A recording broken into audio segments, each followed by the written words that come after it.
At the what? Only refs. YouTube streaming client is so much better than Twitch's, but everything else about YouTube is awful. So, sorry. Except for the people there, I love you guys. Something like the stream. If this like the stream and subscribe. Anyway, camera looks more crisp and clear somehow. I'm using different drivers. I'm not using GoPro's drivers anymore for it, so here's that. Anyway, so can we play video games, chat? Can we? Can we? Yeah, the drivers that are running my camera are no longer on their learner's license and now have the full license and can drive at night, which is why I'm wearing this, like, thrift store $1 fine. Literally, I bought this at the thrift store yesterday for $1, and I'm kind of happy with it. I think I'm going to turn it into a Elder Emo shirt. So I fucked up. I fucked up, chat. You want to know how I fucked up? So, in the last stream, we invaded hell in Fortress mode. And the problem with invading hell in Fortress mode is that sometimes the frame rate gets real bad. Now, looking like a young Jeffrey Dahmer. Oh, thank you. All the women will love me now. Don't look in my walls. Anyway, I feel like that the young Jeffrey Dahmer should be like somebody's rapper name. That has to be a thing. They can call him Young Jeff for short. Anyways, when I jumped back, or when I, so at the end of the stream yesterday, I retired the fortress, right? And I was like, okay, well, I have a save here. We'll retire the fortress, and we'll see if reclaiming the fortress would speed things up. Because I had 5 dwarves left. They were locked in the hospital, and the fortress was full of demons. One of them was the queen.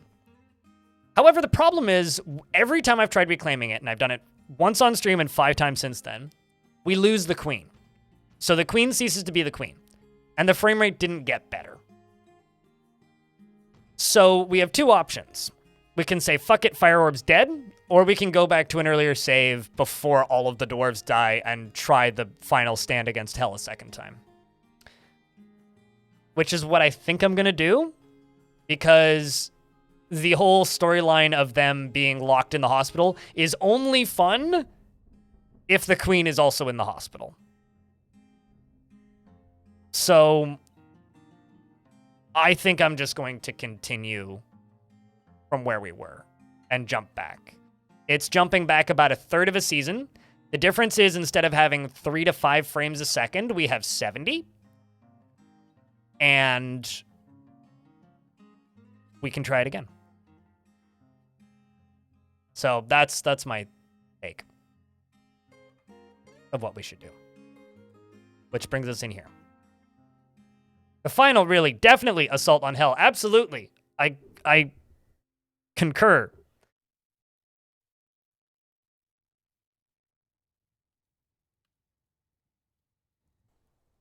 So this is where it plops us. We still have 185 dwarves. We've lost 20 dwarves or so. We still have 185 dwarves. And, sorry, this is going to be full of spoilers. Widen the quarters. There's a few things we can do. But, this is where hell is. What I think I'm going to do is Armox hammer these motherfuckers. This is the area that breaks the frame rate. Like, when they all charge, it takes them literally, like, 2-3 months in game to get through this hallway. Even with, like, using dig now commands to, like, expand it and whatnot, it still took, like, an hour to get them through that hallway. So I've built up this thing, and we're going to continue building it up. And I'm just going to take my soldiers off of station right away and unpause the game. The other thing I'm going to do is I'm going to go to game, and I'm going to scroll down. Show frames per second, please.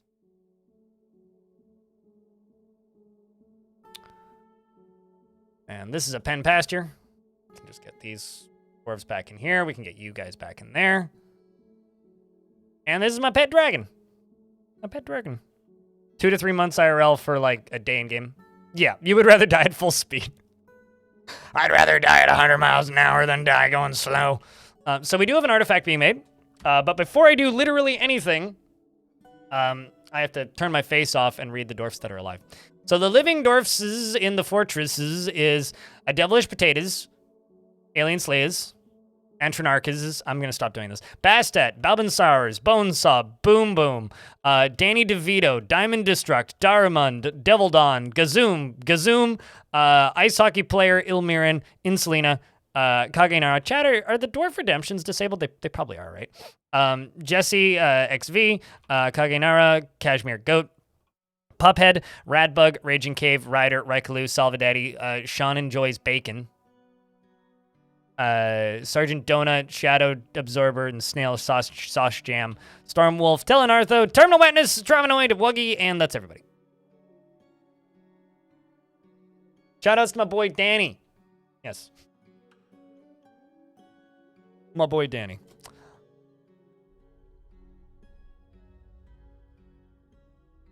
You're dead? Yep, you are in fact dead, Groot. Let me just double check dashboard.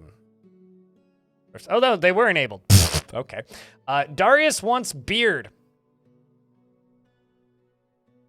Checking that, nope. Okay. Doesn't look like. Okay, so Darius wants beard. Happy beard.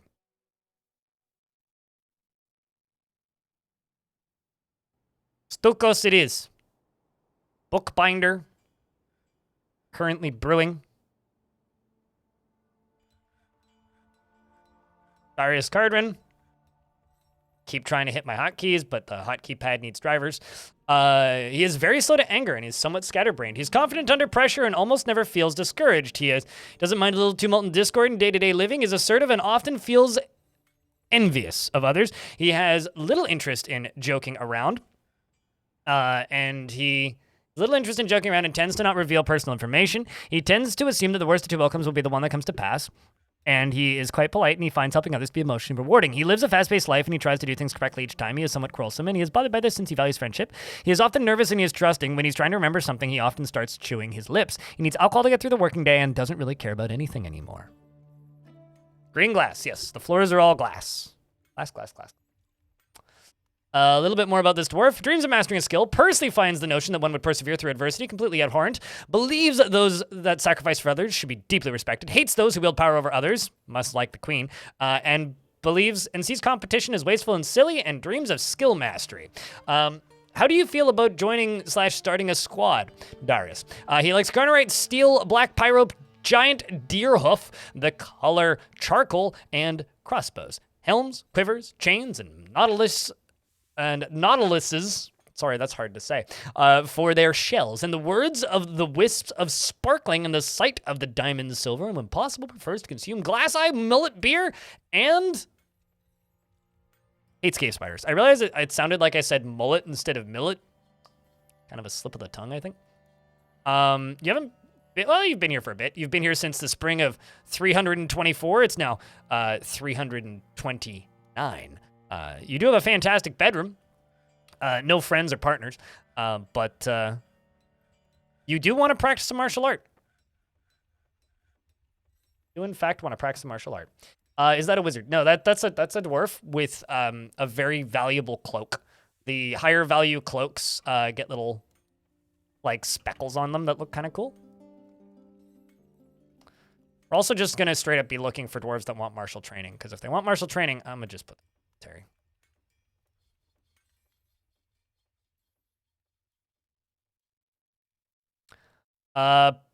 Apparently we're dwarfing, or we have a nomination to dwarf Elfie Bean from Suited Giraffe. Giraffe would like to nominate Elfie Bean. Chat room, are we going to nominate Elfie Bean for a dwarf? Yes or no? It's up to you. Entirely up to you.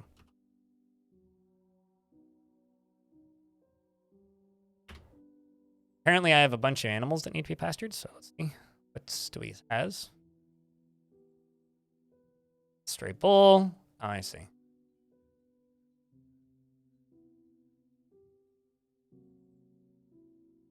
Well, what kind of dwarf does Elfie Bean get? Don't forget this. This is still relevant. Although we have lost a lot of barons. We did lose a bunch of barons in our initial massive assault on the enemy army. Barons do I still? I do. You're a crowd pleaser with your nominators. True. True. You make a point. So this is my fishbowl with demons in it. It is in fact a fishbowl, and it does in fact have demons in it. Do you have any scribes or scholars?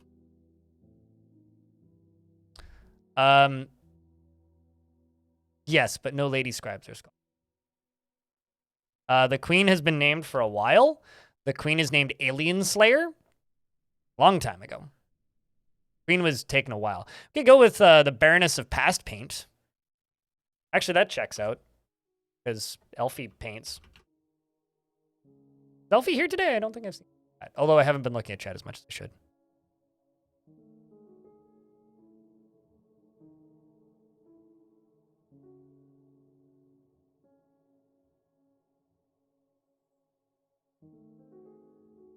So, well, it's a demon. Boom, boom.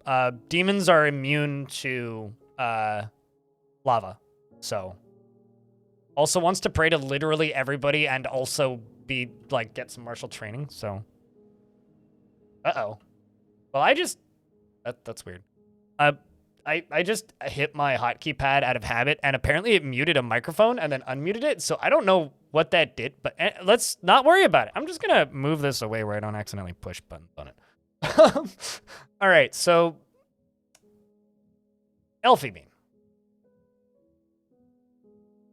is gripped by crippling shyness, is prone to hatreds and often develops negative feelings, is somewhat scatterbrained and is a perfectionist, easily is moved to mercy, tends to not be swayed by emotional appeals and has a greedy streak, and doesn't mind wearing something special now and again, and tends to hang on to grievances, and has a tendency to consider ideas and abstractions over practical applications, and takes offered help with and gifts without feeling particularly grateful, and is brave in the face of imminent danger, quick to anger, and tends to not reveal personal information.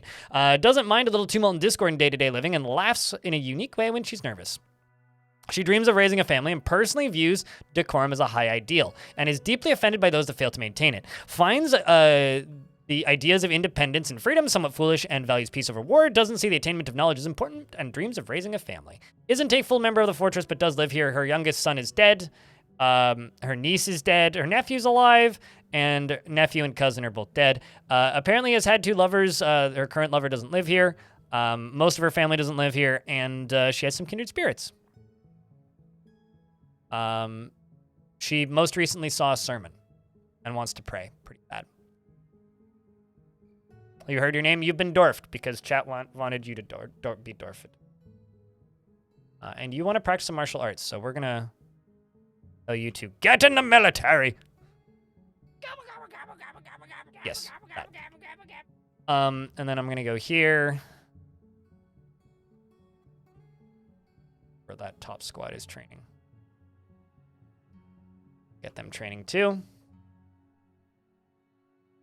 And get them training. We'll be back in a few hours. We'll see you in a few hours. Are they immune to dragon breath? Yes? Question mark? Because my dragon did fight with one in the other timeline, and the fire didn't really do much. All right, it's got 2 raw green glass, cow leather, rough yellow diamonds, tin bars, cryolite blocks, cow leather, and rough star rubies, and citron wood, and it's a glass artifact. That's going to be expensive. Okay, so now that we're mostly caught up, what we need to do now is I need to sit here and remind everybody, chat room, it only cost you 1 gifted sub or 1 penny in bits to get #1 on the Twitch leaderboard. Just saying. It's a perfectly good opportunity to waste your money and help streamer get slightly less poor. Not implying that I'm poor, it's just, you know. That's anyway, there you go. Evan Sars is now #1. Look at you. You're #1. Thank you. Thank you for being number 1. Rolf gifted 3 months of tier 1 sub to Cutest Ghost. Thank you, Rolf.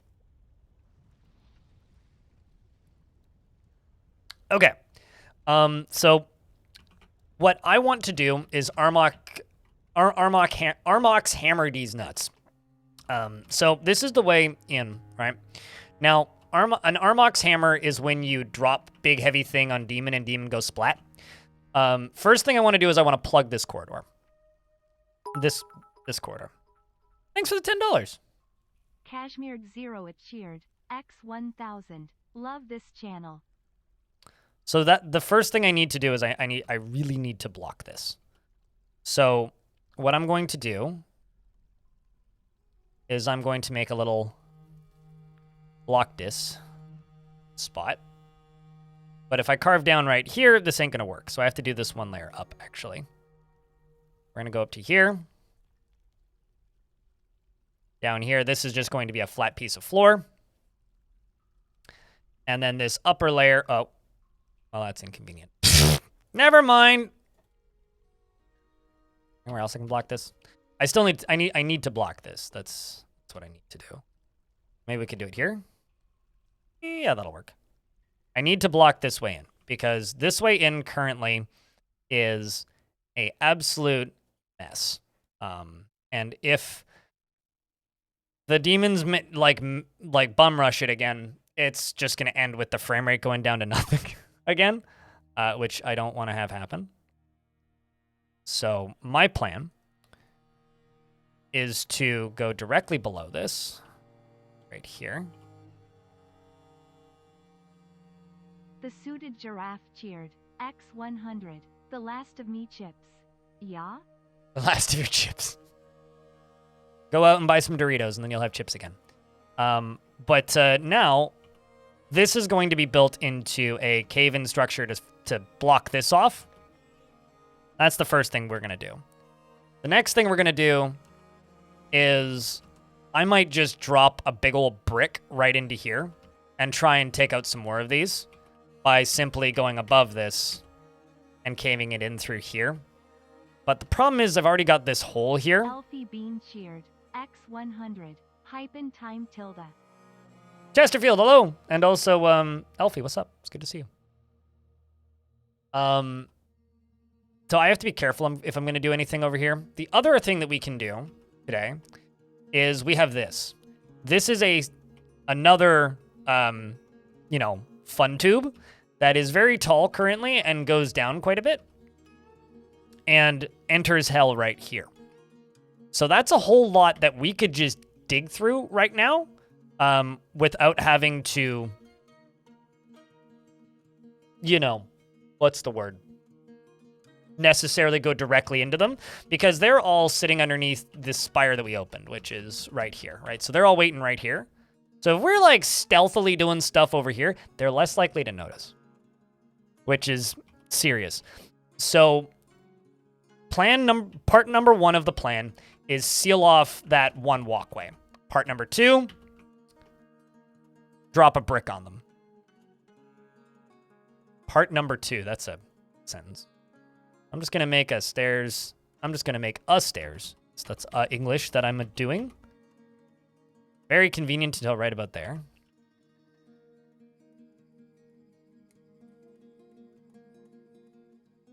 I also need to check if we're still in a burrow. We are.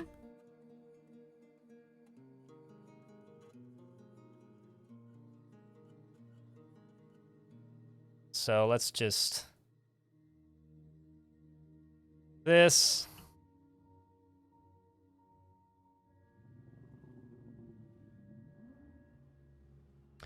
Are demons in hell infinite? Demons in hell are like any other wild animal, except when so you know how when you're in a biome. Also, thank you very much for the hype train, chat.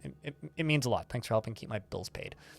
When you start a what's the word? When you embark in a location, right? Dwarves can... I need to hit a button. Do not want the window to be resizable. When you start a new fort, right? There is a chance that you'll have animals wandering into the map, right? And that depends on the biome and what's in the vicinity, right? If you kill the animals that are on the map, more will show up, generally. However, it is possible for you to completely exterminate a population of a type of animal if there isn't a lot of that type of animal in the map in the first place. Demons are like any other wild animal, where when you first initially break into hell, you get a flood of demons coming into the fortress, right? That's the I dug too deep and greedily. The second part of that, after you get the flood of demons, is if you're just in that area, those demons of those types will just periodically wander into the map, like any other wild animal. It is possible for you to make them go extinct entirely. However, it's like any other wild animal, that would require a lot of forts or a very small world. The recruit has created Debgisis, a green glass barrel, and offers it to the hot sparks.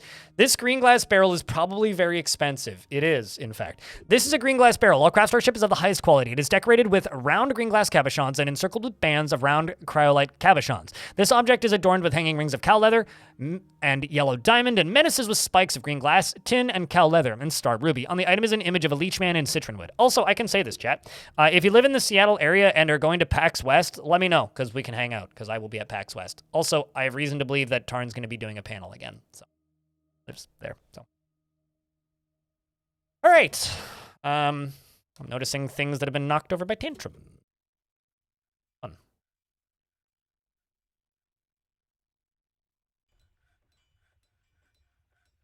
When is PAX West? I think it's like August 30th to September 3rd or something.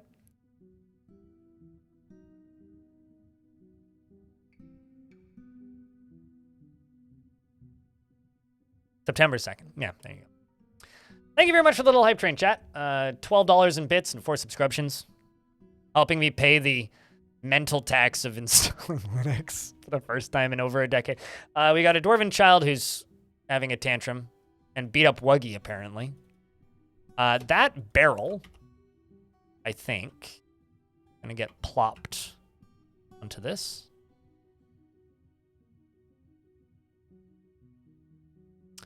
And I think I'm going to put a door right here that I'm just going to lock. I'm also going to put a door right here.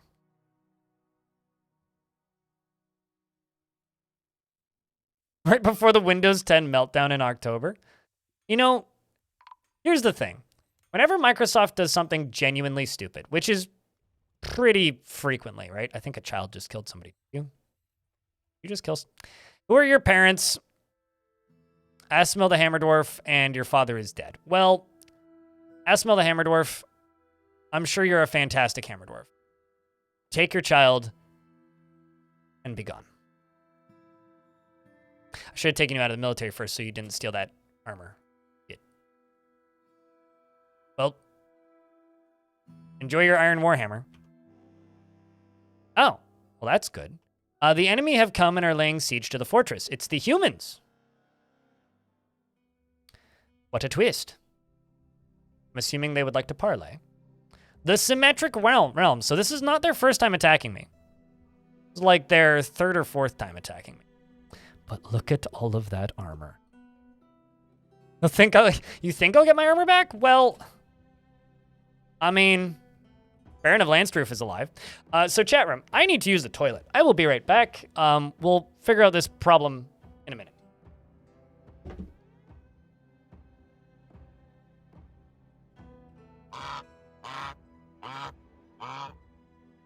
Sandwich!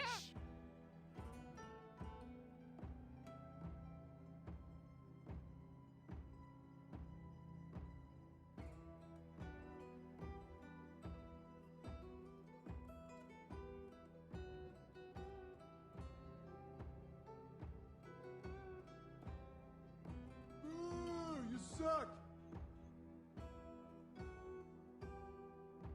This is my favorite Unix system. I know this.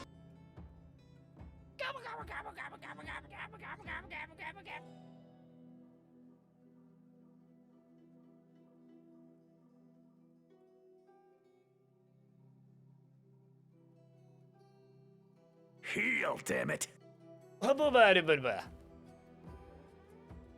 Primeval's up, you. Also, hello, YouTube chat. Hope you guys are doing well. Don't forget to like the stream if you are watching on the YouTubes. Speaking of liking the stream, I like the stream a lot, but I don't like Twitch chat that much, so I'm going to make you guys smaller for this. That's how big you were. All right. I want it to be easy to edit around for when I do edit things. So, let's see. They've got war dogs. What are they wielding?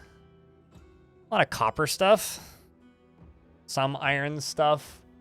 Plenty of weapons, though, so that's nice. I don't really want to give them an artifact. So I'm probably just going to wait a little bit and see how big this army actually is. Also, I just noticed something. I'm going to do something that's going to sound crazy, chat. I'm going to turn the frame rate down. Because current... Oh, also, I need to turn the visitor cap down to 50. I don't need 100 visitors. There's never going to be a situation where I need... I'm doing this. I'm turning the frame rate down because currently it's set to 100. The default. The question is, where was that setting? Games per second. There it is. Let's just put this down to 80. Well, put this to 70. Let's put this somewhere where like chat can reasonably follow, because I find when it's I find when it's running at like 100, a lot of people have a hard time following while watching. Or at least I get reports of it. So something that's good for us here is they are on horses, which means they'd panic really quickly. I don't really have a good form of defense aside from my dragon. So I think there's only one logical thing to do, which is to put the dragon right here and see what happens, right?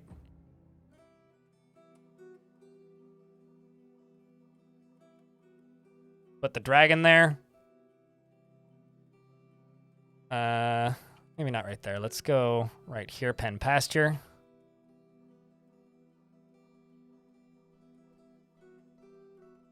Right here, I will put the war dogs.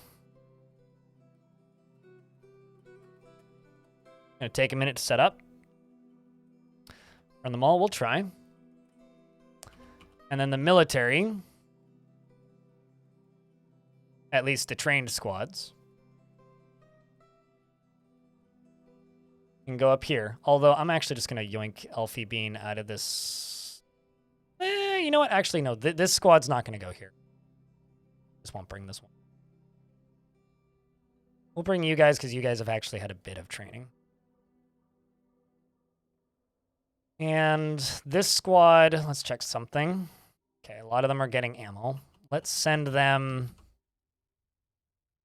here. And we're just going to give this a moment.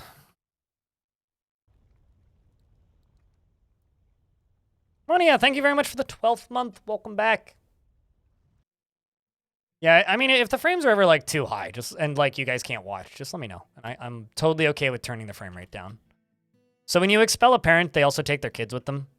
And having a kid that's just like straight up murdering people at a relatively frequent clip is too much. So we'll not permit that. Get out of here, Nish. You're being punished for your brother's crimes. I'm sorry. Question is Mum gonna run into this and start a war? No. Okay, that's good. Okay, so now that that's done, Durgan's coming in. Sweet. I'm going to click this, and we are going to turn on the burrow. I'm also going to hit this and make their life a little.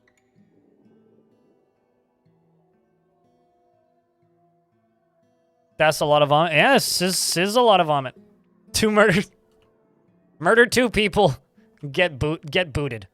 So, well, not gonna go so hot. All right, I think we can just unforbid this. I just forgotten beast fighting. In your current fort, you have a child murdering people. It's the mayor's. Of course it is. Yep, boat murdered. You're gonna have to elaborate. Do you mean lava everywhere? I mean, there isn't lava everywhere. I could make it so that lava do go everywhere, but then I would have to reprioritize pretty heavily. Like, quite heavily. What? Okay, so hold on a second. They see this Baron of Goldwet, who's a random visitor. And then they scatter? So this is what's funny to me about invaders on horseback. Horses panic really easily.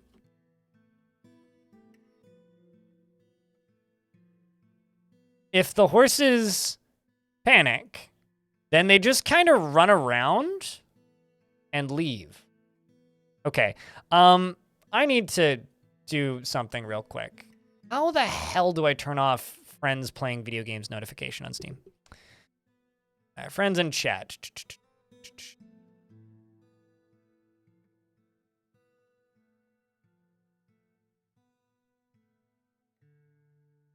Notifications. No, no, no, no, no, no, no, no,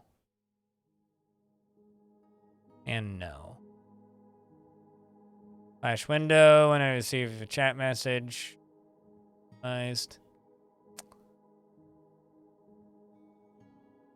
Okay.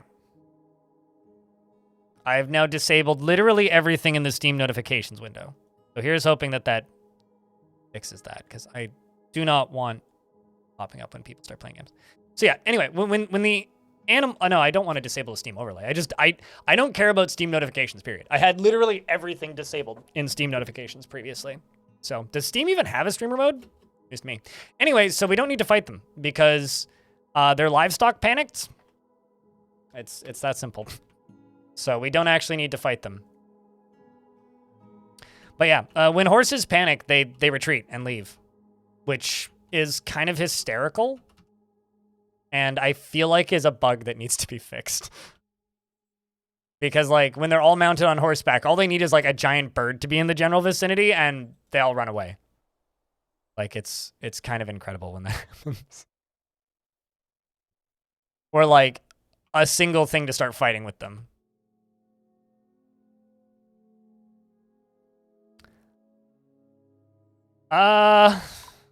Really bad. Oh, geez. Did my dragon decided to go full stupid? Dragon, why'd you go full...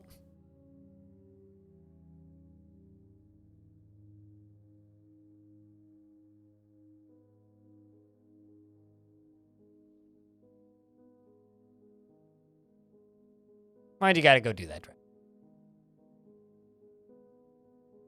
Well, now I get to wait for the smoke to clear.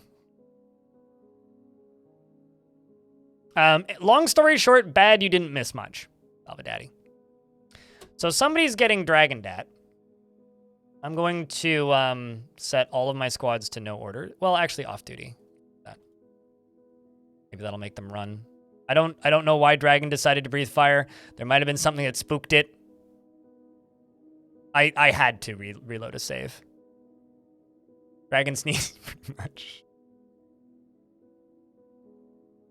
The dragon be dragging us down. YouTube chat has a point. Like the stream if you're watching on YouTube. What's up, Cheesy Ant? It kind of is. Like, the horses just panic, they all run away, and then they're gone. Anyway, I just lost my adventure, which sucks. A Forgotten Beast has shown up. Oh, no, anyway. Can you please stop doing this, Dragon? Like, can you... Dragon experienced trauma. You experienced trauma, Dragon. So Salvadaddy's dead. Insulina, the sequel, is dead. You experienced trauma. I would like to have words with you about the definition of trauma. Also, are you going to go eat this dwarf, or are you, like, still my friend?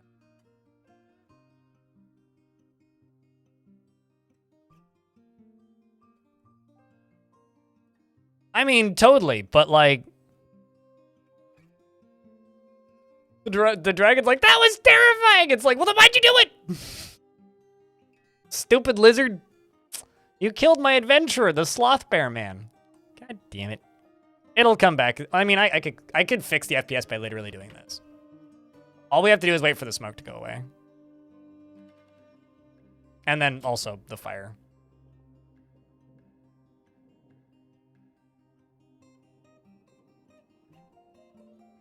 Did I not type in extinguish?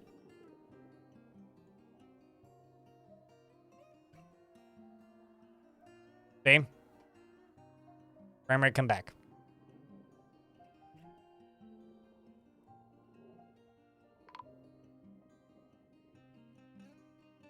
So yeah, that sucks. But also, you know, it's the side effect of having a pet dragon, I suppose. Okay, whose bodies are still visible and not gone? ATHE. And who's the other one? 2.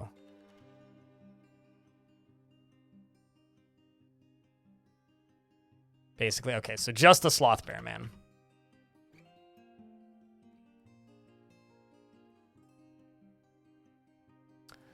That blows, though.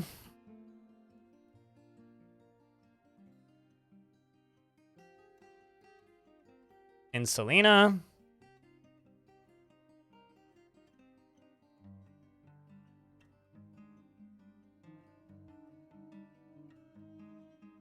This person, whoever that is. Whomstever, Ton Buff. Buffett Cuddle. That's a good name. Alva, sorry about that. At least you died to a dragon.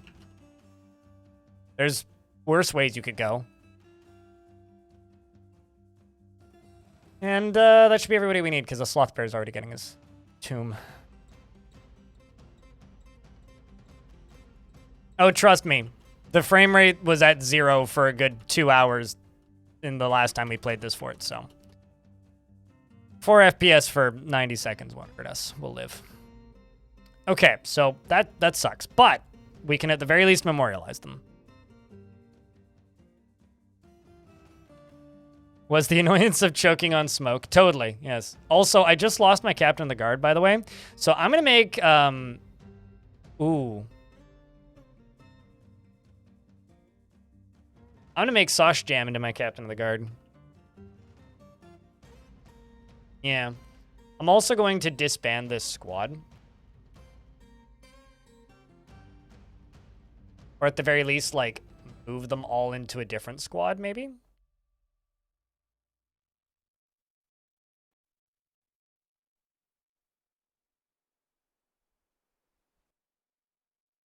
Because there's a bunch of decent dwarves in this squad. But the problem is...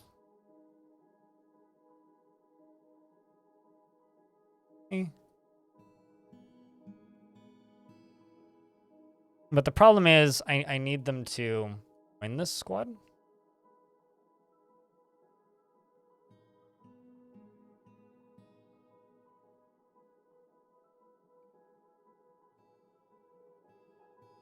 Not be in this squad.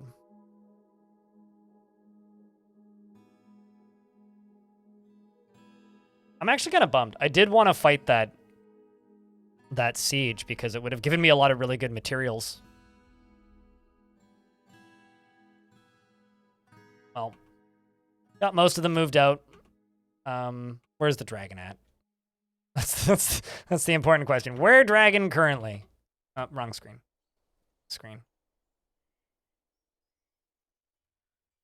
Dragon is back where it's supposed to be, being scolded by Edom, probably. Which means I can get the squaddies training again. Except for you. You. We're just going to remove you. You.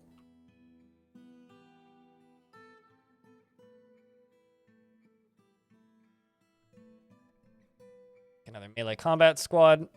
Although...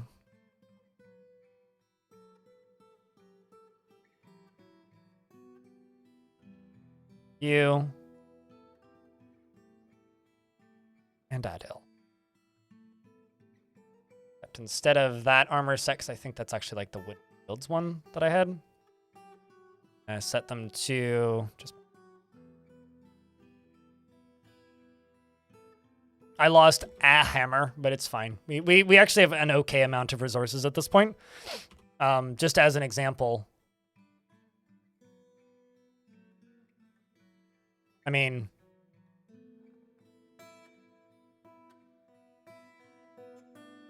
wafers is what I need to type. Okay, we're out of adamantine wafers, but... I mean, I do have, you know, some adamantine helms and some weapons and whatnot, so, you know, we're making progress. We do have adamantine again. Did she just want to lay an egg? Is that what's going on? Motherfucker, she wanted to lay an egg. She was probably cranky because she needed to lay an egg, okay? So don't blame the dragon for our mistakes, chat. We should have given her a nest box. All right, so let's see how the digging be going. Digging be going good.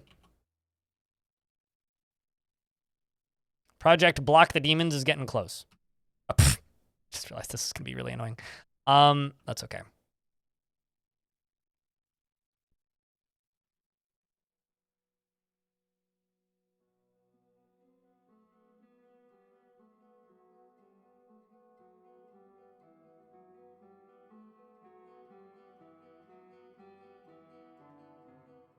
Beware of dragons with morning sickness.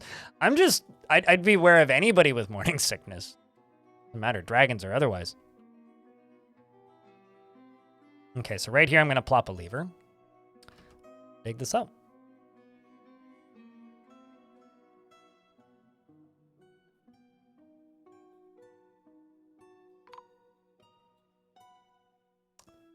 Is that actually a thing? Like if they have a ton of extra fat, then they have a higher, like, they take longer to burn up entirely, Groot?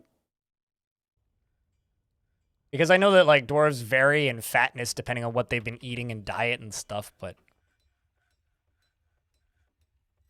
I think this was somebody who died outside. Not entirely sure. Missing for a week now, apparently. Jump back down to the bottom.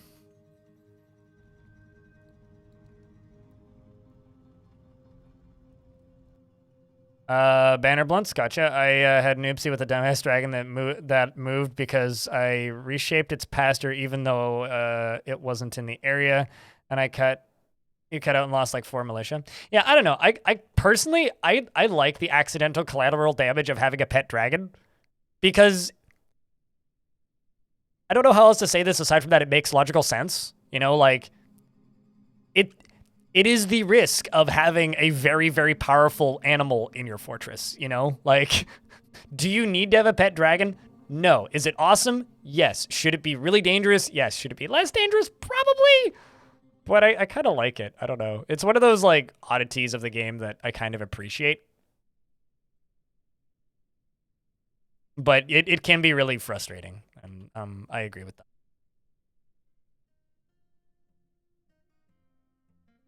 Okay, so we shouldn't end up with any problems of, like, basically this losing it. This shouldn't allow demons into the fortress, but we should prepare for that just in case. We should. Yeah, exactly. It's like when the cat attacks you for no reason. I mean, many video games and like universes over the years have proven that it is like an absolute fact that cats are basically just dragons, and vice versa. Aside from that, one is a reptile and the other one is a fluffy reptile.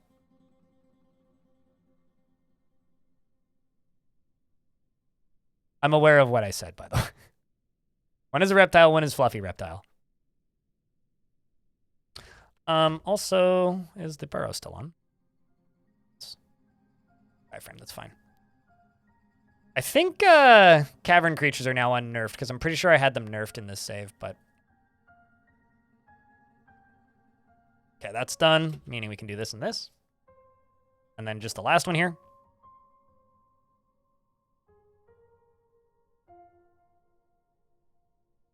And you know what? I'm a little worried that these are going to get done out of order, so we'll just do the top one first. All right. Oh, I think 2 cats got burned. Speaking of things that got burned, I can go up to here and I can permit these to go out.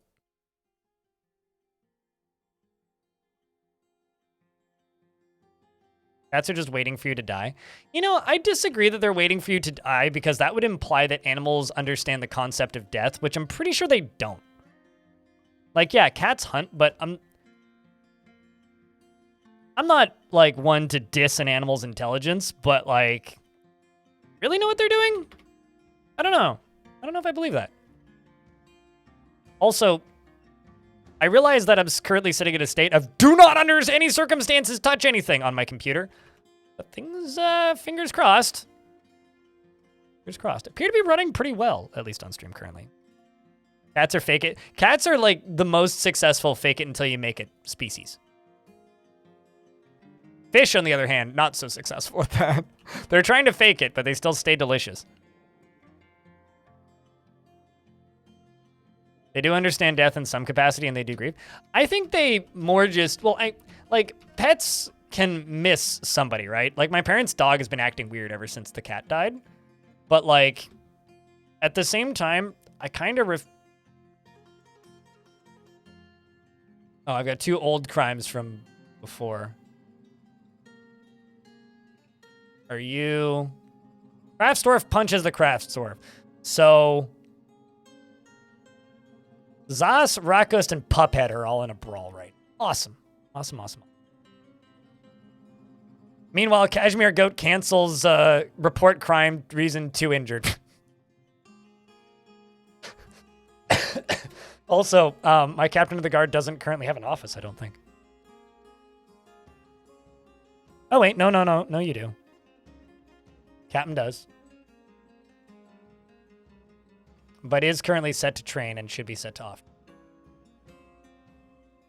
So Sosh Jam was in the military and is quite injured from his time in the military.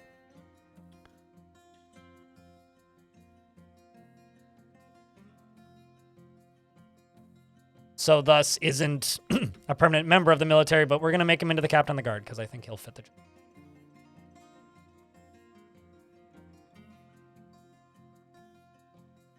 So you guys down here can be set to...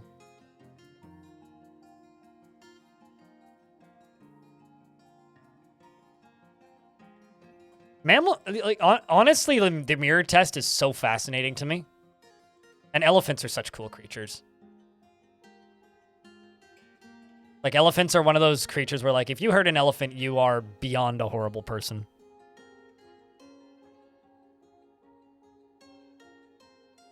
The dwarf that's too old to die. Oh, you're a dwarf, Puphead? I mean, I don't know about too old to die, but, like, you're meditating on games. Becoming self-aware. He is Grandmaster Marksdwarf. Hasn't killed anything, but does feel wonder after incompetently performing the rites of the faith of contesting. Oh, also, something I did, because some of you may have not seen this yet. This is my throne room. This is the actual throne room. It's literally this tiny little zone, but this entire lower area is also the throne room. This tiny little zone just has, like, just like some diamond windows, basically, and then an adamantine throne in it. Now, the cool thing about this is this lower area is a temple. So we've got dwarves, like, hanging out in here. And to me, this seems a lot more like the sort of thing that you would have happening in, like, the place around the queen, you know? Like, just a big ol' temple. And I think that looks super cool. I think I'm going to do this a lot more, is, like, make a little meeting zone. Also, the queen has a skylight, which we thought it would be cool, so the queen has a skylight. But, yeah, I'm really happy with how this thing turned out. Also, this is a glowing metal pick that we found, and this is a bright metal two-handed sword. Speaking of fucking epic. Shit's so cool, man. Like, it's so goddamn cool. I'm really happy with some of the stuff that we've managed to end up with in this fort. Do I have any of these that still need to be... I've got quite a few that do.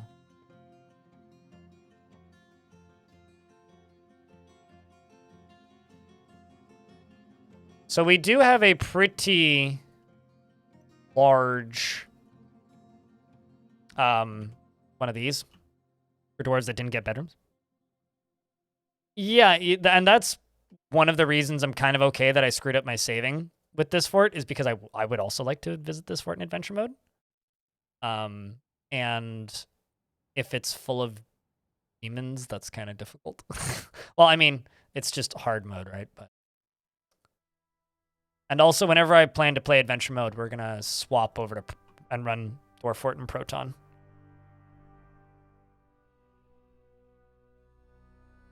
Yeah, go to Mafia. Just like Elfie said, it's green glass and obsidian.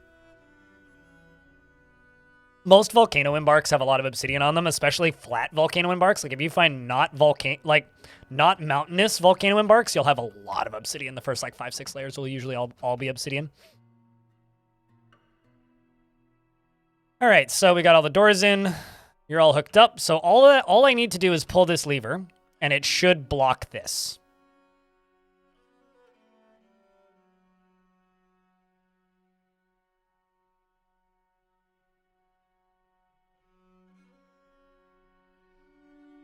You're honking so hard. Are you now?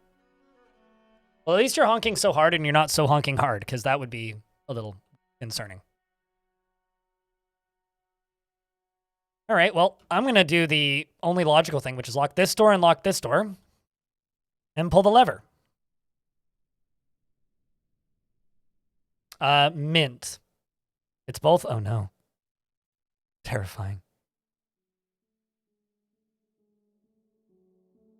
Well, technically mint cinnamon, if it's not whatever.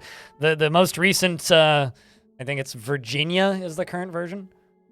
Pull the lever. Pull the lever. You know, everybody thinks pull the lever, Kronk. I think of the Konami ad for that pachinko machine where they go, pull the lever! Pull the lever! That's what I think about. Which I wish I would think about something else, but that's what I think about.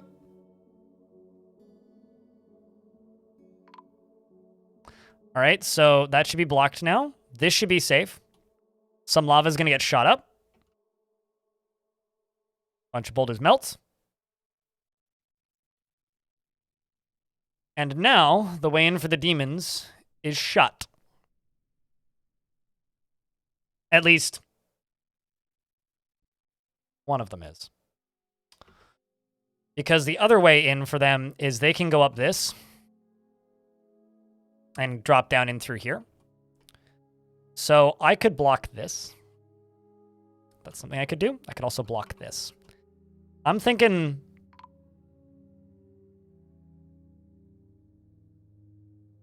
Do I not have a chief medical dwarf or something? Nope, I do. They just didn't get there quick enough. Well, that sucks. Well, here's hoping that we have a coffin for you.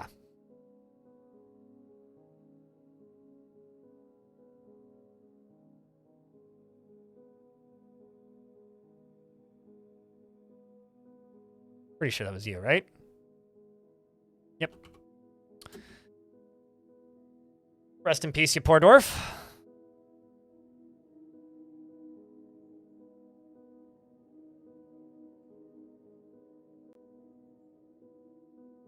Just baffled you the entire time you were there. You don't see the attraction. Have you ever heard of this thing called slot machines?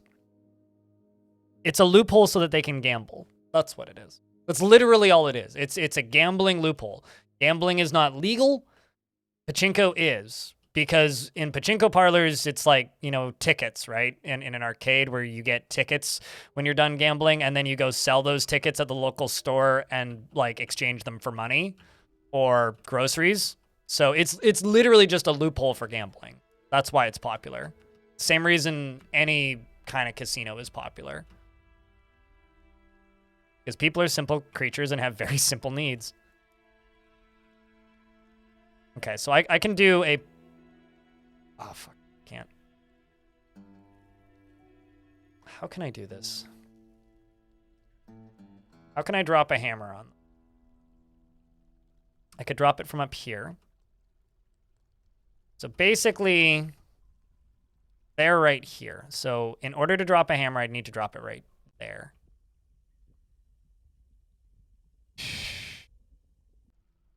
Very awkward spot.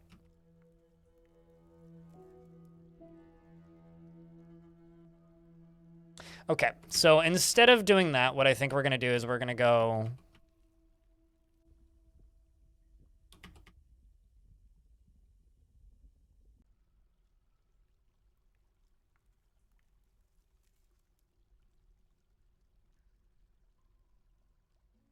Because this spot right here is way easier. So we're going to cave in this. Can't do it right there. Go a little further down. Okay, so what I can do is I can do it this way. Here, pick that up. Do it right there.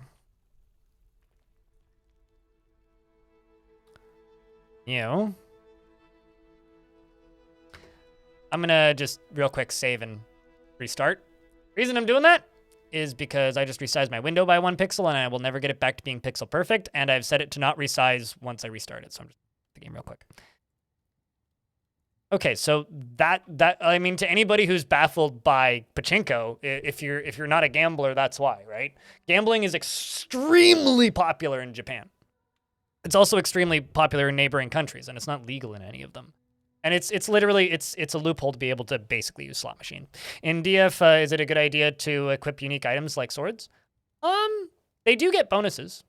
Named items get an accuracy bonus. It's not necessarily a damage bonus, but it is an accuracy bonus. So certainly it can be. I generally don't, because I like to display them a little bit more than use them, because while they are better, I find it's a really good way to just lose cool items. Instead of like, you know,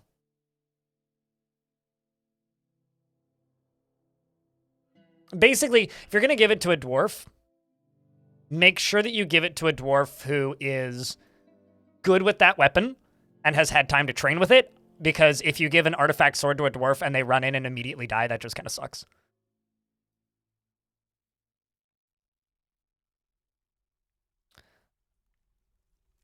Okay, so what I'm going to do is disable overlay.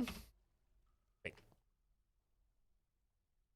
So, yeah, where was I? I was down here.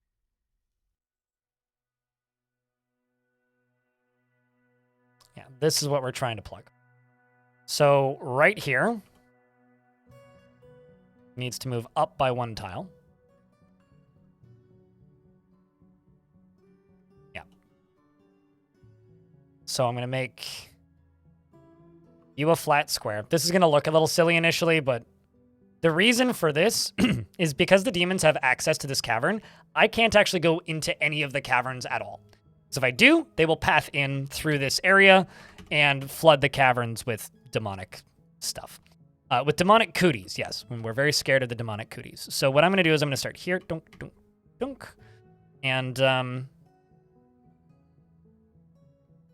connect to that little area I just made.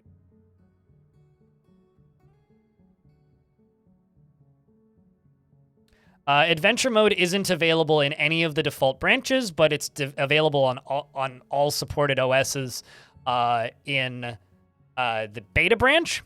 But I haven't tested it.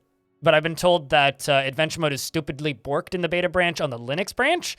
So if you want to play adventure mode, swap to the beta branch, but play in Proton.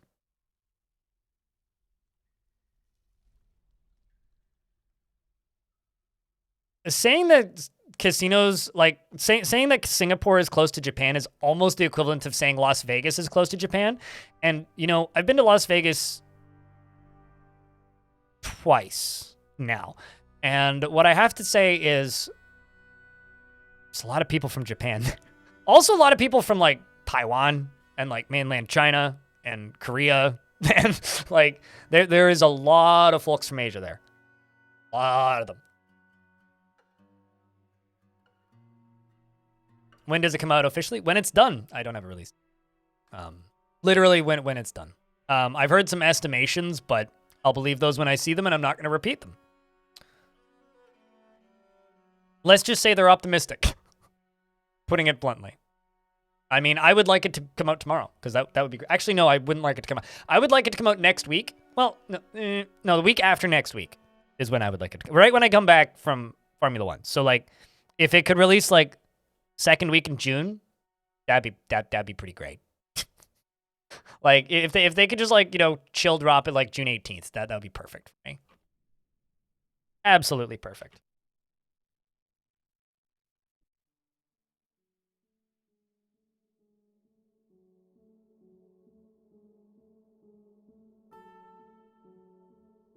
Also, I congratulated him in DMs, but I just want to mention, shoutouts to Ulfsire and Path of Acra for, you know,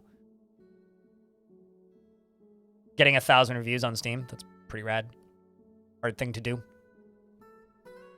Okay, so we're just waiting on miners now. Here they come. Hello, Diamond. Demond. So while they're doing that, some migrants have arrived. Excellent! Fresh meat! Hold on, I need to actually check if any of them are, like, good military dwarves. Let's see. Actually, probably all of these are engraved. If I had to bet. Okay, not all of them, just most of them. But I guess that means I need to make more slabs. Rock slab.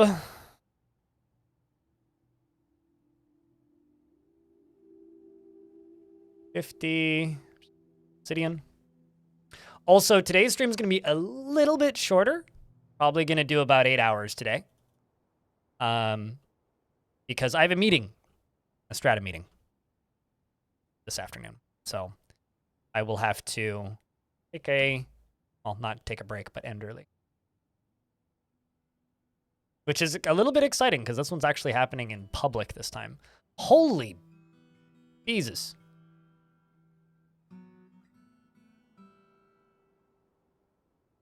They're all implicating somebody.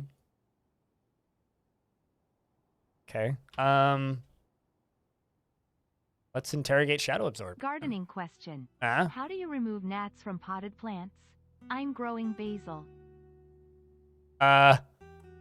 So I'm assuming you're talking indoors, right? I have, like, gnat traps in my closet where I start seeds.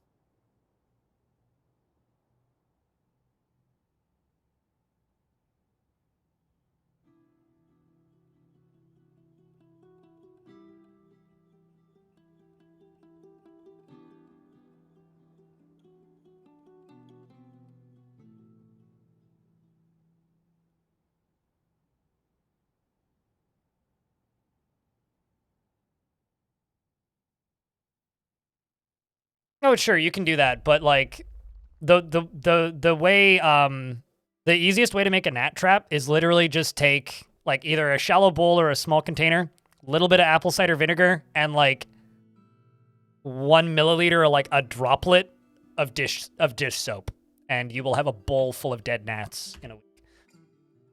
It's, from what I can tell, it's just it's unavoidable. Like, you just have to have it. You have to go that route, basically, because you are going to get gnats in your potted plants. It's inevitable.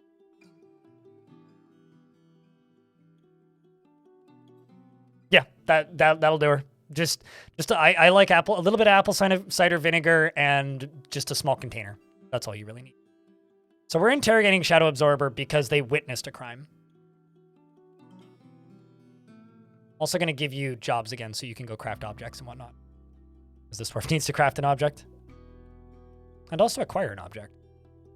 That makes more silk robes. All right, let's see. Are dwarves still digging? They are. They are. All right. Getting there. This middle one right here, same process. So this is just going to get whatever's closest. Going to make a lever here. And place a door. No, not right. It's a door right. Interrogate. I mean, like, I, over the weekend, actually wasn't planning on planting any of my seedlings outside because the weather's been really cold. But I suddenly, out of nowhere, went and planted a bunch of shit outside. And the reason I did that is because turns out I got an aphid infestation. I have no idea how it happened. Like suddenly I went into my closet and I opened it up and was like, wow, my cabbage's leaves are gray. What the fuck? And I looked up and was like, aphids, holy shit. Like I had like 12 cabbage seedlings in my closet and suddenly they were all covered in aphids. So like I went and planted them on Saturday morning and by Sunday all the aphids were gone. Like I just put them outside, put them in the garden, and like other bugs ate them all. And geez, does the dwarfs aware of their friendly neighbors? I have no idea. Sure.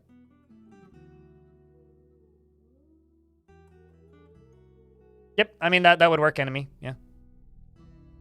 Yeah, sure, but I don't really want I don't really want bad bugs in my apartment. I also don't really want good bugs in my apartment. I'd rather have no bugs in my apartment if I can choose. So I just, you know, whenever I get an aphid infestation, that plant's going outside. Doesn't matter the weather, and they're fine. So you're interrogating Wuggy. Accuses somebody. Oh. I wonder if it's that person who left. Or somebody who died. Possible. Okay, so let's... back here. Get in there. So this is built, so I can start removing all the supports for this. There goes this. So the lever is now in. And drop down a layer, and we can connect the lever to the support. Clean and bug-free.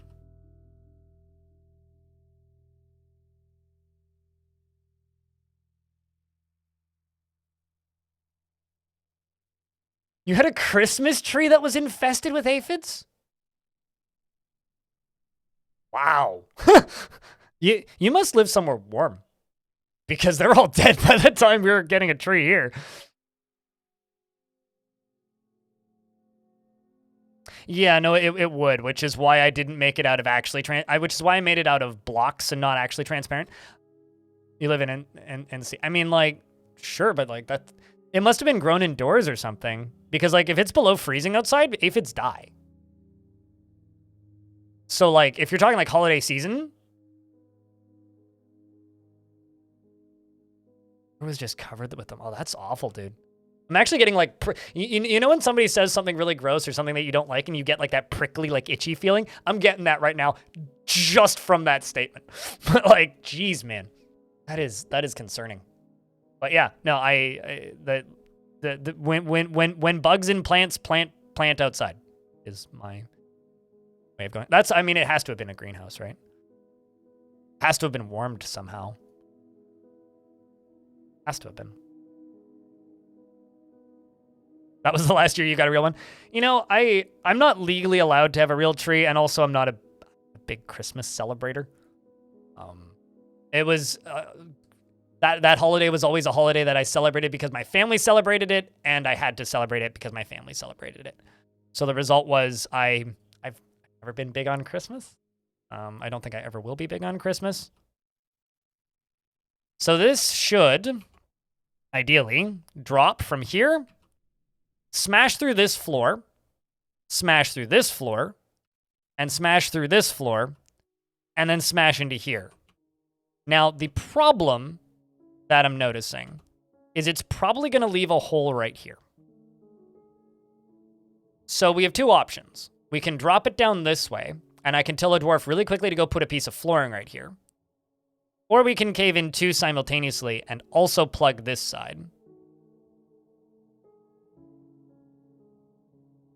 Although, do I even need to do that?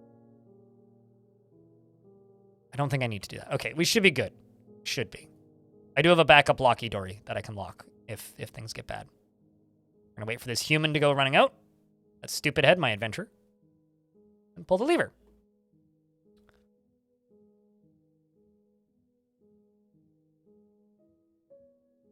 More cave-ins is always the answer. Is it though? I don't know about that. I see a ghost. Stucked.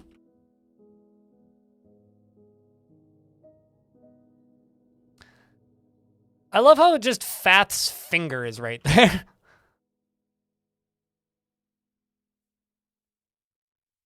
Memorial, no slabs engraved. Oh, we can get that done.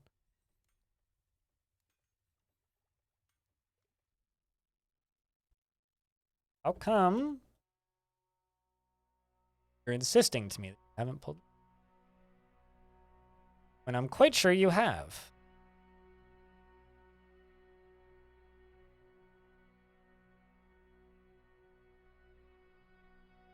Oh, because I haven't finished linking the building to trigger yet. I haven't actually clicked the pull the lever button. I'm dumb. Now we're pulling the lever. And I require coffee. Coffee's empty.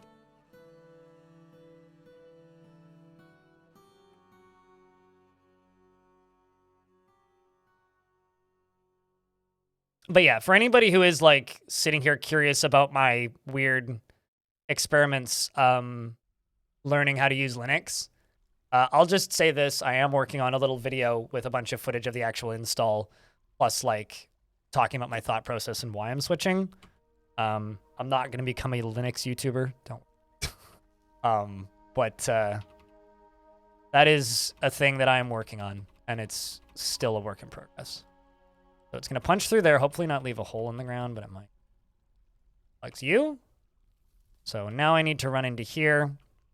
We're just going to go right there. Put a piece of flooring right there. And a piece of wall right there. Should be good. Here's the thing. I would be very much a poser if I am not savvy enough in that part of tech, but okay, so I'm going to go top off my coffee.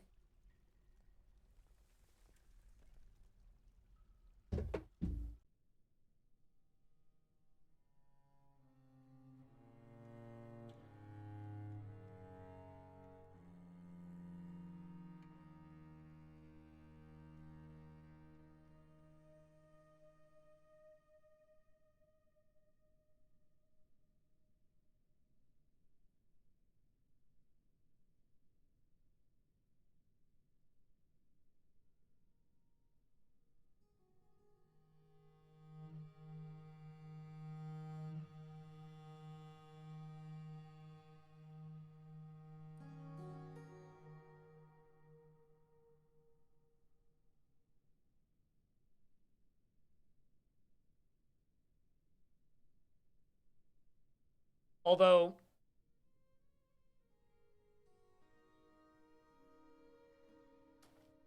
I mean, it's gonna there's gonna be a bit in the video about that, Radbug. I will say this. I already converted my dad. Kind of unintentionally, I wasn't trying to. But the reason I converted my dad was I told my dad that I'm moving to Linux. And so he asked me a very logical question. He goes, well, why? And I told him why. And then he goes, would it be hard for me to switch? I was like, well, what software do you use? And he goes, at home, Open Office, my printer, like his printer software, and Firebird for email. I'm like, well, there you go. You basically got your bases covered already. Everything runs natively, so. No, I'm literally going to call the video, I deleted Windows. Uses Firebird still? Yep. I use Firebird. What's wrong with Firebird? Well, actually, I use Firebird for my personal email and Gmail for my work email, which used to be my personal email and then it stopped being usable as a personal email.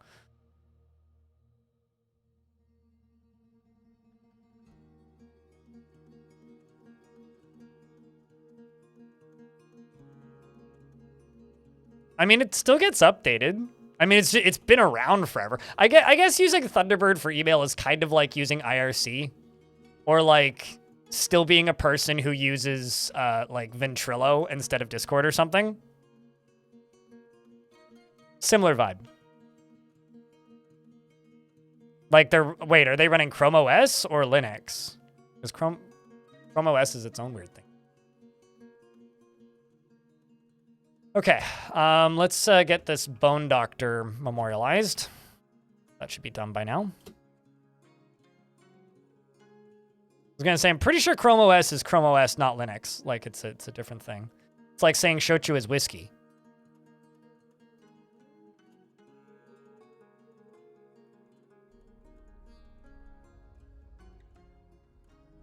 You use Thunderbird because no free local install Outlook. Yeah, I mean, that's why my parents used Thunderbird.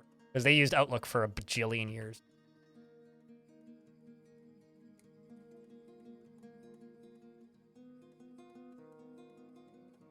It's like Chrome OS runs in Linux kernel, but Windows runs in Linux kernel too.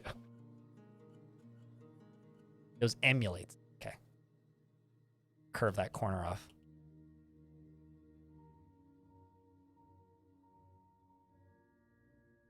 Also, something I love about this fort is constantly they are singing and dancing in the temples.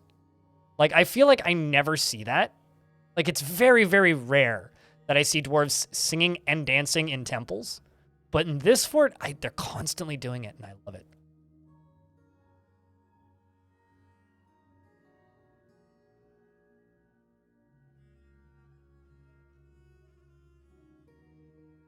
You know, I'm just going to let you guys argue in chat about this, and I'm going to sit here and grab the popcorn, because honestly, I know what you guys are talking about, mostly. And that's about it. So, you know. I don't like this being here. I'm going to put a door here. Oh, no access to this layer? What?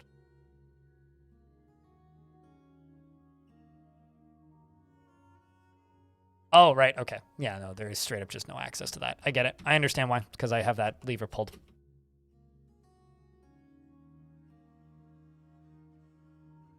We're getting to Linux Fight Club. I don't know what the rules for Linux Fight Club are, so at what point do I tell people to shush? Who's the canary in the coal mine for me?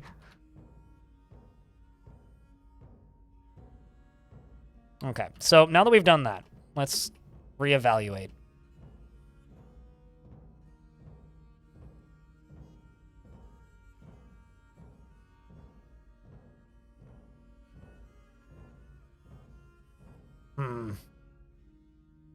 So I could drop a brick through that. That would be safe. I could drop something from, like, right here. Be like this. That wouldn't be too bad. I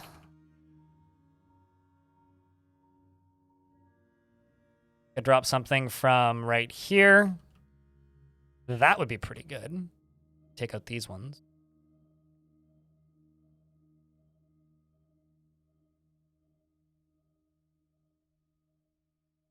I think we'll try this. But this one's going to need an auto closing feature for it to work. Because if I do this one wrong, this could release the... Oh, never mind. No, I can't. Well, actually, I could just drop flooring. We'll just drop flooring.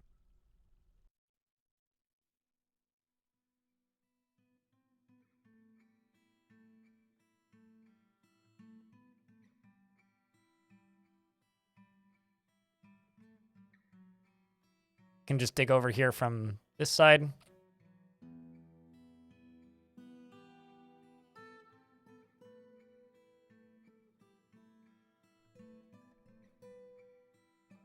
Also, Fight Blub is better than Fight Club. You can't change my mind. About now, got it, Kanord. Hey, chat. If you kill each other, I will delete your dwarf if you have one. I will throw your dwarf into the volcano. No. I don't know. As long as people are, like, not complaining. I have no idea what most of them are talking about, so for whatever it's worth.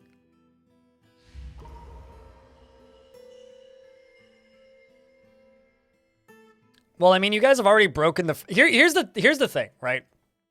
You guys have already broken the first rule of Fight Club. Right? Isn't the first rule of Fight Club you don't talk about Fight Club? So Puphead is making an artifact. Puphead being one of my glorious nobles. This particular one happens to be a count. You can cripple my fortress. I don't like this vibe. I'm retracting previous statement. Has claimed a magma furnace and has grabbed raw green glass. Also, let me just check work order. Well, I don't need to make these raw clothing anymore because the Herman died.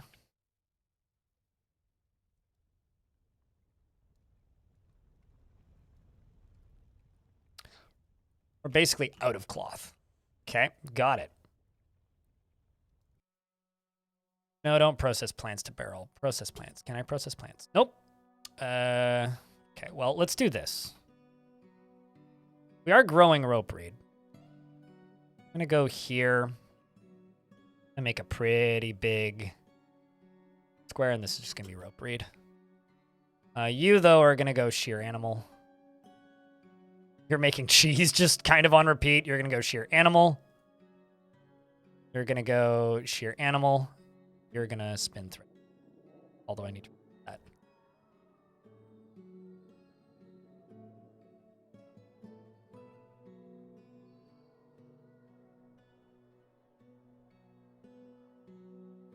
Boom, done.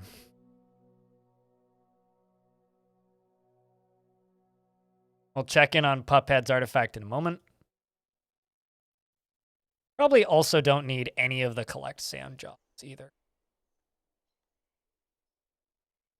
Nor do I need to be making green glass blocks right now.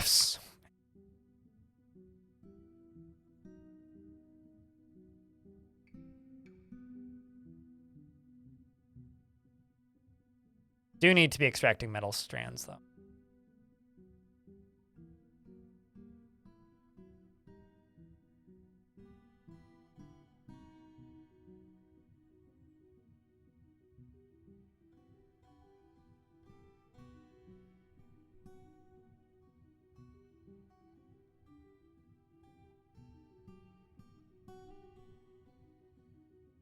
Here's the thing.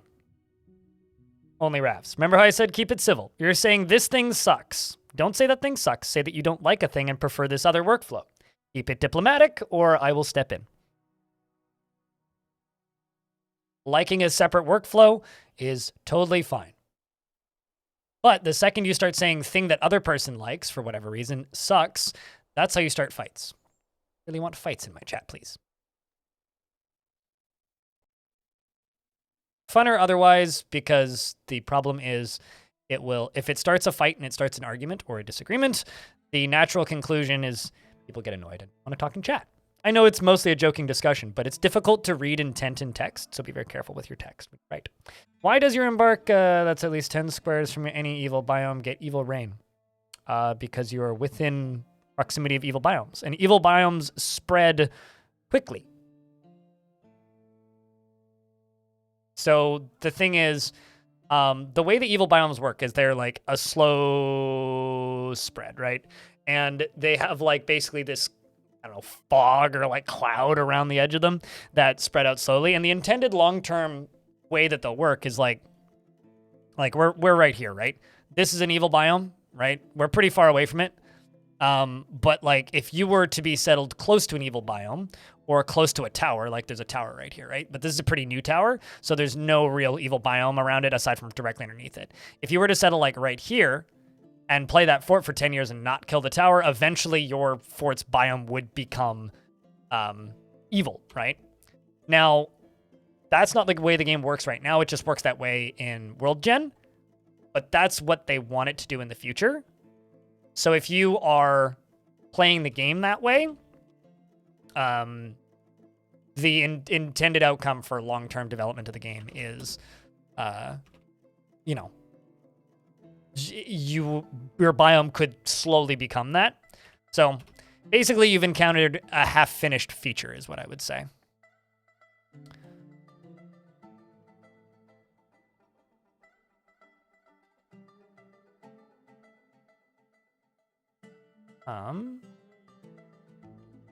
You upset about Kubok. You want to craft an object. All right, well, craft an object. Your pick down, go craft an object. Somebody else a pick.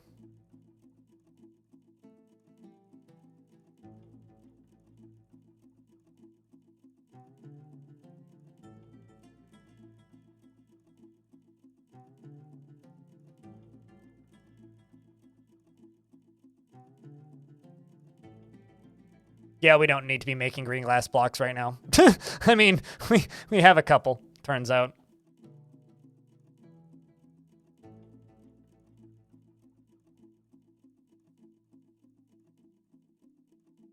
Okay. So let's see. Are people digging currently? Yes, they are.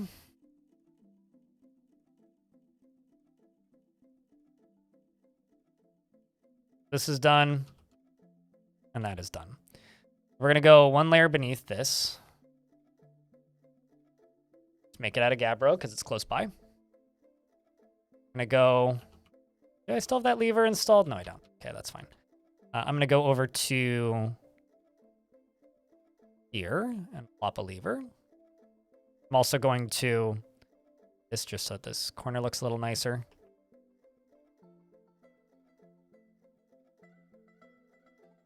So I'm going to need to also seal this off before we drop it. So I'm going to wait until all these boulders are out of here before I drop it, because when I drop this area, it's also going to expose a good chunk of space to the demonic hordes, which, you know, not great for my long-term survivability, but we'll be okay. There's, I think. A line of sight cannot go through glass blocks. I mean, I've said this a million times, but the way I imagine glass blocks is like, let's see. You know these things? These like well, not like those. That's a bad example. But like these, like you can sort of see through them, but not really. This is kind of how I imagine glass blocks being in Dwarf Fort. Like, you know, like my dentist's office growing up had these, and like their like operation rooms were behind these. It's like you can sort of see shapes, but you can't really, like, you know what I mean? Can't really see.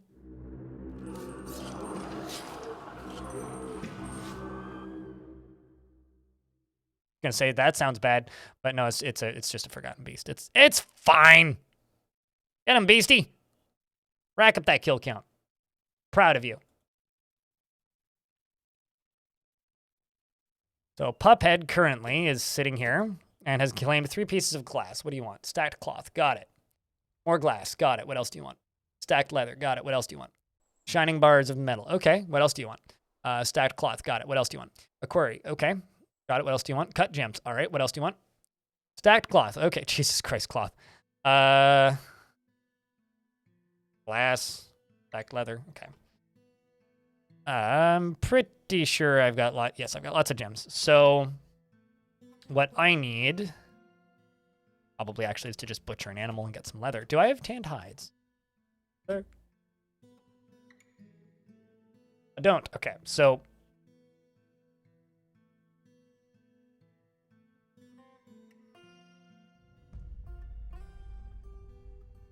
slaughter a bunch of bulls.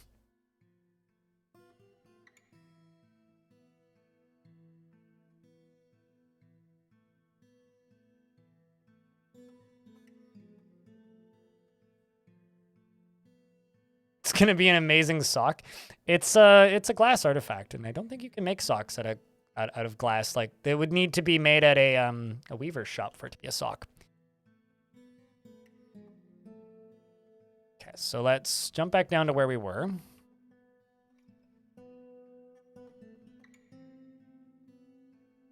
So you're constructing that. And since you're almost done constructing that, I can drop all these down.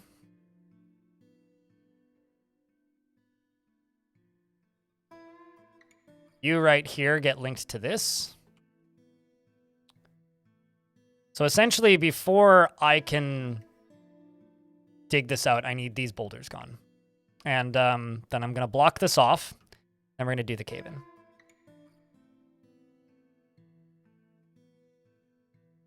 And also, thank you very much to everybody who's tuned in today. By the way, it really does mean a lot. Thanks to the 32 watching on YouTube. In order to reinvigorate the YouTube channel and get more people watching, I have to start a new fort, unfortunately. And thanks to the, or 200 plus of you watching here on Twitch. Belated Curie raid. Apparently I had sub-only mode on when she raided, and I had no idea. And I feel terrible.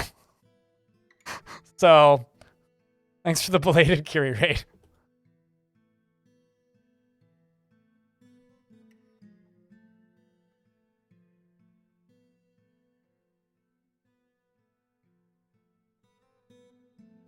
These should get done pretty quick. Here I think, yeah, you're linking the buildings to trigger.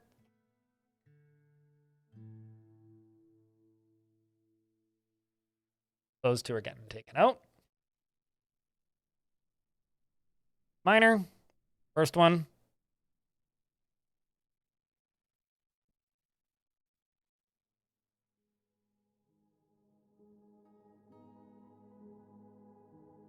It's not going to take them too much longer, right?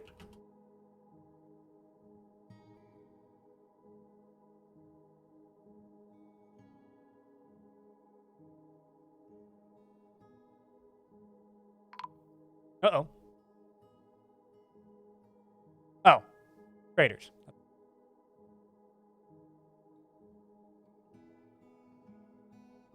The wagons can't get to the site due to the fact that there's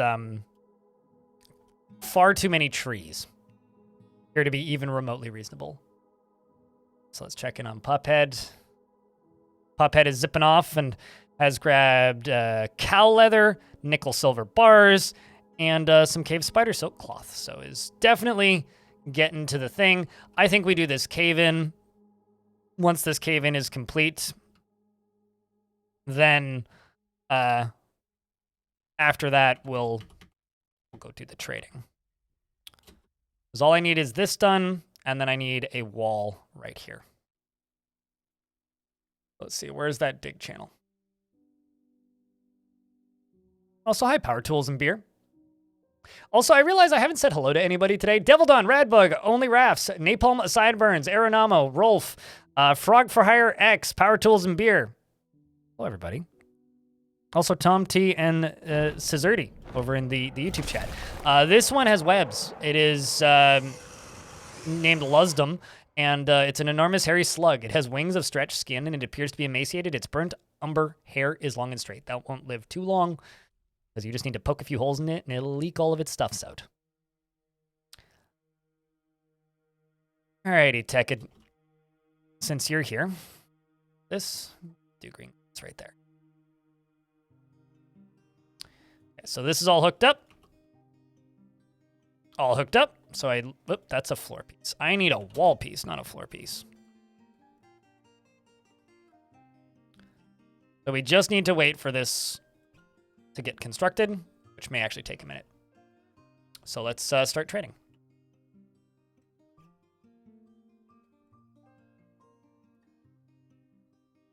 We're gonna bring all of the old clothes, of which I actually have quite a decent amount. Quite a lot of shoes, actually. Shoes and socks. Interesting. Only one Dwarven faction actually showed up to trade this time. I wonder if it has something to do with all the people that died. At least my home faction is still trading with me, though. Means we're not doomed just yet. Apparently, books are banned exports, which is kind of funny. Oh, green glass. Slay. And you know what? We'll bring that. And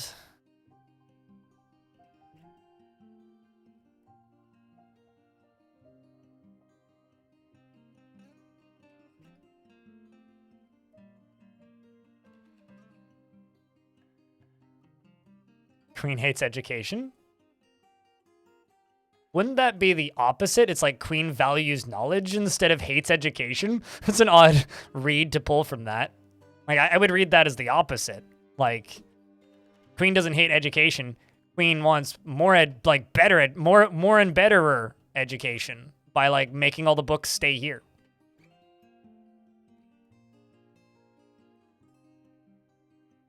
There you go. Puphead has begun a mysterious construction. Any bets on what Puphead makes?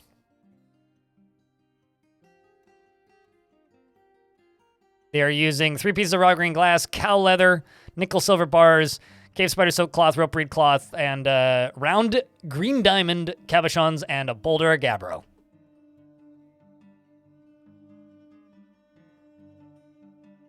That's at a glassmaker's shop. An amulet, you think? You think? Also high stone. It's good to see you. Clearly a sock. Definitely a sock. You know, I like socks. I'm wearing 2 of them right now. The Forgotten Beast, Jawag Yusta Mushrat. Slex Lapalm has Ijat has come. A huge eyeless leerbird. It has 2 long hanging tails and has a bloated body. Its jade feathers are downy. Beware its deadly spitty.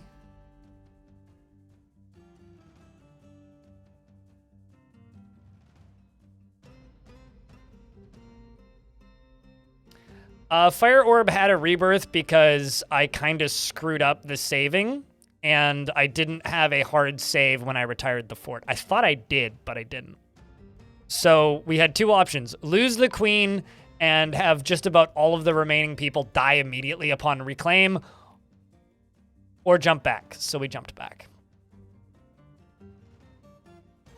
The demon orb killing. Pretty okay. It's slow progress, but, you know. It's getting there. Just waiting on a very heavy thing. It's a trap, clearly. Puphead, the Count of Menace Girder has created That Little Rad. That Fielderad, we'll call it that. A green glass animal trap, and offers it to the Hot Sparks. It's definitely a sock. It's basically a sock. It's like the equivalent of a sock. It looks just like a sock. Animal trap. There we go.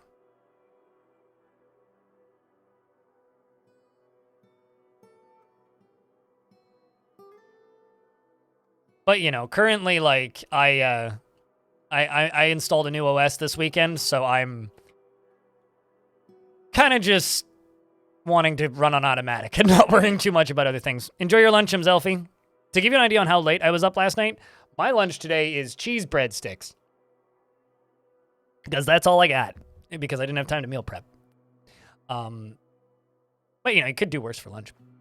It's worth 30,700. This is a green glass animal trap. All craft worship is of the highest quality. It is encrusted with rectangular green diamond cabochons, encircled with bands of tapered baguette-cut green glass gems, and cave spider silk. This object menaces with spikes of green glass. On the item is an image of the Lost Esteem, the Minotaur, in green glass. And that's not scrolling. Why you no let me scroll? There we go. On the is the Lost Esteem, the Minotaur, in okay, so I have to use the mouse wheel. Got it. Lost Esteem, the Minotaur in green glass. The Lost Esteem is traveling. The artwork relates to the wandering of the Minotaur, the Lost Esteem, in the Forest of Speech in the late spring of 30. On the item is an image of a roachman in nickel silver.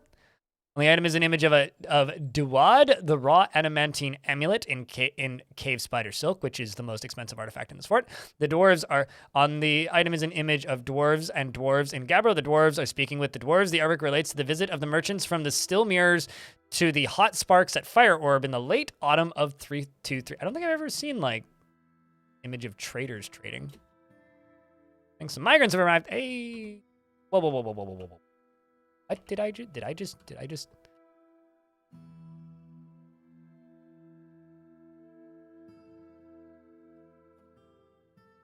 Okay, for a second there, I thought I saw demons fighting with demons, and I was like, what?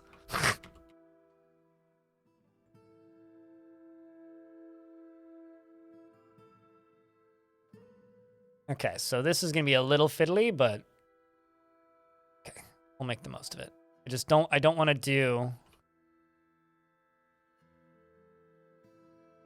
want to do any non-class. If I do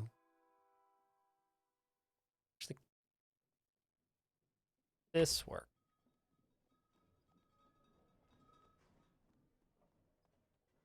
Yeah, okay, so that just trades the whole thing. I do have to do it this way. No, don't do this, but do all of these.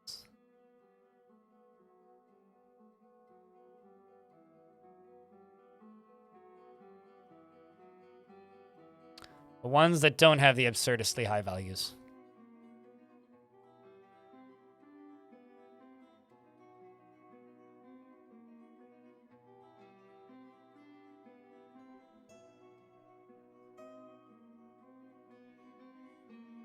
We'll just do this trade first, and then we'll add the other things afterwards.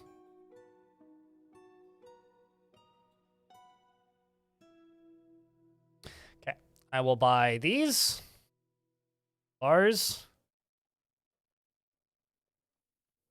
I will buy the flasks. Portable. It's gonna say and all of the cloth, but maybe I do have to throw some of the gems in.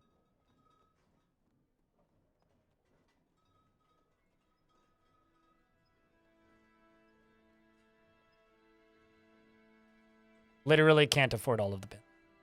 Too many of them.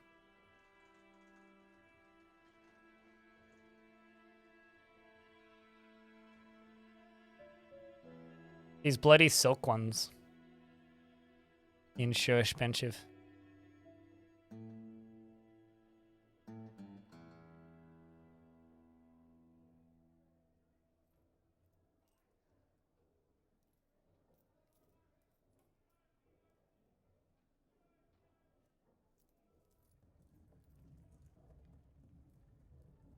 Some of the sheep's wool cloth.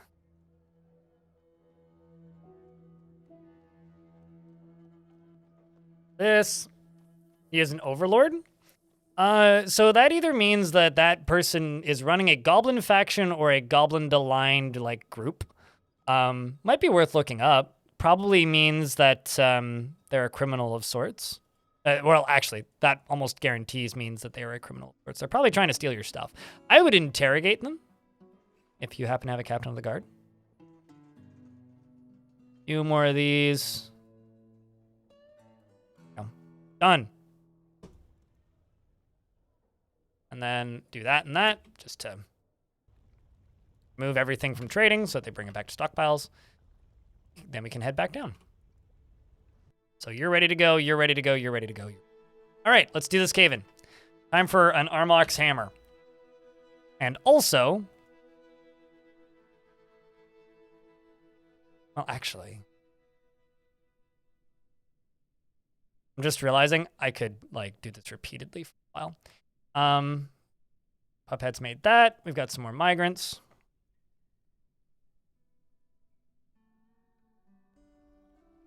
Oh, that's absolutely a DF hack add-on. And I am using DF hack, but I have all of its features.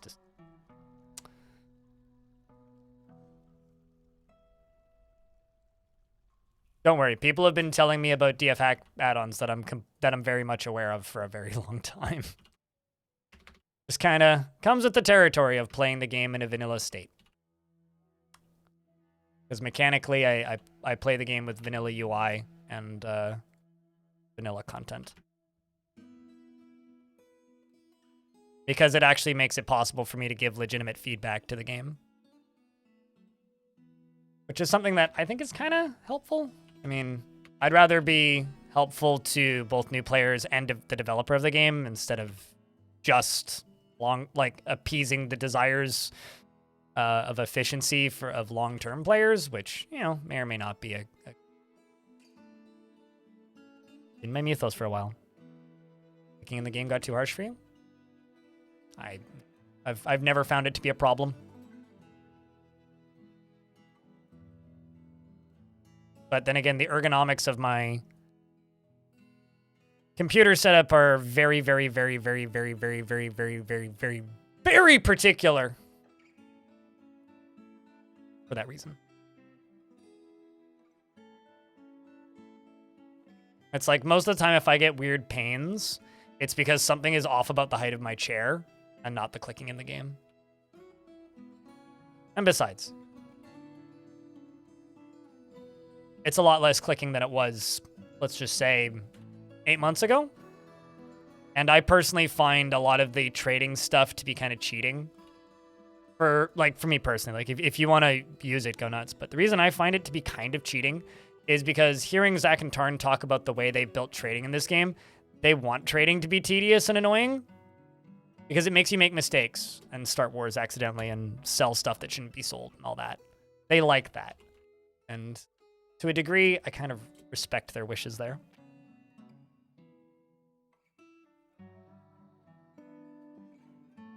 Usually got too many mods for you to enjoy watching. Yeah, that's what I found. It's like everybody knows what the game looks like and plays like in a vanilla state, at least aesthetically. Most of the mods are just aesthetics and flavor anyway, but like everybody knows what the game looks like and plays like in a vanilla state generally, so it's easier to just jump into a fortress that you've never watched before and watch it versus like, you know, you almost always fail when you trade with else. Exactly. Like, I mean, like we've asked for like better bin sorting for a while, and Tarn's just like, but I like the fact that people accidentally sell wooden bins to elves and it screws up their trade. Like, you know, I don't know. This is a development team that actively tries to prank their audience, and it's very hard for them to do that now, so because of, you know, patch notes. Anyway, Hammer of Armok. So Hammer of Armok is when you cave in something onto demons. So Dwarf goes over there, pulls the lever. We'll see how this works. So it drops, it drops, it drops. Okay. So far, so good. So it's caved in down through here, down through here, down through here, down through here, down through here, down into here. And we can wait a few turns and see what happens. So this demon right here, this is a demon of ash. So this one will probably, hopefully, just explode. It's a gigantic quadruped composed of ash. There's a ghost of ash, which will probably, hopefully, very much just explode.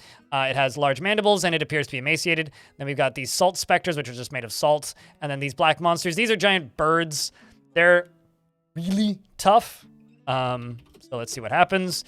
Bits and pieces flying everywhere. Do you have a combat log? No. Do you? No. But one of them did explode.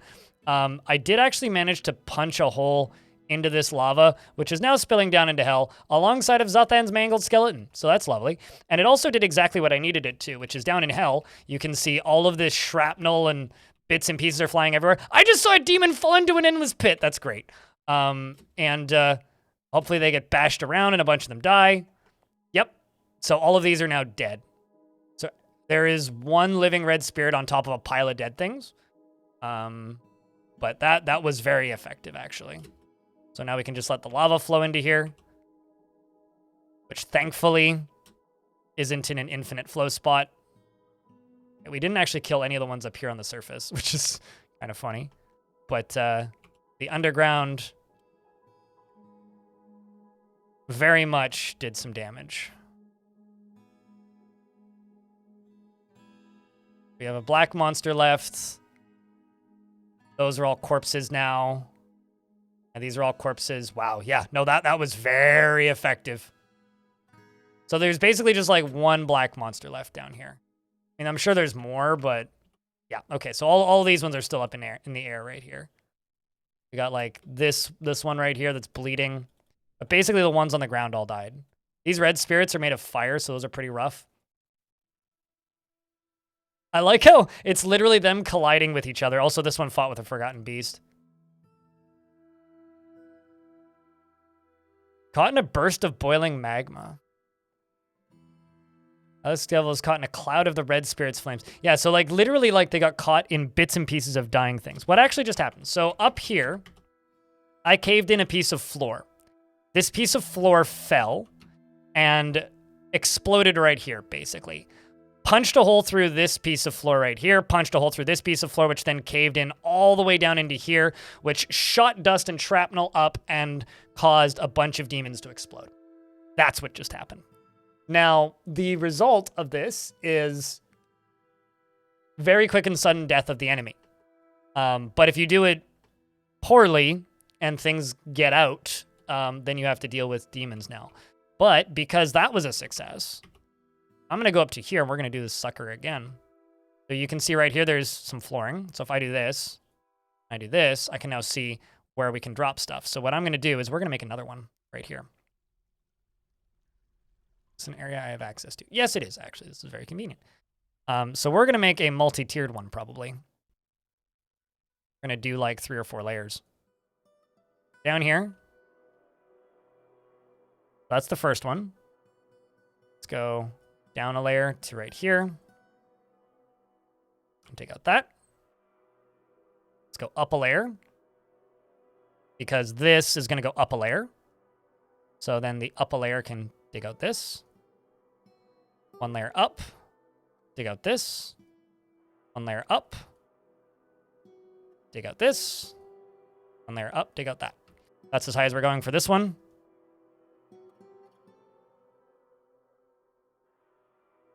We don't actually need to go up this high. There, that'll do. And then here we're just gonna take advantage of that door that I have right there.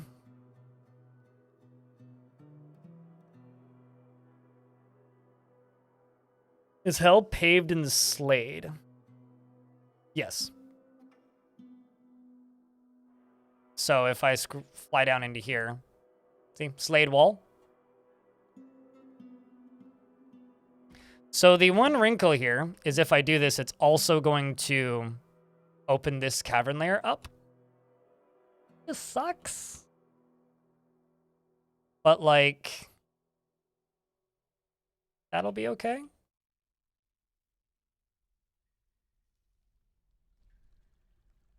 Good afternoon, Blind in chat. Hope everyone's doing well. Doing all right, getting by, doing the thing. So, you know what I could do? Fancy with this.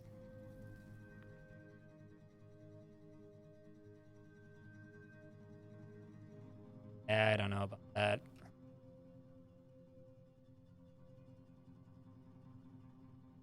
Basically, I would have to...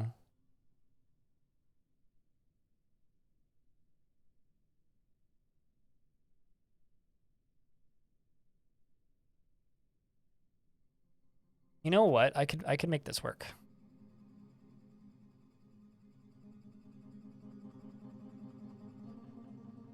I could absolutely make this work. I just have to get rid of these stairs. This is going to be a really complicated cave-in. So what I'm going to try and do is I'm going to try and also cave in a chunk of wall. And what caving in this chunk of wall is going to do is essentially give us an additional line of defense, if you will. So when it collapses, it's going to fill in this. Okay, so I need it to go basically up here and then over to here. Over to here and down to there. So I only need it to go to right there. And so currently it's sitting right there. Okay, I need you down. This goes away. This goes up. And then how far do I need you to go? That's going to be my marker. That's where it's going to stop. Well, aside from this looking like an absolute mess, I assure you this is way less complicated than it looks. You following, chat? I don't know if you are, but if you are, then yay! I'm doing my job all right.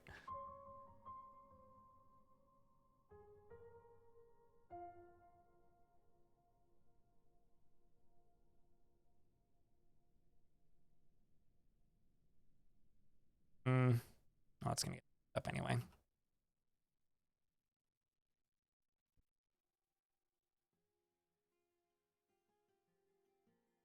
Don't worry, you never follow? All right, well then just go wherever you gotta go. But you're really enjoying it? Well, that's good. Dwarf Redeem's not working? They should be. I mean...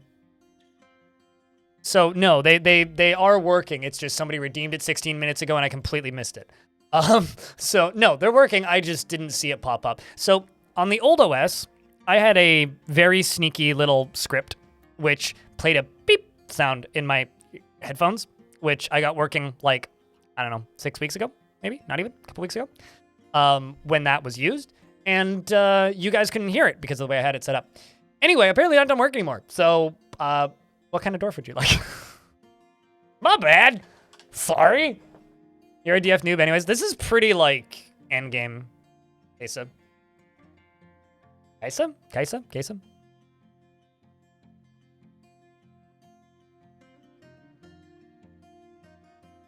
But yeah, what would you like? Beard or no beard? Happy, mad? Any particular job requests? Just don't be too specific about personalities and get you a dwarf. That's my bad. I'm dropping a layer like an old aquifer trick. There we go. Somebody knows what's going on. Also, I think I've got ghosts that come. So yeah, Bone Dolphin, what kind of dwarf would you like? Do you have any particular preference? Any bone doctors are free. I can, if they're not, I can make you. That's easy enough. Let's see. Do you want a beard or no beard? Because my one bone doctor's a lady. I can make a male bone doctor if you like. Depends on your preference. But if you say gender doesn't matter, we can give you Fath.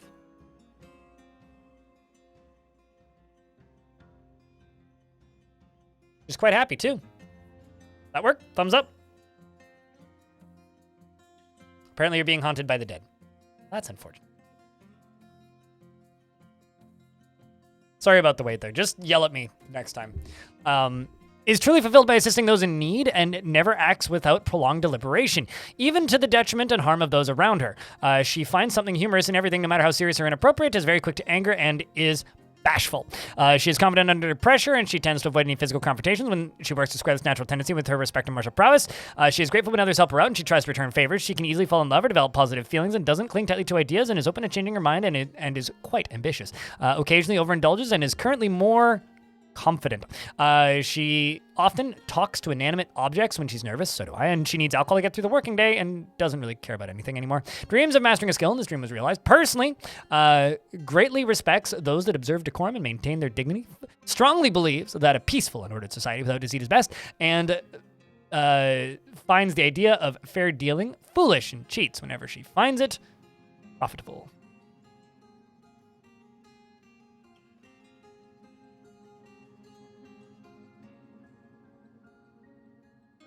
Also, thanks for the doctor. The dollar. Indie dev. X100.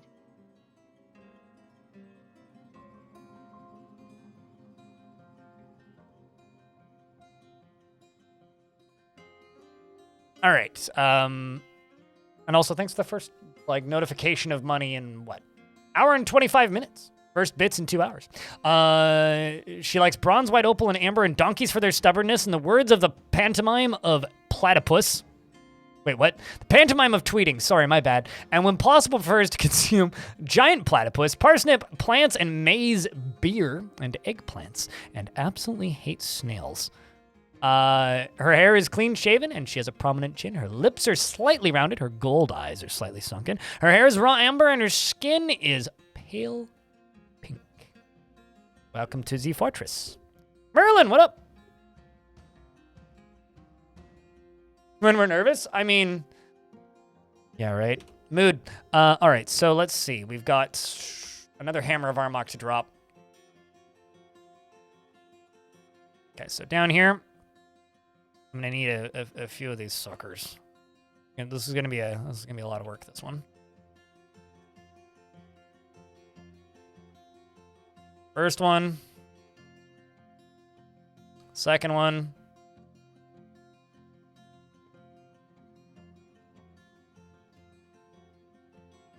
Haven't made it up that high yet.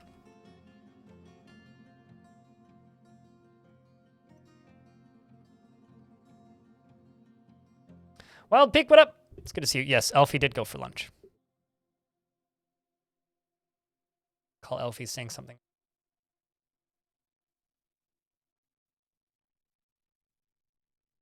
You're a bit fath yourself.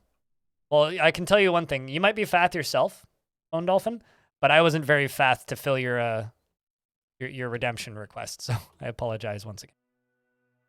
Okay. So hopefully that will negate any potential problems. And I'm also going to need some more rock mechanisms.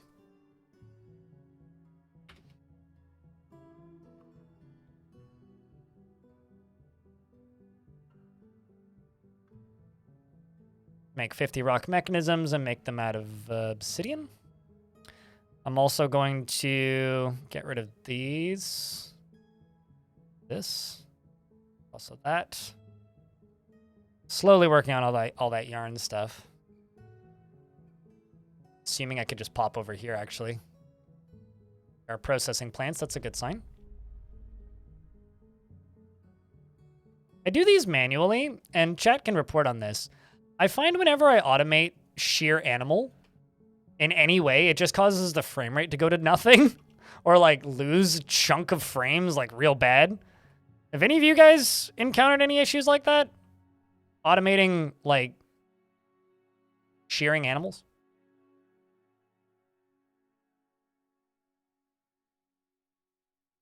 Because I certainly have, so.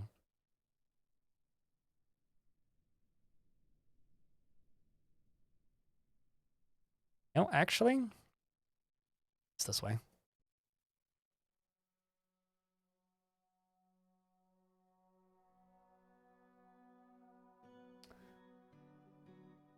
How'd the cave-in go? Pretty flawlessly. We got a lot more demonic casualties, and we're about to drop a bigger final one, probably. So these are mostly bodies. I mean, there are still some down here that are seriously injured, but a lot of the ones that aren't flying are all dead, and the ones that are flying are now very limited in numbers. This one killed a forgotten beast, and thus is legendary. Well, all right then. So now we're going for probably a final cave-in on this section, which, if all goes well, will both cave in and also leave us with a safe location to, well, maybe not a safe location. We'll stop the demons from being able to get into the cavern lair, ideally. It may not fully work, but here's hoping. You always forget about that mechanic. You know, for years I did too, but I will tell you, it is quite useful.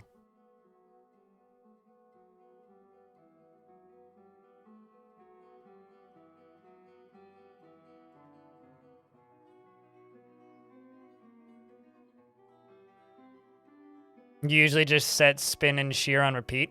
Yeah, that's usually what I do, but like, I guess that's why I'm asking, because like I've tried to like set it so that it goes off once a season or whatever, and the result is it always just cancels immediately, or not cancels, but like causes a lot of job cancellations. It's just kind of odd. It's one of those weird job cancels that I just can't figure out how to not do. That makes any sense? Just always happens. Like, I wish I knew a way around it, but I don't.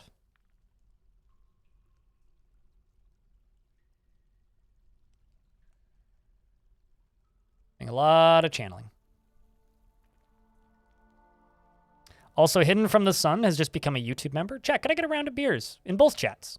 Or Hidden from the Sun becoming a YouTube paying person thing.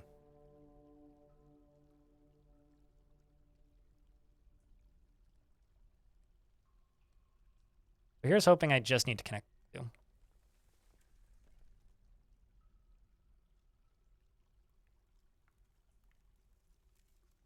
You know what? Why don't I do this instead?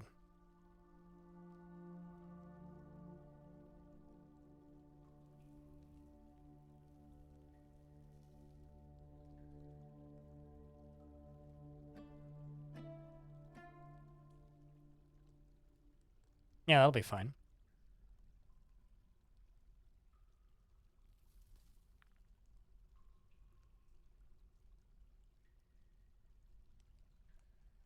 This isn't even remotely confusing to look at. It's funny because it's like, often when I'm asking, hey, chat, are you able to follow what's going on? It's because I'm having a hard time tracking what's going on, and I'm the one playing the video game.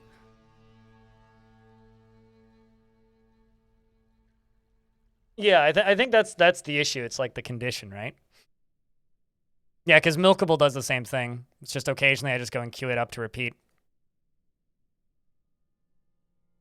But, you know, it is what it is. It's fine. I will survive.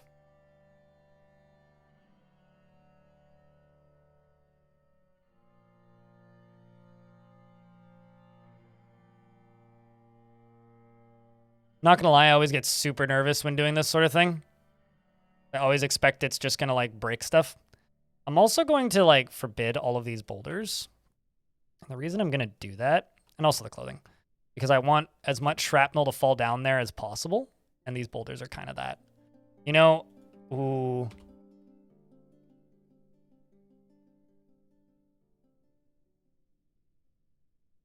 Okay. I'm gonna do something. I have an idea. Chat room. And I want to know what you guys think of this idea. I'm gonna unpause my collect sand jobs.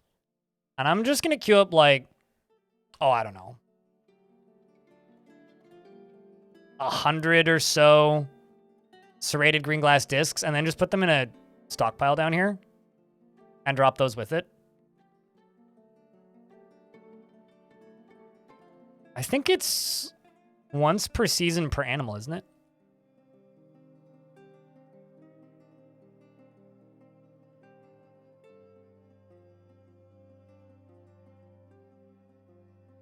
Let's just queue up 100. That'll be fine. So let's go down here. Stockpile.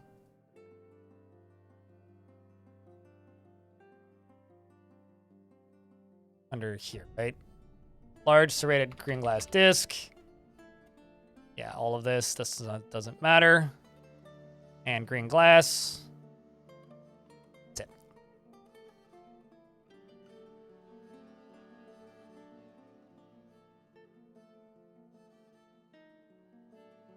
This could never go wrong. I mean, nothing could possibly go wrong here, right?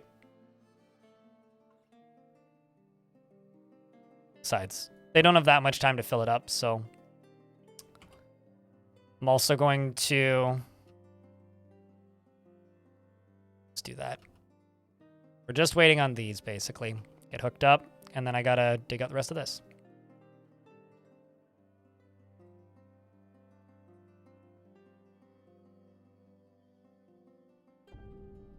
Which dwarf took off his pants? Probably a dwarf who was about to turn around and then go, like, get a new pair of pants. So I wouldn't go judging the dwarf based on their removal of pants. New pants became available. Perfectly reasonable time to go get new pants. Wouldn't you also take your pants off and go get new pants if you were told that you could have new pants for the first time in 2 years? I mean, I probably would.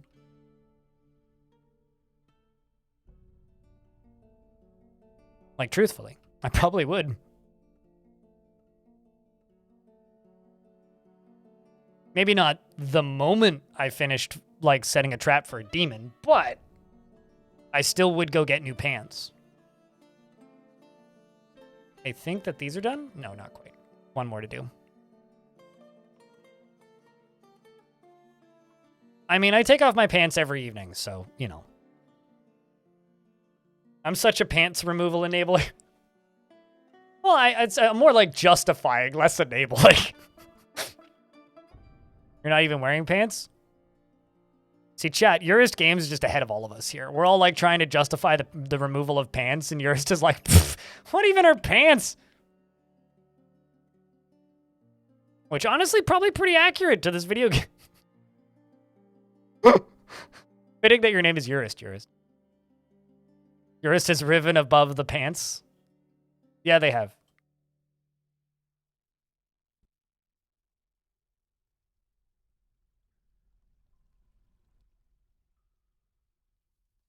A stray puppy has been found dead. Well, that's a damn shame.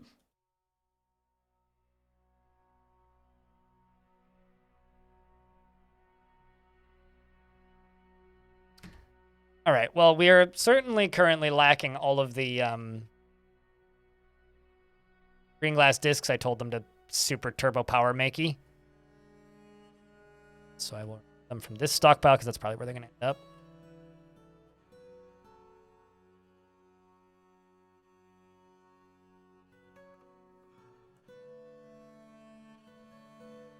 Also, unrelated to anything, why is Kubok's skeleton right there?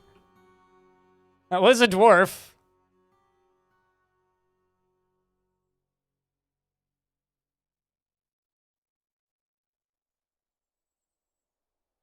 This one. I don't know how long they've been dead. But at least we can get rid of it.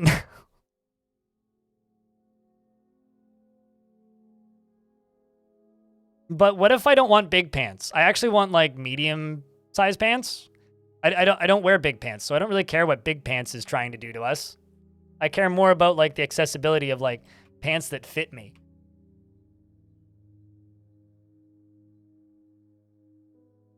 You know? What are we storing in stockpile? Ah. Thought you saw miasma around there earlier? Really now? Well, I didn't.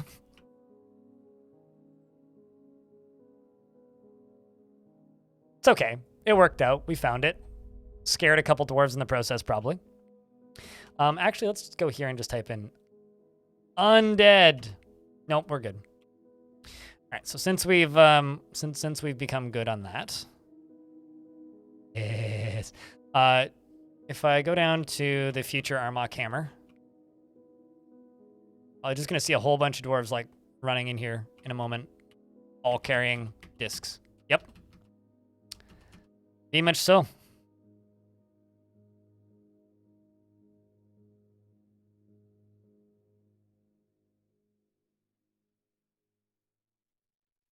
So that's the last. Those are the last of the connective bits. So now we just wait for this to be full. By the child that I expelled earlier. Probably. That wouldn't surprise me. I don't doubt it. I have no idea. I'll be honest, I have no idea who killed that dwarf. But I don't doubt that what you're saying is accurate. We're also going to remove these boulders because might make it all shrapnel. I don't know how much is actually going to make it down in there, but hey, if two of them do and one of them hurts something, it's worth it.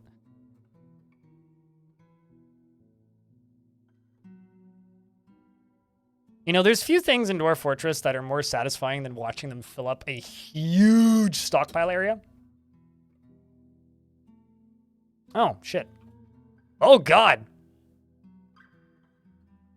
Snail just got murdered by a ghost, chat? So, that's... Huh. Rest in peace, Snail. No, you got battered, which basically just means that they probably ripped her intestines out or something, because it was while she was sleeping.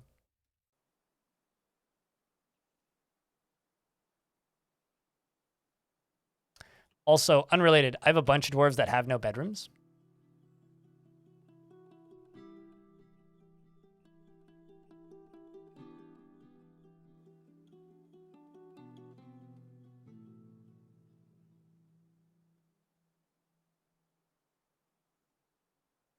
The Raging Cave is getting a bedroom upgrade. Did I not queue up one for you? I thought I did.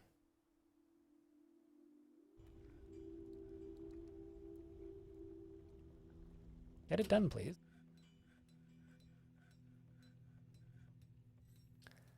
Are we pre the Hellenating? So we have demons in the fishbowl. So now we are slowly doing the Hellenating, yes.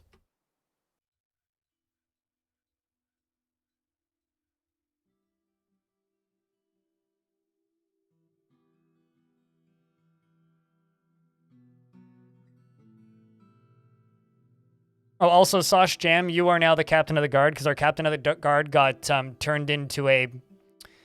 What's the inverse of a popsicle? Charcoal.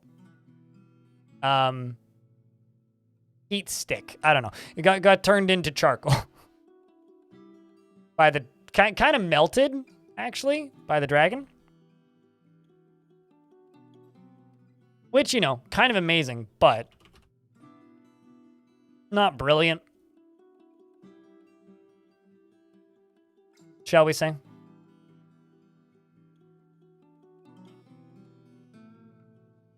I mean, so your dwarf's important. I mean, I think you're handling it well. I mean, you're quite happy. You're currently storing an item in a barrel. You were, you know, a legendary mace dwarf with many kills on necromancers, dwarves, and other things, as well as you even killed a demon. You're one of the few survivors of the actual demonic invasion. You killed an ape monster, which is like kind of crazy. So your dwarf is a legendary individual. I think you've earned the ranks that you have. And you know, yeah, you are the outpost liaison, but you're more than just that. You also can't stand and are probably running around on a crutch. Yes, you are. You're running around on a crutch. And so you're probably whacking people with your crutch periodically when they commit crimes.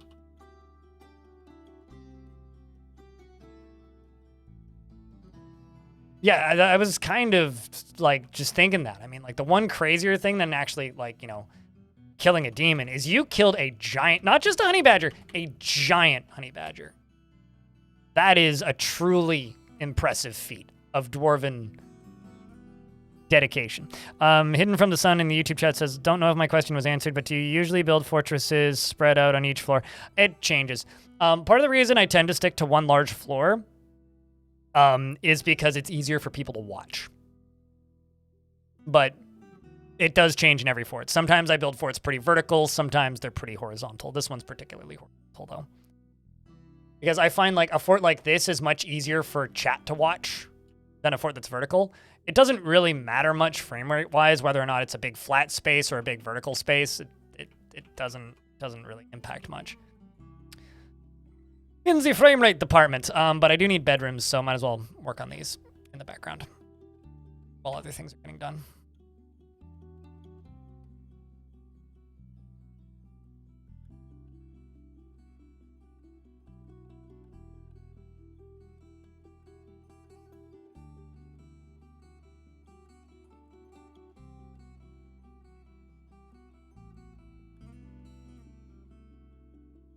Although, you know, it's kind of funny. People were talking about DF hack stuff earlier. It's like what I would give for a remember most recent material or a flood fill feature. I think a flood fill feature in Fortress mode would be incredible. The game has had features like that in the past, but I don't know if it would ever happen, but it would be really cool to just be like, click, drag, and it just like just being able to click, drag here, and it would just understand that there are walls there. Life would be so good if we could do that. I have a feeling we're probably moving in that direction, though, because I've heard rumblings about such things. I also like that it changes the ambient sound effects once you've released Hell. It's like you've released Hell, and now it sounds like a haunted biome.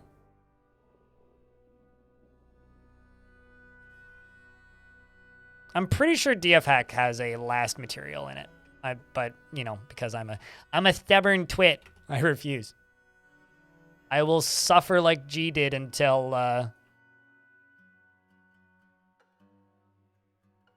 they get added to the video.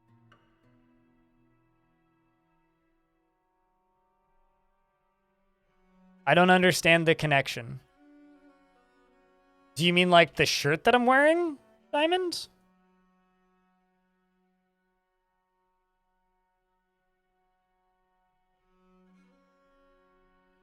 Because not really, no. I mean, I've owned a few of these for a while, but it's been like that kind of weather where it's like too warm for hoodies, but like not warm enough for a short sleeve shirt just yet, but like still too warm for hoodies. So I'm wearing like else.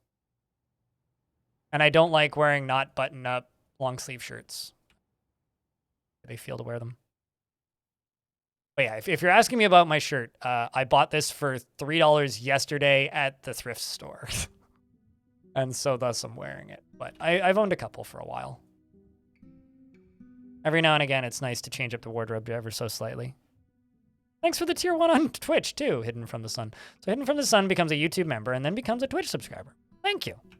You will get your questions answered way faster here on Twitch, but I appreciate it.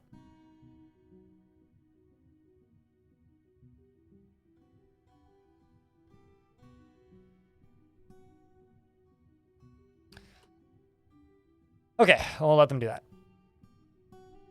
Shout outs to thrift stores. You know, I did buy this shirt yesterday. I have something to admit, chat.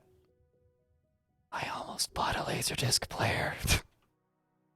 I have a really nice one right now and I want it, but I didn't. I resisted. I did the smart because I have nothing to play on a Laserdisc player and no actual reason to own a Laserdisc player aside from that they look cool. So I didn't buy the Laserdisc player. Honestly, if it was like under $50, I probably would have bought it, but it's $150. So for how long did I resist it? As long as it took me to see the price tag. I was like, ooh, really want that Laserdisc player. And then I looked at the price. I was like, never mind. I no longer want that Laserdisc player. It's a really nice, it's a higher end Pioneer one. That's one of the nicer Pioneer Laserdisc players.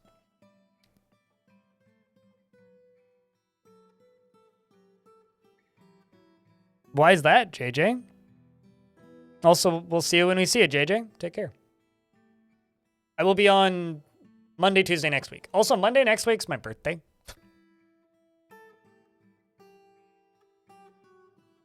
Okay, so it's the same model then.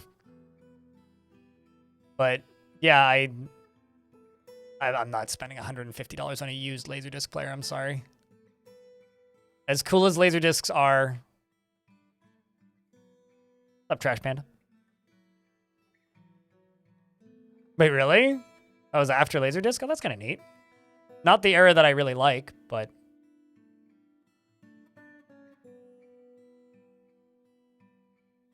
And the Metalhead t-shirt to flannel pipeline is real? Oh, trust me, the Metalhead, like, stuff is not changing anytime soon. But I will say this. Hey, chat room, have you guys heard of a little band called the Psychedelic Porn Crumpets?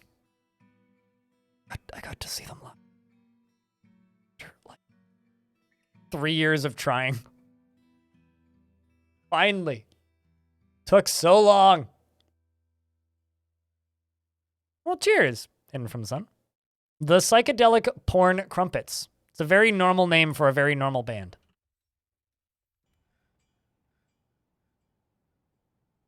There was a lot of King Gizzard and the Lizard Wizard t-shirts at that show. You're interested based on the name. They are an Australian... They call themselves psych rock, but it's like... Okay, so think about this. Imagine Pink Floyd, okay? What if the songs weren't 40 minutes long?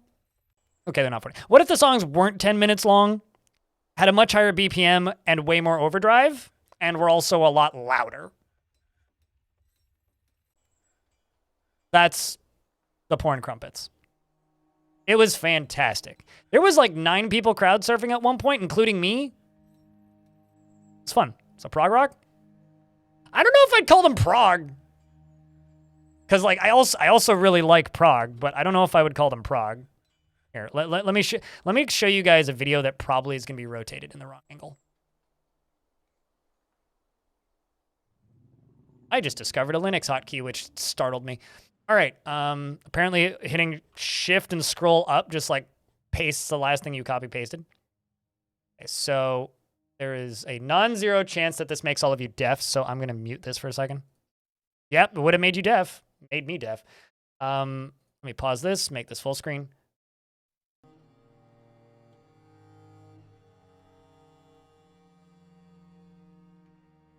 Okay, so first off, that's the band, right?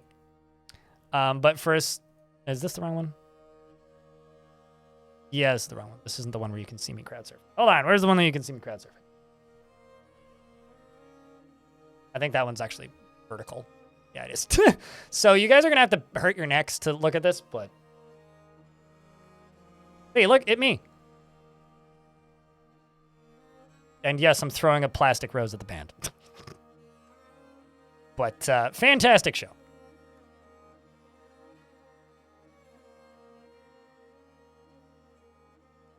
Absolutely fantastic show. Good to know before entering passwords? Yeah. What's up, Floyd?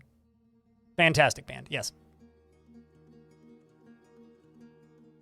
They sold out that venue, and I haven't seen that venue sold out in a very, very long time. And this coming weekend, I'm going to go see the Unleash the Archers. Same venue. So, looking forward to that as well. Our hometown heroes, if you will.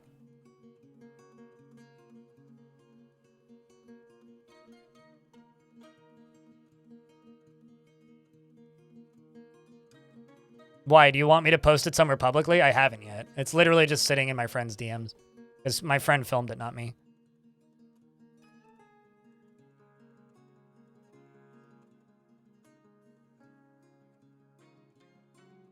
Also, something that was kind of funny is my keyring is on a TwitchCon lanyard from TwitchCon Las Vegas. While it was like the second or third time I was crowd surfing, and like I wrap it around my belt usually, so like loop it around my belt so I can pop it out and drop it and whatnot, and it just makes my life easier. And somebody like smacked me in the side and pointed at my leg and said, "Fucking TwitchCon nerd." That's the first time anybody's actually like commented on the fact that I have a TwitchCon. There we go. Now we should have enough beds.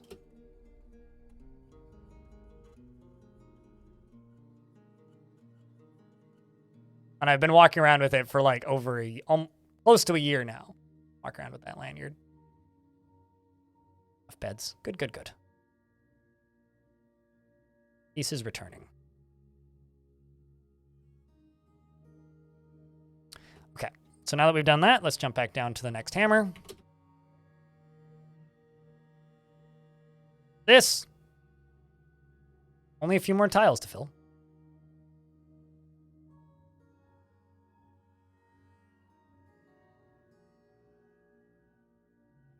Says the person who know what it even it nerd. Chat room, can anybody translate what Diamond just said?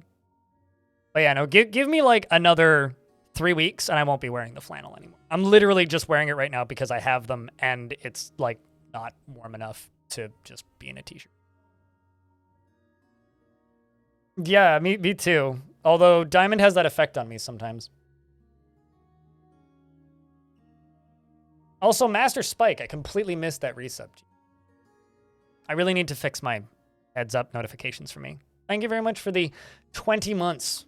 Or no, the 17 months. It was just 20 minutes. Shoutouts to Master Spike. Make some good tutorials on how to make computers in Dwarf Fortress. Go look up Dwarf Pudding. And you find it.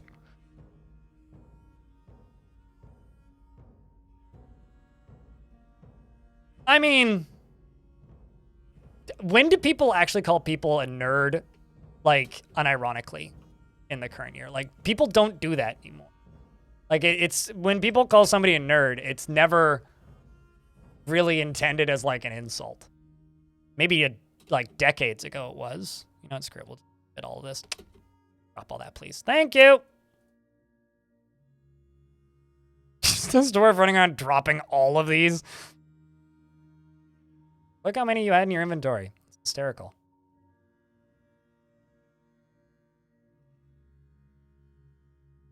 That.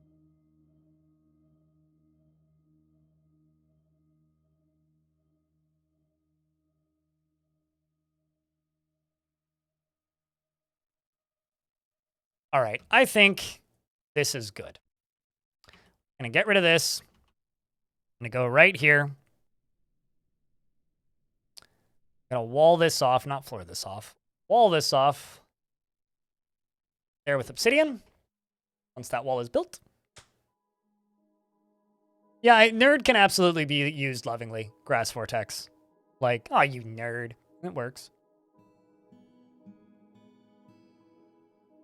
It's cold and effing rainy here. Yeah, I mean, right now, what's the weather here? I'll try and speak American for some of you. Yeah, currently it is 12 Celsius and 53 Fahrenheit and like 91% humidity and 90% chance of rain. So if my tomatoes survive tonight and tomorrow night and the night after, we're good. If they don't, I will be sad and cry a little bit. But it's supposed to be 7 degrees Celsius tomorrow night. 8 degrees Celsius tonight. Tomatoes tend to die if it goes below, like, 8. So, and if they've just been planted, they tend to die if it goes below 10. I'm kind of worried about my tomatoes. So, cross your fingers from my tomatoes, chat. Okay, so the last few boulders are getting removed. We'll just forbid that one. We're waiting on this. I'm going to go check something. I will be right back.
Looks like.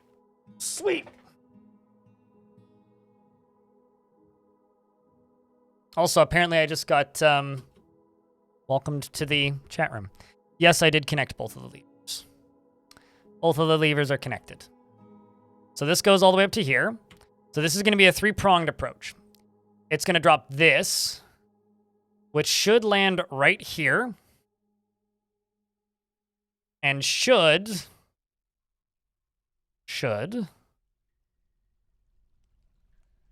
also block off that. Should block off their way out here, hopefully. Actually, I don't think it. Yeah, it probably. Anyway, well, that's a miscalculation on my part. This is then going to fall down underneath this, and then these are going to go straight down through here. Hopefully kill this guy. Hopefully kill or damage these guys. And then the remainder of it's going to fall down into here and hopefully do some more damage to these guys. So, let's see how this all goes. Firing Armox, Hammer, MK, I don't know what number. Chat room, can I get a, I don't know, round of beers or something?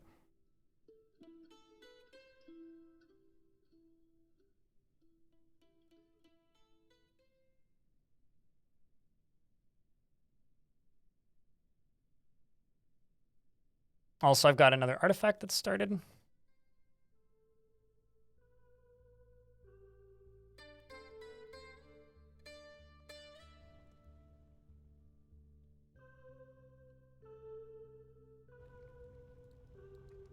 Interesting.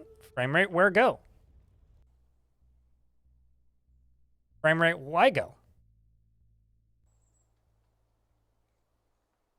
That looks like something, Stone.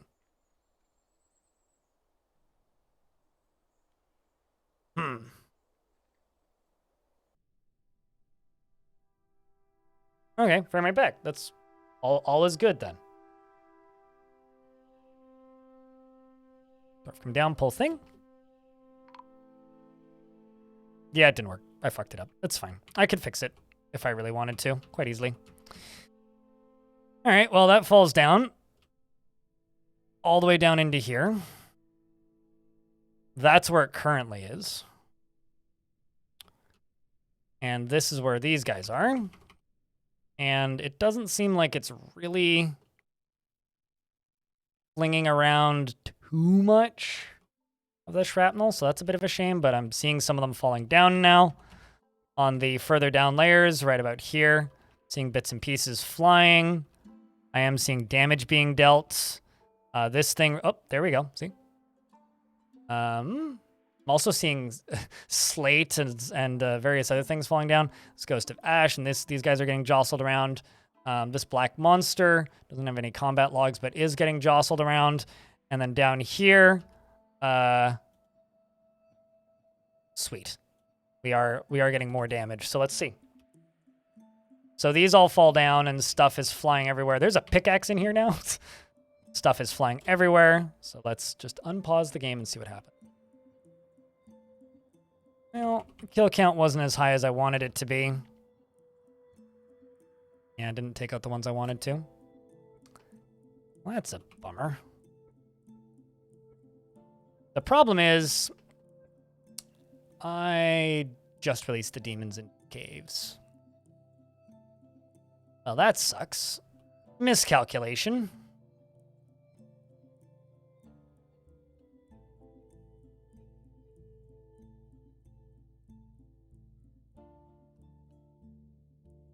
So now I need to do this. Head for the caverns and cut down some mushroom trees? Well, I mean, okay. So I was slightly worried that this would happen. But here's why this is okay. We're going to be very busy.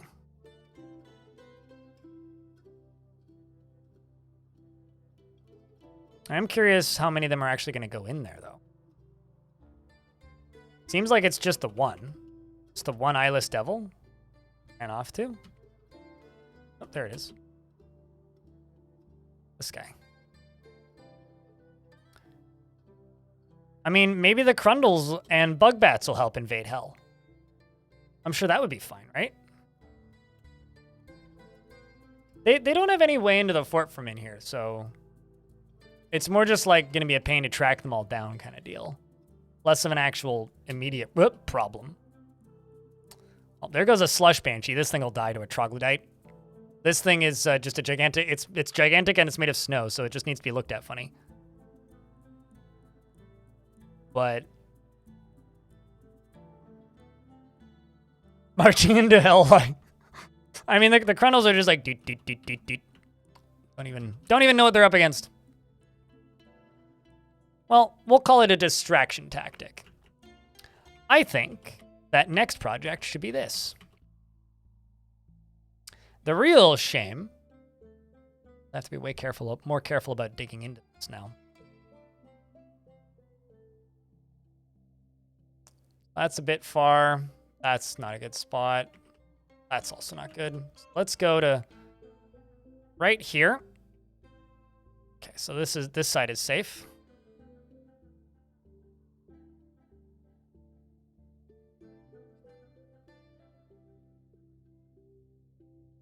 Right here. Out a bit so I can see what I'm doing. So this fun spire is right here. See, I can...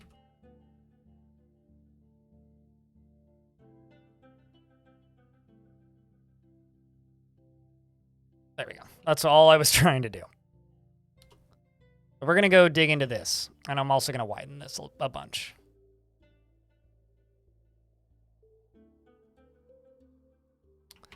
Because we are going to be doing something very similar to what we've done in the past. Digging into here.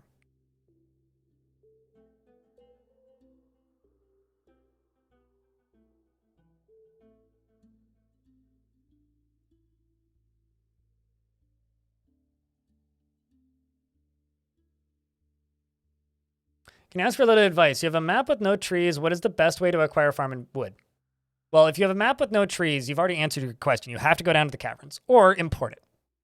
But if you think the caverns are scary, import it. Basically, every time you trade, just ask whomever you're trading with, whenever the little pop-up thing saying, hey, what do you want us to bring to you next year? Just be like, give me wood. I've definitely done forts like that and been absolutely fine. It's a little slow for the first few years. But even the elves like bringing you wood. Just also, if you purchase things from traders, they bring more of that thing next year. So as an example, if you ask them to bring you wood every year, they'll eventually just bring you wood. If you ask them to bring you, like, I don't know, something else, they'll bring you something else.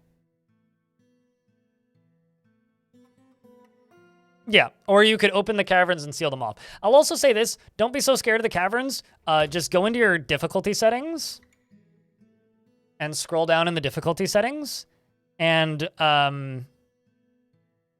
go to wilderness activity. Where is it?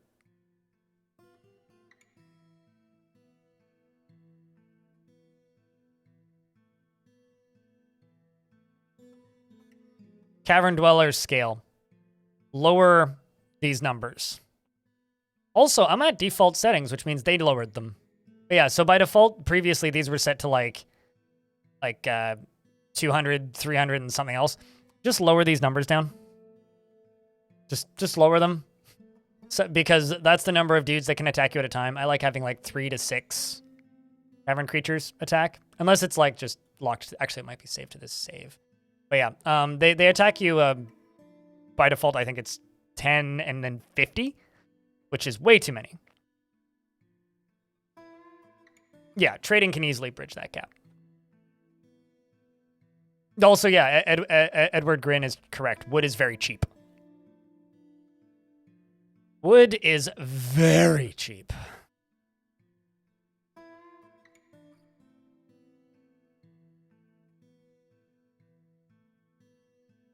So let's see.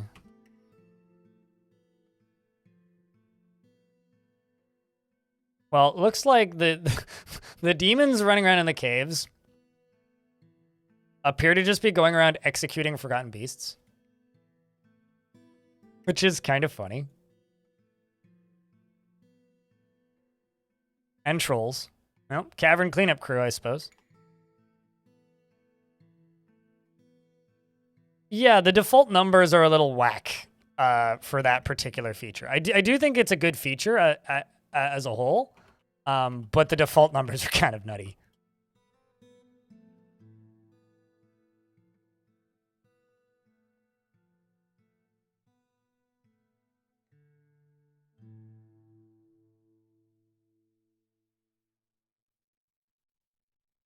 Also, just going to get rid of this and have a neat little pillar right there. And I think I'm actually going to go pen pasture down here. Let's go here and type in war. And we're just going to bring a bunch of these war dogs down. Because I don't need that many in the front door anyway. I'm bringing them down here. It'll be helpful. Hunt Beast, aren't we on the same side? Not really. Because demons have genitals.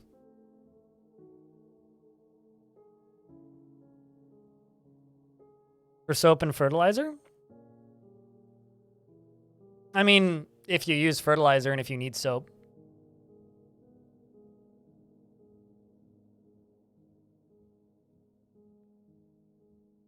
That sets a hard cap on dwellers. Why don't you just like change your difficulty settings? I will never fully understand the use of mods or external tools to do something that you can do with 3 clicks in game. I will never understand that, Yvonne. It's like, I don't get why people do it. I don't get why people find it necessary. It just baffles me.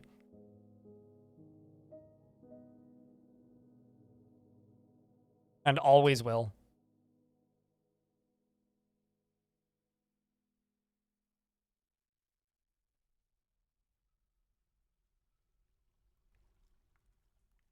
All right. We'll dig this out.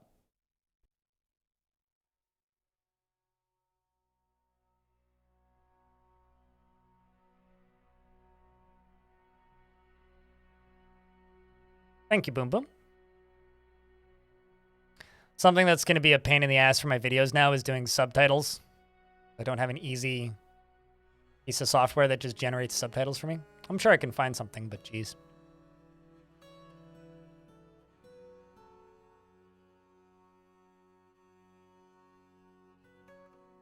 I think, like, you know, the highest casualty count I've had from any kind of monster in recent memory was that one in the Glacier Fortress that just spread all of that frozen extract and everybody just kept getting reinfected every time they walked through snow.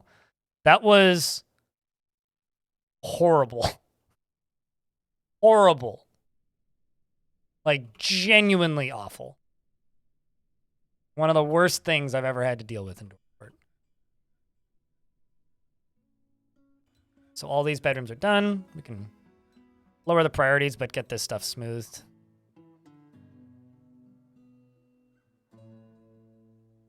So that they're happier-ish with their bedrooms. Happier-ish.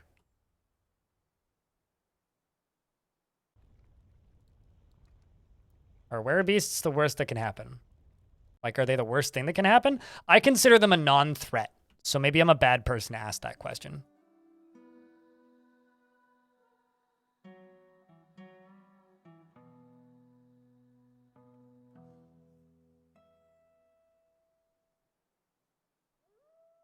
Like, I don't even consider them a threat. But, like, are you saying, like, are they the worst event? Absolutely not. They're a trivial non-concern if you, like, prepare accordingly. But then again, you could almost say that about anything. I think that the creatures in Dwarf Fortress that are threats are forgotten beasts and titans that show up at inopportune times because they're trap avoidant. That also happen to have syndromes or some sort of effect attached to them that makes the dwarves incapable of fighting. That is the worst thing that can happen.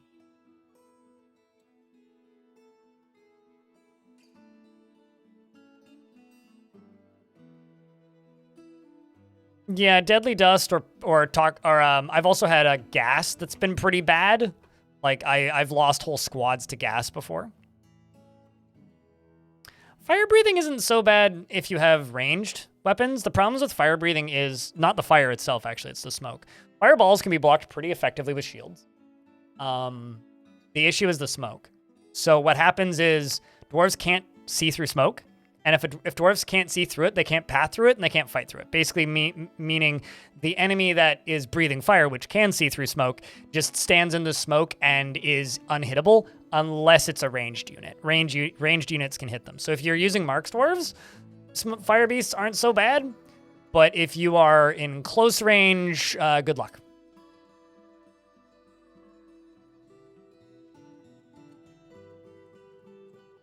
Into where snails? I mean, here's the thing, right? I would describe that as not even remotely properly prepared, right? So if you have were creatures hanging out in your tavern, you're not prepared, right?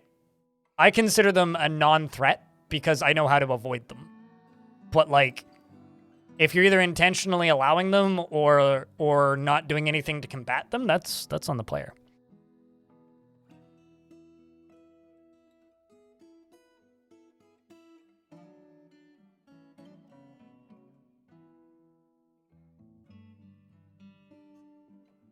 Webs can get in.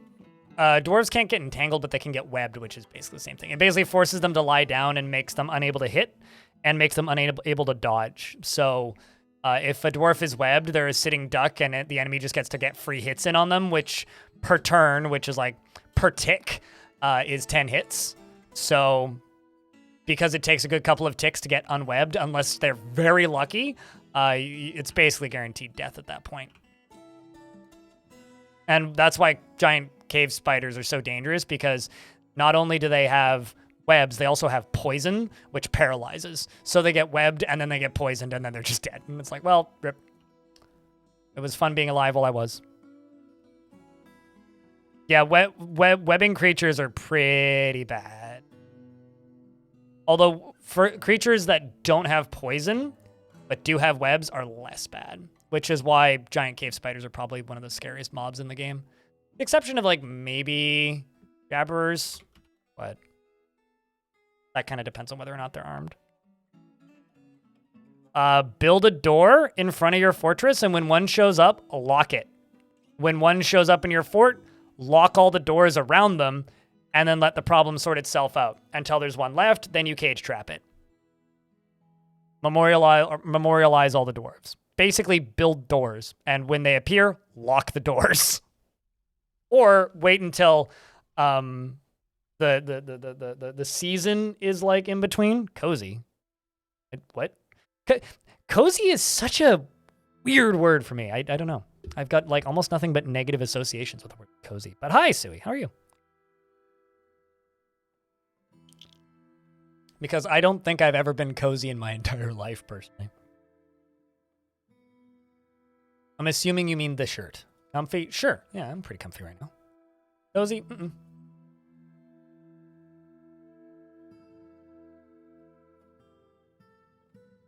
But how are you, Sui? Also, if you guys don't know who Sui is the mastermind, behind the hot potatoes. So Dwarf Fortress Hot Potato is like her branding, her thing. Just go give her a follow. She's good people. How goes the reclamation? So we had to cancel the reclamation because go watch the beginning of the VOD. Not explaining it again. Long story short, we traveled back in time a little bit.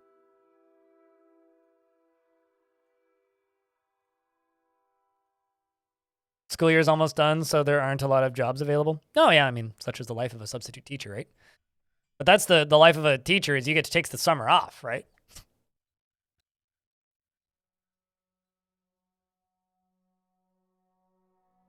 You'll be sure to watch the VOD. There you go. Simply put, we jumped back to before the last stand. Hopefully you'll have the funds and you won't need to work retail. Yeah, to hell with retail.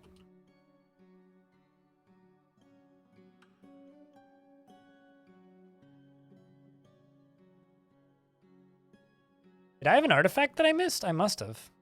Thought that completed. Bob the glassmaker has gone berserk and is now dead. And somebody else is now dead. Cashmere, goat, rest in peace. Basically, Fob here attacked a dwarf with no arms and killed him.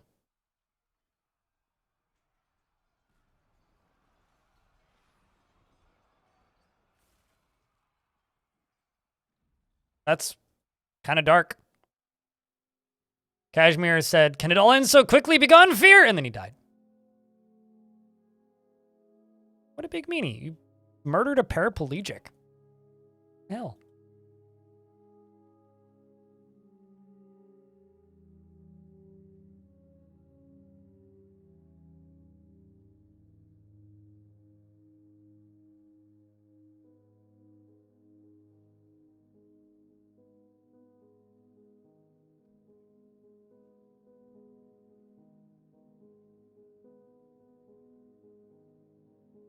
Okay, so Thob Etur.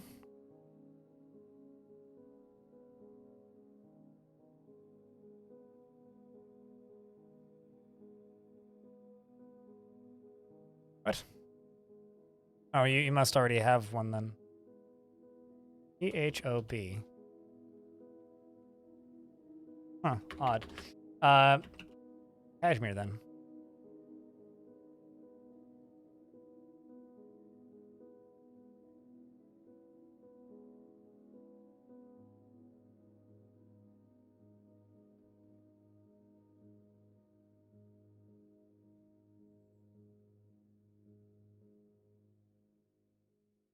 Iton's fighting with whomst.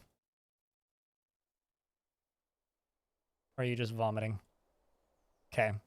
I ate a meal, I'm content. How fragile we are. This does not scare me. I ate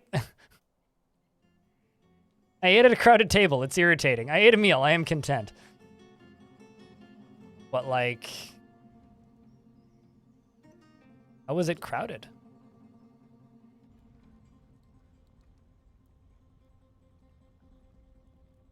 We'll just deal with you this way.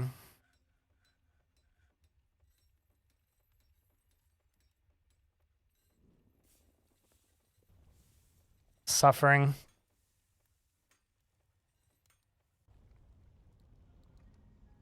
Okay. Can it all end so quickly? Yes. In fact, it can. It just did, even. All right, so this next layer is safe. We can just go beneath it. And I'm also going to jump over here, and we're going to place some more of these. Sure. I've got ghosts flapping around somewhere. Yep. Most certainly do.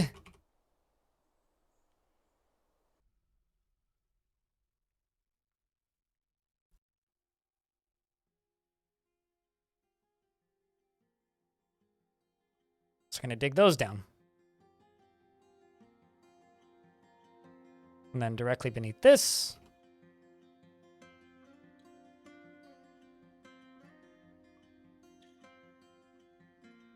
One second on that dwarf redeem. Could you call somebody out for me? Or, like, come up, figure out a username so that I don't need to select. But sure, Yvonne.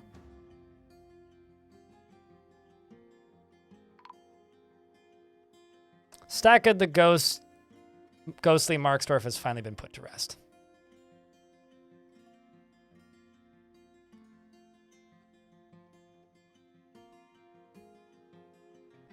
How are we doing on bars?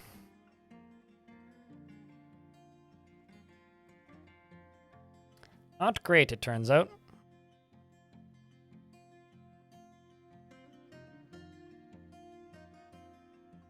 Let's make copper shields.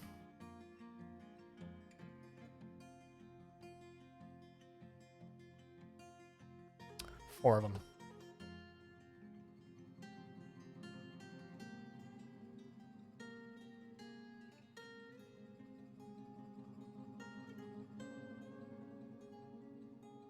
Almost a year. Almost a year, Gigmoth. First person in the YouTube chat to name a profession gets a dwarf named after them of that profession. Shout a profession, YouTube chat. This is by royal decree of our friend here, Yvonne. Have I heard any patch news? Nope. No, it has not. The last thing I heard was last week when Kit Fox was in my chat and they said,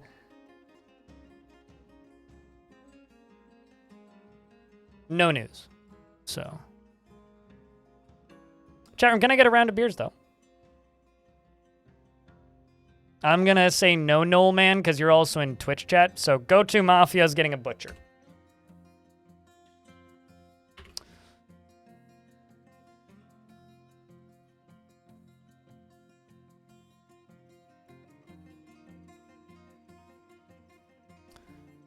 Gatto Mafia considers spending time alone much more important than associating with others, and has a calm demeanor and takes offered helping gifts without feeling particularly grateful. He has little interest in joking around and is not particularly interested in what others think of him.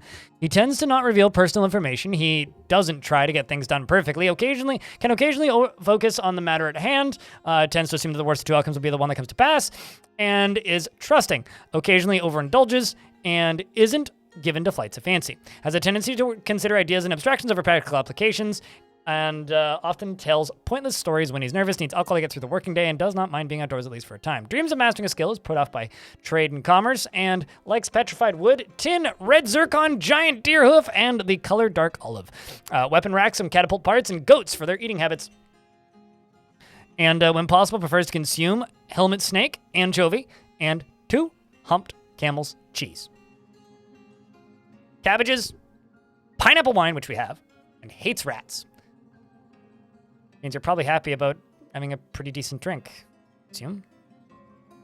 Yeah, pretty decent drink, see?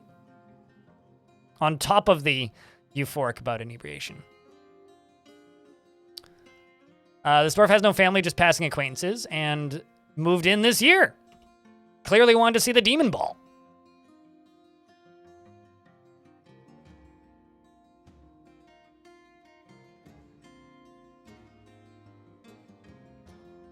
I gotta scroll down to here.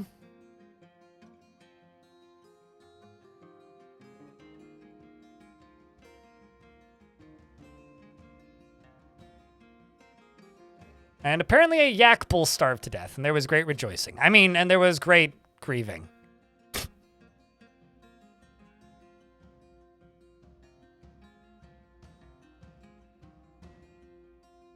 So people are sparring.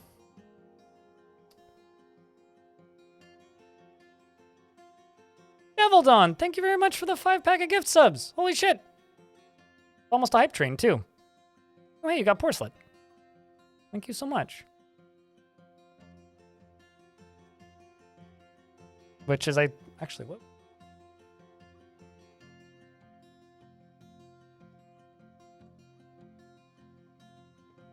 That is their, like, almost 2-year resub. Well, thank you. Kashmir, thanks for the $5. Appreciate you greatly. Kashmir 0 it cheered. X500. Thank you much, chat. We're almost back up to 900 subscribers. Currently at 895.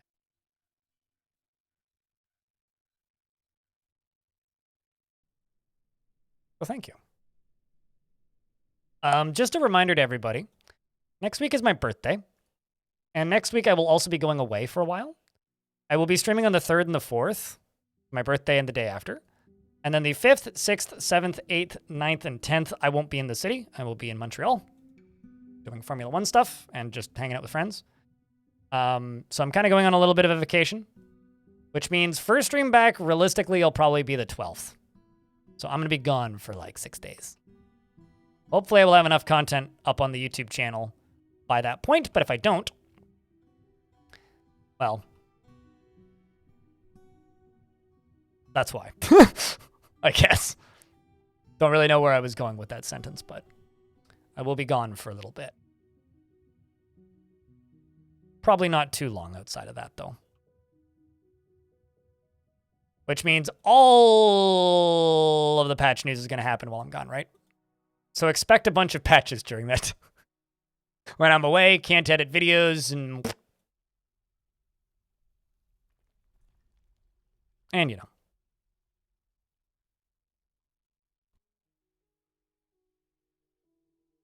If you don't, then have a happy birthday. What? I mean, I will be streaming on my birthday, so it won't be a super long stream, but I will stream on my birthday. I always stream on my birthday for at least a little bit. Good, Elfie. It'd be a shame to think otherwise. So many construction jobs. Oh, I see. I mean, here's the thing. I worry literally every second I'm not at home and working. So, called being self-employed and having some pretty hefty anxiety sometimes. I'm just constantly. It's when I'm not working. Helps that I like working, though, so there is that. I do, surprisingly enough, enjoy this job. Elfie is Big Bean and can do it. Yep. Yep. I think Elfie has survived some of my past vacations. Fortunately, it's not like I go away for 3 weeks. I don't have that kind of money.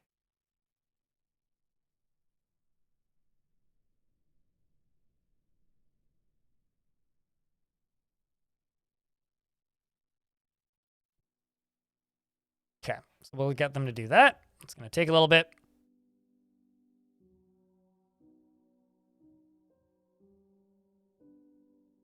But yeah, damn right, Elfie. I'm sure you can do it. You'll survive. Okay, so checking down in here. Most of these suckers are still in here. Vast majority of them stuck around. So it's just a few that are out in the caves now. I haven't really seen much from them in a while. Devil Dawn. Cheered. X200. Thanks for carrying the hype train, Devil Dawn. Where are you going here, Banshee of Shadow? Flapping around, are we? Spooky.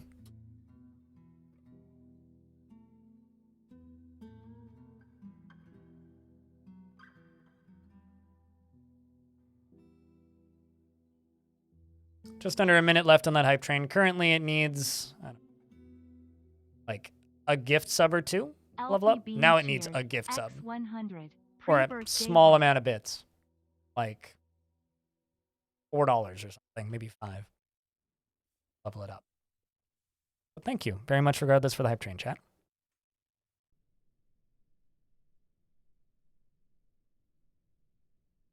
The yak didn't get milked. They didn't eat it because it had too much milk. I'm not entirely sure that's how that works, but Last Crew, thanks for the 5-pack. Hey, look, you got Patchwork. Oh, Patchwork's doing all right. I think Patchwork was like doing a bunch of moving or something, moved from one country to another. Necromancer visited your tavern as a criminal and you couldn't interrogate him. Is that normal? Can't interrogate somebody until you've had a crime committed, which I think is a really bad oversight. Happy birthday from one Greg to another. I mean, my birthday's on the 3rd. Not my birthday yet.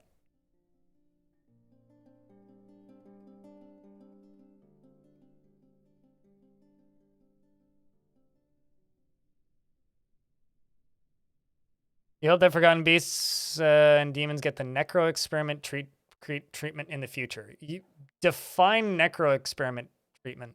What? Also, Rage Dalacard, thank you very much for the 6th month. Welcome back.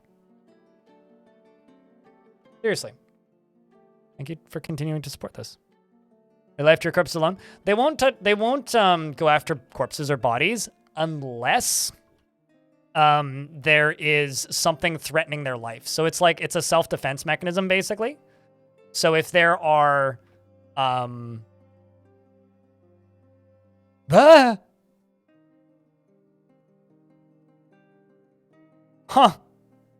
Well, first off, I thought that dwarf had already been memorialized. Second off, you stole my friggin'... So I kind of just got an idea.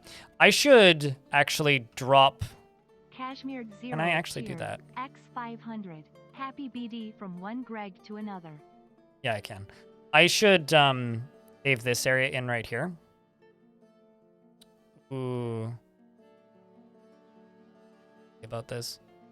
Thanks for the amazing content and enjoy your time off. DS, thank you very much for an additional 5-pack. Also, Yeah, no, thank you. Seriously. Like, that's crazy. Thanks, man. Really want to cave this in, but I can't. Don't have a good spot to.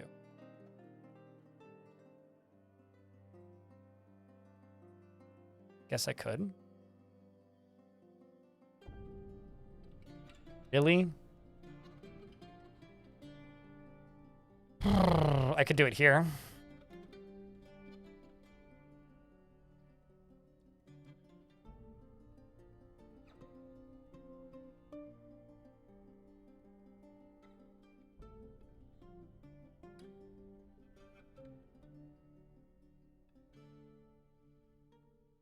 The reason I'm doing this is because what it'll do is it'll give me access to that hallway again. If I can get access to that hallway, then I can pretty easily, I say pretty easily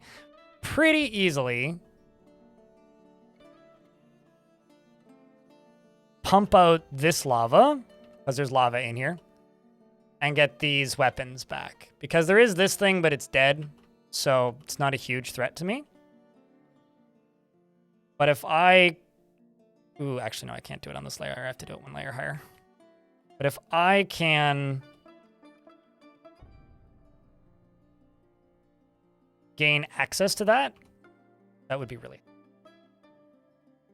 Thank you, DS. A lot, dude. Hey, you got Orc Dork in there. Yannick, you got DS. Oh, sorry, no. Hey, you got a few people. Thank you. Indeed. Enemy, ponder that orb.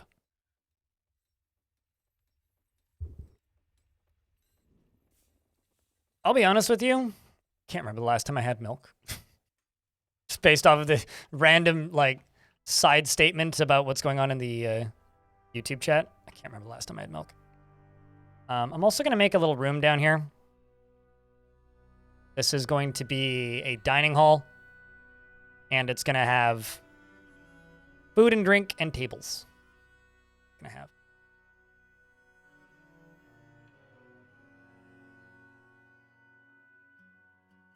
But seriously, thank you very much for keeping this channel funded. Because, like, I know that on the outside it looks like this is a super profitable, extremely successful channel, and by Twitch metrics it is, but it's not the craziest, highest paying job in the world. So thank you for the...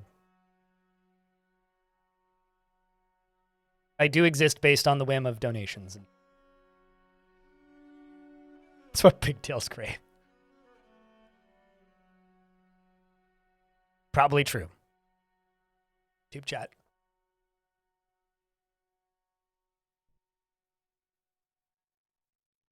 Okay, so we're going to do one final corner there. Because I'm just noticing a lot of thirsty dwarves now. What is that war dog? Okay. War dog is fighting with war dog. Do I have undead creatures on them? Yes, I do. Indiridius. So Indiridius needs to go away. I'd swear that I already memorialized this dwarf, but I guess I didn't.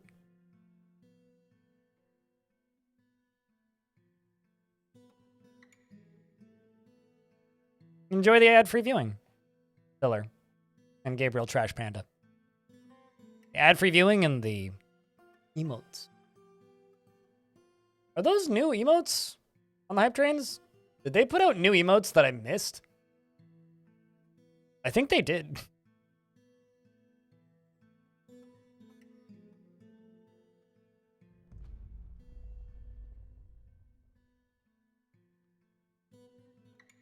Okay, so I've got a bunch of cows. Don't need more. Or that are not where they're supposed to be.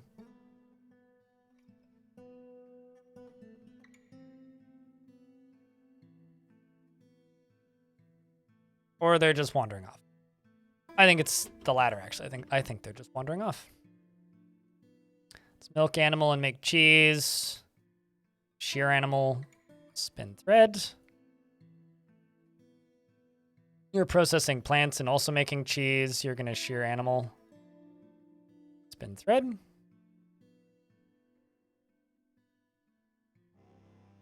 And the enemy of attack, the enemy of attack, what? The enemy have come and are preparing to lay siege. They seek a parley.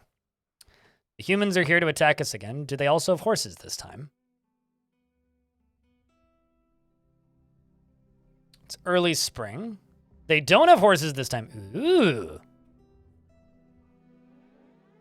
Excellent. All right, so I guess that means we lock the dwarfs inside, right? Can I get a Vile Force of Darkness, chat room? Time to move the dragon again and hope it doesn't get angry like last time.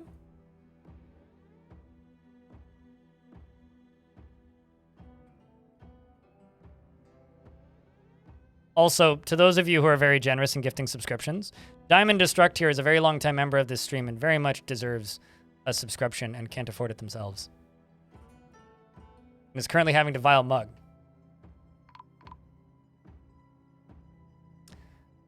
Well, it happened again. Dragon, can you stop it? Please. Quit sneezing. This is not very convenient. I may actually have to jump back to a save if it keeps doing this. Oh, god damn. Now you're killing my I keep on, like, tricking myself into thinking that this bug has been fixed. Yeah, okay. I'm gonna jump back 5 days because the last save just finished. It's not worth it.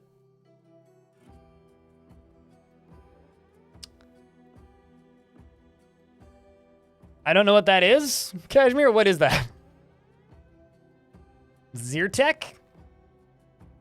Is that like some fireproof thing from another video game?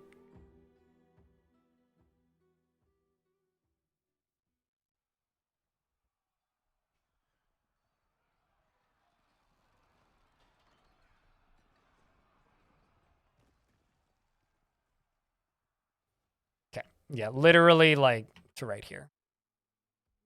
Oh, it's an allergy pill. Got it. Okay, so what I'm going to try doing, I'm going to set all of these squads to just off-duty.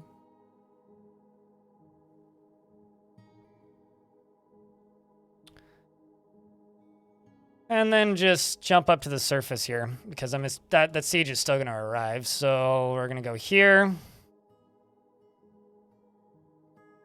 And I know where the dragon is. It's right here. So let's... Because, like... This runs off.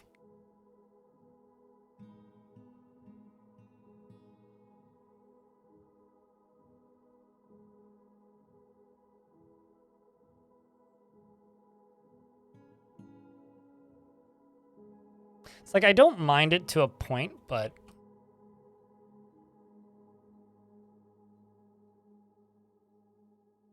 But there is definitely a point where it becomes a bit much. When the dragon is just like, you know, randomly evil. It's not really a bug and more of just a artifact of how mega creatures are treated in game. So this dragon is trained, right? It's not tame, it's trained. Soldiers consider dragons to be a threat regardless of if they are trained or not.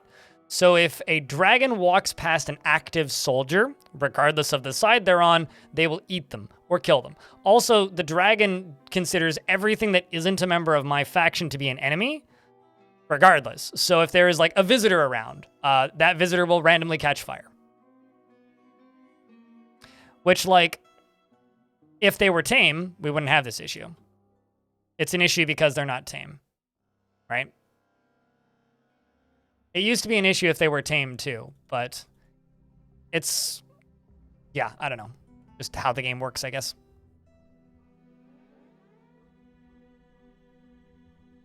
So Ad here is coming here to pen past you the dragon. Catch it. There you go.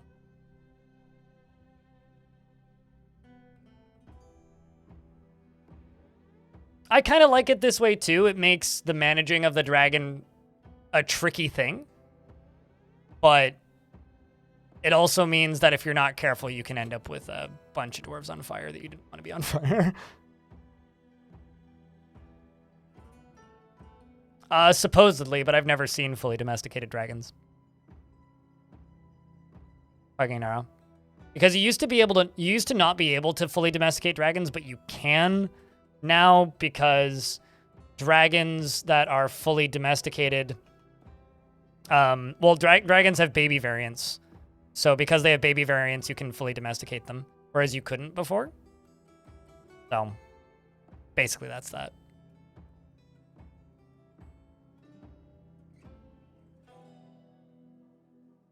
This.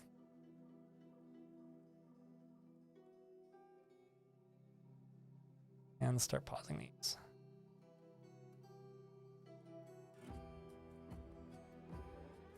Then what I need to do is I need to, everybody's in the burrow.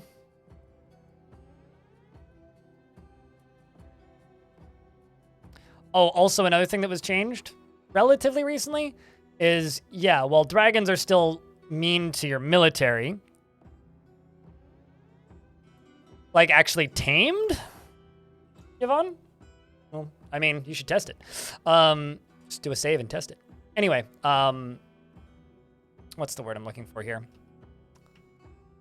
The other thing about tamed dragons is, while on one hand, they are like, they're virtually invincible against a lot of threats. But small baby dragons that have been recently tamed are tiny because of how little baby dragons are. That grew up for several decades? Cool. That's neat.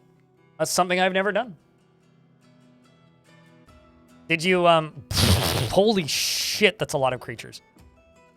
Did you, make a world that, like, also happened to just have a lot of mega beasts? Like, I'm curious how you generated the world.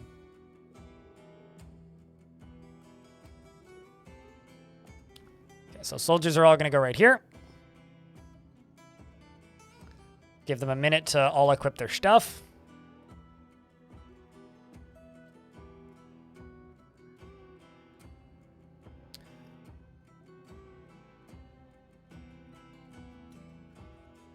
Seems overexposed. New drivers. And also everything is set to default, and I haven't set up Discord, or not Discord, I haven't set up OBS in a fresh install of a new OS in, oh God, like, sorry, Hobo, commands aren't working yet. The free ones do. And I added a new one, which is censored. So you can accuse me of censoring your command, which I will make work soon.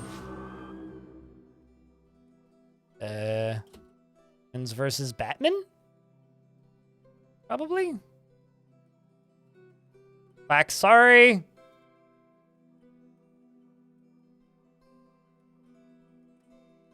Yep. Nope, never mind. Just a forgotten beast. Hey, Beastie, have you, Oh, wow. Look at it. Look at this forgotten Beastie. It killed a Banshee of Shadow for me. Thank you there, Beastie. Killing all the demons.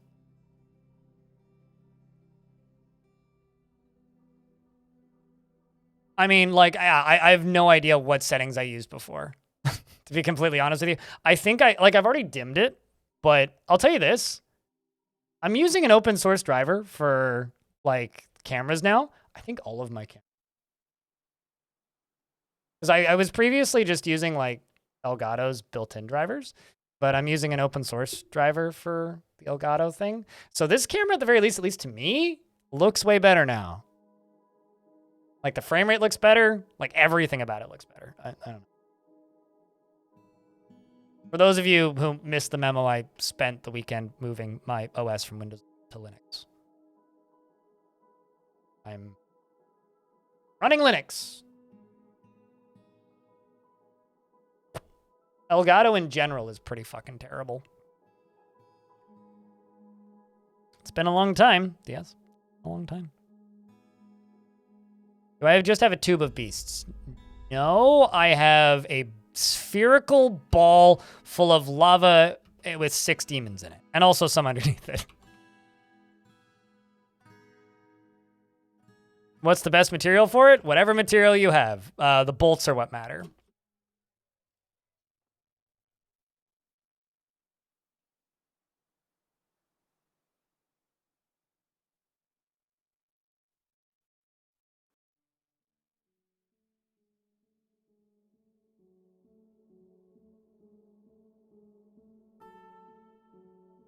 Okay, so we seem to be pretty much set up. Let's deny this. I don't know if they're just gonna scatter or what, but they immediately murder this person right here, who also happens to be a random noble.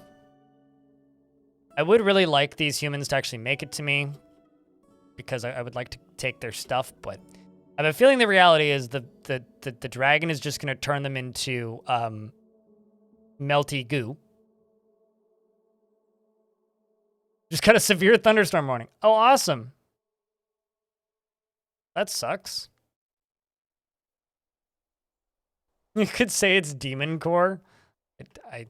I mean, I like calling it the fishbowl for demons, but all right, so those drawbridges are going to get unexisted in a moment, which means I'm probably just going to replace them with, like, glass or something. What's the dog doing? Which one? What is that dog doing? You're going to have to be more specific. I mean, these dogs are invading me, is what they're doing. Let's see this in ASCII for a sec. All those brave invaders. Yeah, they're the humans. They've brought a lot of horses and a lot of puppers. And some elves. Burn them. We gonna try. We are definitely going to try. And Cave Spider is fighting with a Jabber. Well, that's exciting. Good old-fashioned basement battles. Meanwhile, this cat decided to run all the way out here to kill a skink. While there's a siege coming in.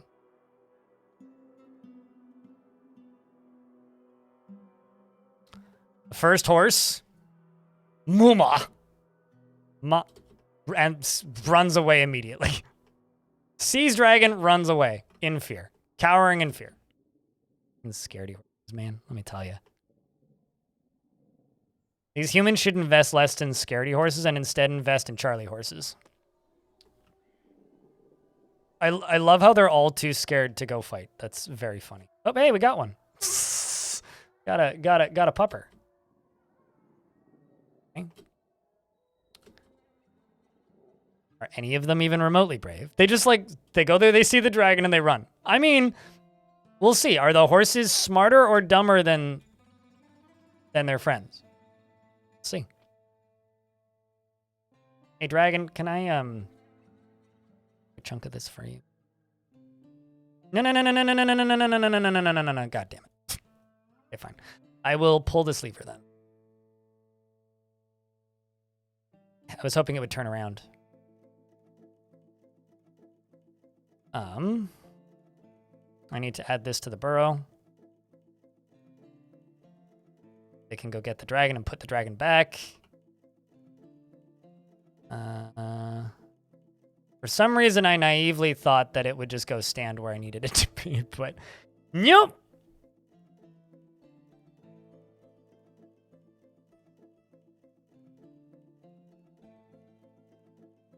Nope. Didn't.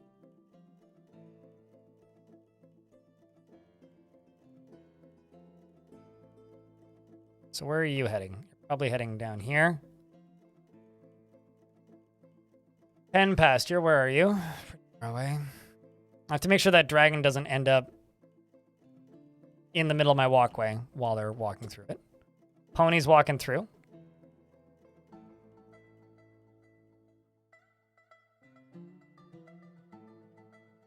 Ineth is going to go do... Why is it...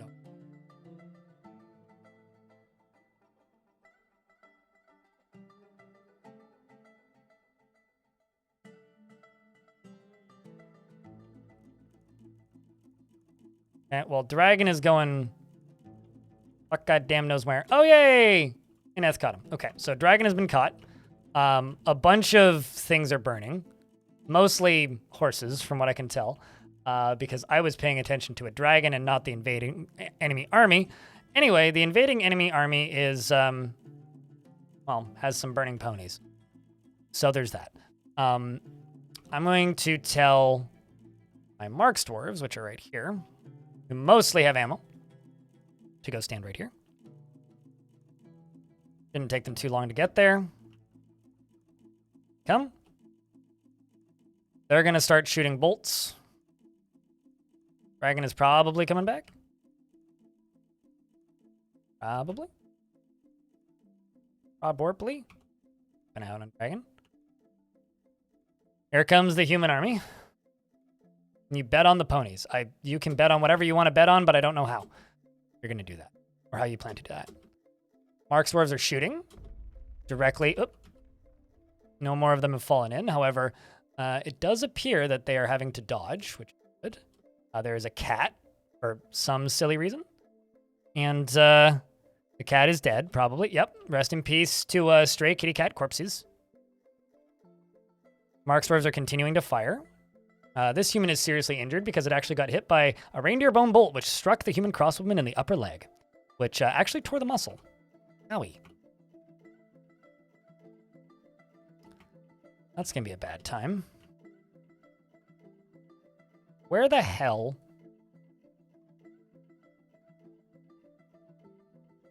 Okay, so somebody tried to pasture the dragon, and then the dragon got away from the pasturing, which ain't great. Where dragon? Dragon, what are you doing? Why? You had a great opportunity to turn a bunch of humans into melty goo, and instead you are opting to go goddamn knows where. Well, so you took a reindeer bone bolt to the knee? Yeah, pretty much. I mean, I wouldn't want to take a reindeer bone bolt to the anything. Seriously injured. Seriously injured. Well, that's good. Certainly softening up the enemy threat. It'd be great if there was a dragon there right now. Gosh. So where is the dragon currently? Okay, so let's see. Where are you trying to put it? Fighting's about to break out between my soldiers and them.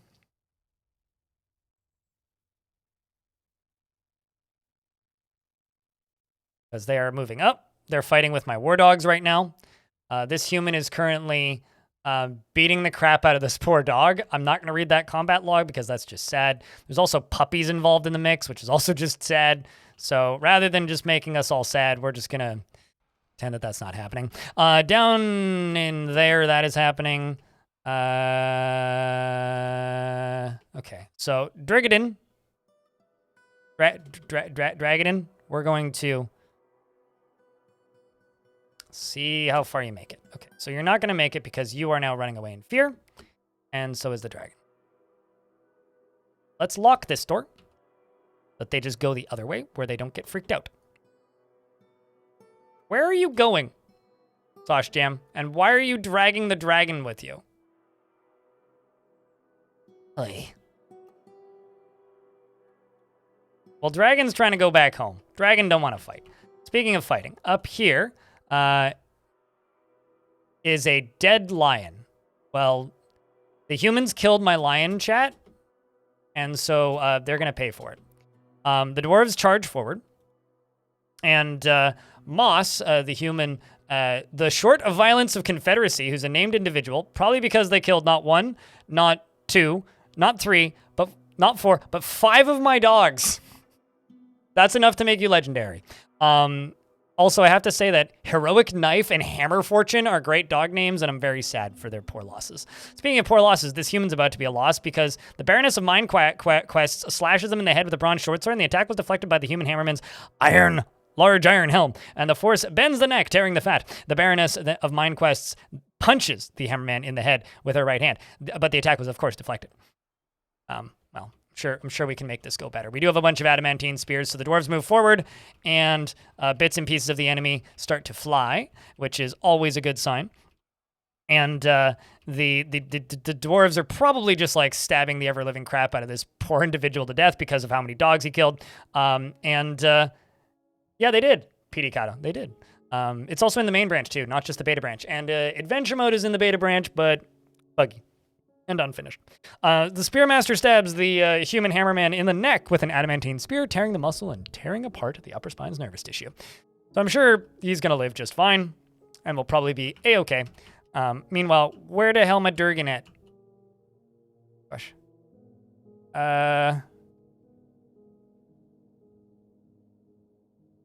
Seriously though, where's my dragon?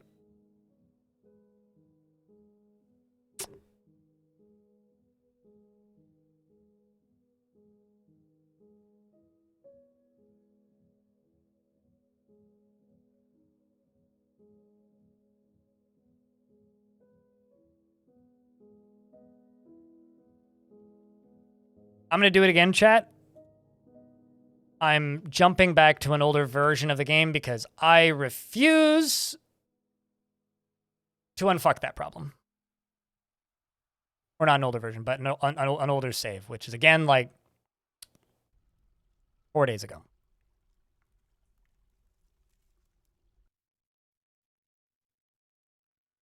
Dragon failed an artifact. Trying to use a dragon defense. Real life days? God, I wish I could. If you could travel back in time in real life days and like double the amount you could get done in a short period of time, I would do it. Imagine how many YouTube videos I could produce. Wait. All right. So let's try this again. Jesus, chickens, squawking stuff. Jumping over here. Dragon. I'm gonna quit dragging my feet here.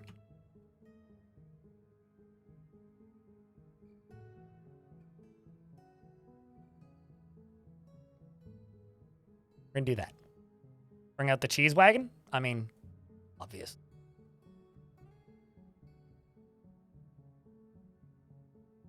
Bring the DeLorean. Yes. Especially a student. I might actually go to school if I could go back in time.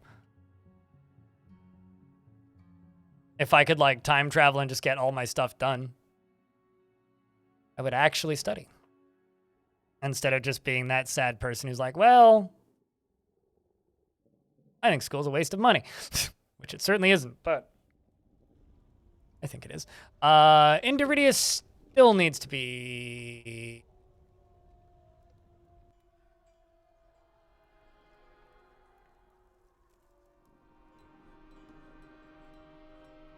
All right, Dragon, are you going to misbehave again?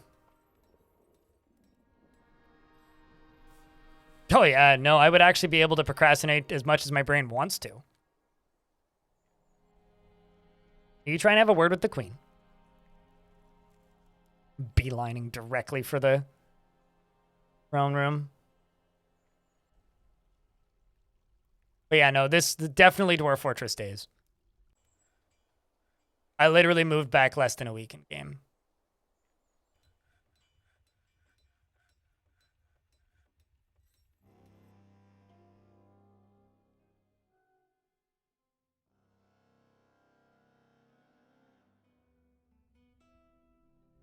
Okay, I'm also going to drop down here because lab's probably done. Probably. Yes, it is.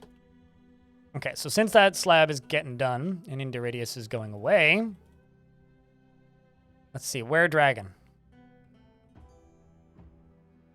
There we go. Okay, so Dragon getting pastured. Once Durgan is pastured, I can turn this off. I'm gonna lock the Dragon in. Just gonna lock the door. I'm not gonna let him out. Your plans to your pants pocket is stuck closed and your kid hid a purple crayon in your pocket and your wife went, washed and dried them. Oh! The glory of children, hey? I mean, okay, so I think that's hysterical. I would just like you to know that genuinely, I think that is hysterical, but also, I'm sorry for the loss of your pair of pants. How purple is the whole load of laundry now?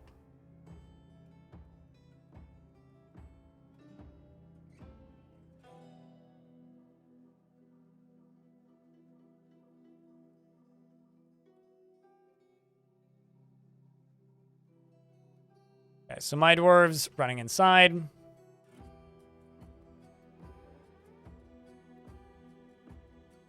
This is the big ass enemy army.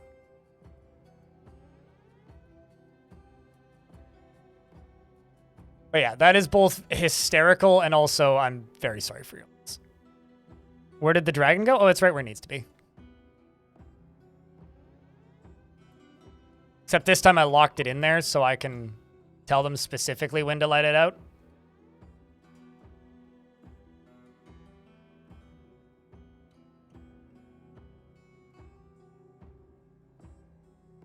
There we go. Induridius has been laid to rest. Your pants are the only ones with purple on them? Okay, that's good. At least it didn't total the whole load. That would suck.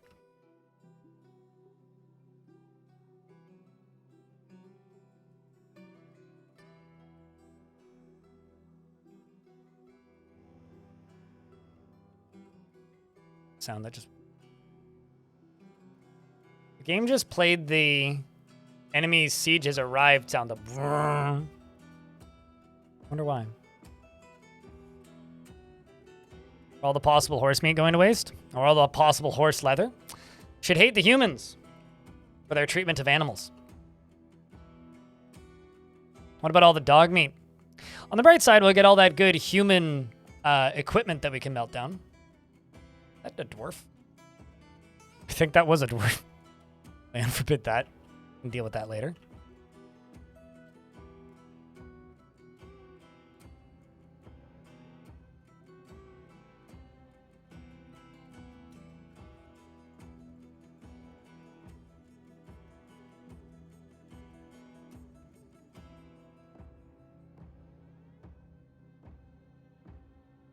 From the fact that you ate crayons and shit in your pants. That's just, you know what that's reminding me of? That's just reminding me of Everything Everywhere All at Once. That's all that makes me think of, because that one scene where the guy eats the crayon. Great movie, by the way. You should watch Everything Everywhere All at Once. Absolutely fantastic movie. And a movie that my parents hated, which is all the more reason to watch it. Cat out here who has 12 children and is 12 years old. Such a family tree. Should probably go this way, kitty.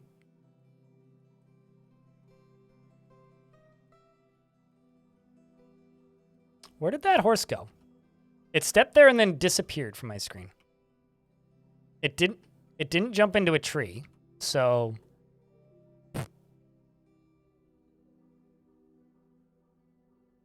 Why? It's only been a year. Holy shit, it's been a year. Crypt beer. Which means you found me right before my birthday. Or subscribed to me for the first time right before my birthday. Thank you very much for keeping that subscription alive for a whole goddamn year. Thank you so much, Nodakasa.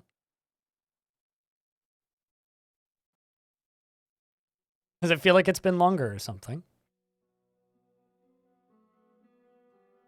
All right, let's see what this dragon can do, if anything.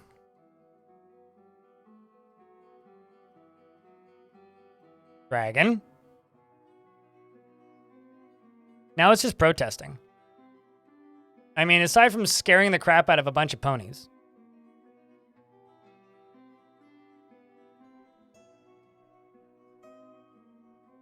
Well, we caught one there.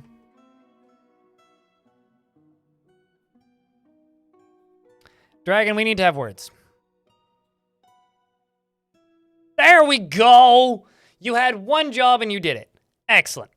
Excellent, excellent, excellent. Dragon finally burped. Which, of course, is destroying my drawbridges, which is fine. It's destroying my drawbridges, but that happens now. Look at that. Look at that. Jonu's Scrape Grotto gets blitzed into the ground. This human is terrified. This human is also terrified. Well, I wonder if they even have combat logs. They don't. I was wondering if it would be like, gets caught in a cloud of boiling metal or something. It also appears that my dwarves are firing bolts actively, which is pretty good, and an artifact has begun. Nothing has made it up to the top just yet. This dwarf is really dumb. And there's a lot of smoke down here. Dragon also isn't in a combat, also doesn't have a combat log. Now the question is, are they too far away for the dragon to shoot at them? They might be. You want a glass furnace operator with a beard who is happy. That's a lot of requirements. I don't know if I can fill that one. Boom, done. All right. No, do, ka, sa. I don't know how many you've had, so we'll go to the sequel. No do casa is impervious to the effects of stress, gripped by crippling shyness, has a strong sense of duty, though this can conflict with his sense of independence. He feels strong urges and seeks short-term rewards and tends to avoid crowds. Tries to do things correctly each time, tends to avoid physical confrontations. He works to square his natural tendency with his respect and martial prowess. He tends to avoid physical confrontations. He tends to act with a little determination and confidence. Rarely feels discouraged, doesn't often feel envious of others, is humble, has little interest in joking around, finds helping others to be emotionally rewarding. I need some coffee. Throat's getting dry. Has a greedy streak, likes a little excitement now and then, and has a tendency to consider ideas and abstractions over practical applications, and needs alcohol to get through the working day, and does not mind being outdoors at least for a time. And dreams of crafting a masterwork someday, and personally thinks that the quest for knowledge is a delusional fantasy, believes that those who sacrifice for others should be deeply respected, strongly believes that a peaceful and ordered society without deceit is best, and sees war as a useful means to an end, finds those that develop skill with weapons and fighting distasteful, and values independence. And you've created Rudum Vudness, which is a glass artifact. You have a pet cat, or you're the pet of a cat, my bad. Is the cat alive? Yes, it is. Cole is your owner. 14-year-old kitty. Has no children. Hasn't been spayed either. And your kitty, just because this is very important, is scrawny and his hair is brown and his ears are buff. And he is shameless, absolutely unfazed by the thoughts of others, given to flights of fancy to the point of distraction, presents himself modestly, frowns on any flashing accoutrements, doesn't particularly think before acting, checks out, tries to do things correctly each time, bullshit, and is moved by art and natural beauty. You mean he likes to move art and natural beauty off the table. Is troubled by this since he dislikes the natural world. Okay. And has a noticeable lack of perseverance and tends to hang on to grievances and is often cheerful and tries to keep his things orderly. Excellent. You just got your brand new gaming PC? Welcome to the world of bigger computer. Lord Samuel.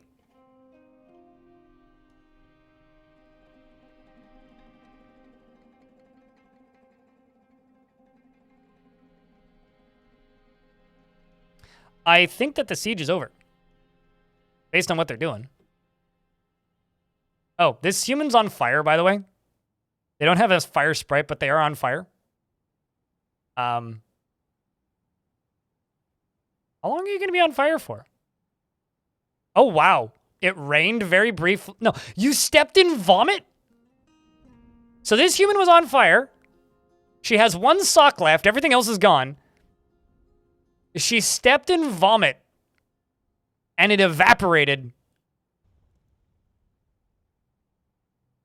and that put the fire out. That's something. Anyway, we got some humans coming in. They're both healthy and uninjured. A human and a elf. They encounter my puppers, and probably are just going to horribly murder all my puppers. Rest in peace, puppers. Goddamn murderers. Criminals, I tell you.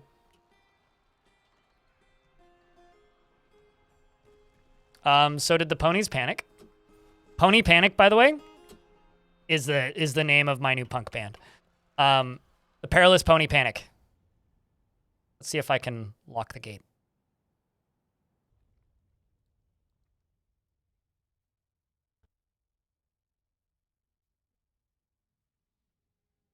This is where I want to be. Okay, so it does appear that some of them made it up here, which is good. I can just melt all of this. Unforbid all of it. As for you, well, they are moving this way, trying to escape while killing yet another one of my dogs. I'm hoping the gate opens as the enemy siege disperses. Oh, maybe it's not. It looked like it was. Okay, well, their livestock left. Well, this one's dead. Let's just clear these guys out of here. We're sending the military down into this lower level. The dwarves, wow, Reg very enthusiastically is jumping over top of this human and actually stabs the elf axeman in the lower body with a steel short sword. And Oh, sorry, no. That was the previous fight. But man, that was vile. Stabs it in the short sword, tearing apart the lower spine's nervous tissue, and then says, this does not scare me. And then jumps over this human. Like, is literally dodging over top of this human. Lands on the ground next to the human.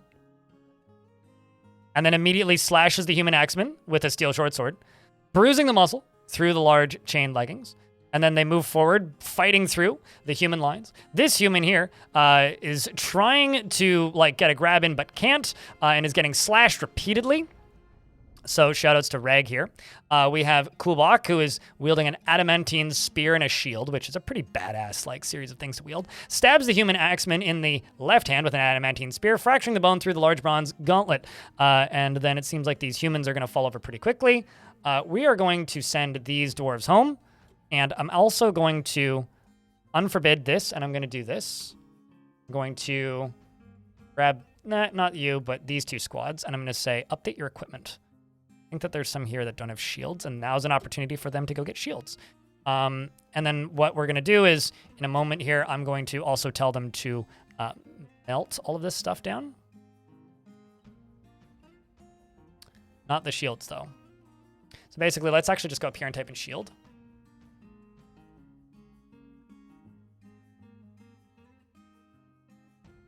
Don't want any of these melted.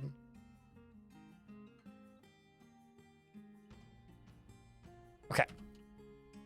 Then we're going to check out over here and see where they're headed. Because currently they don't have a way in, so I need to open the gate back up. Which we're doing now. This is an insane dwarf. Oh, you can't grasp or hold anything. Well, that's why you're crawling around.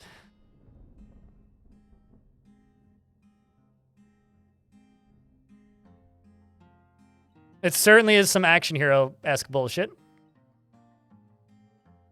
In the general tab on Discord, the purple pocket. Purple pocket sounds like a pizza pocket. Oh wow, you're not wrong. It is purple. I mean, we'll just say it was an attempted tie-dye job, okay? It was an attempted tie-dye job. It happens to the best of us.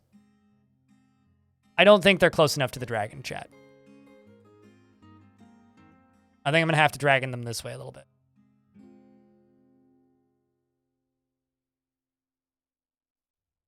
It's okay. Plenty of opportunity for more materials that we can acquire. Many bolts being fired directly at this human. It appears that none of them are actually hitting him. But bolts are being fired. We also have a artifact that's begun at this magma furnace. Let's see what do you need. Leather, shining bars of metal, pictures of cut gems, query. Yeah, it's leather that you need probably. So we're going to go here, and I'm just going to say pets and livestock. Oh. We're just going to eat a bunch of bulls.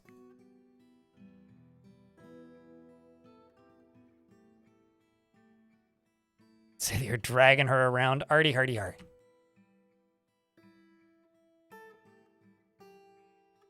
Yeah. We're certainly going to need to force them that way a little bit. Also, thank you for all the follows, by the way. And also, because I don't talk about this anywhere near enough,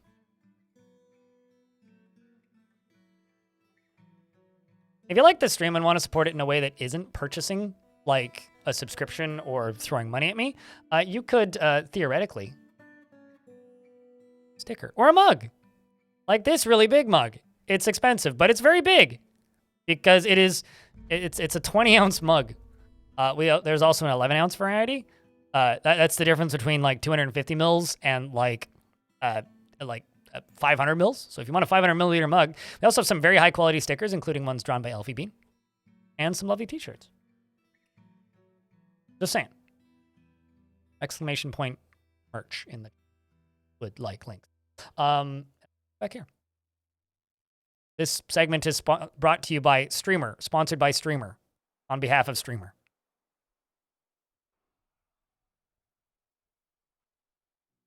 So they're just getting hit by bolts pretty consistently. I'm also actually going to just try... I wonder. Kind of want to tell them to go here, but I'm scared that this wall isn't thick enough and they're just going to run outside.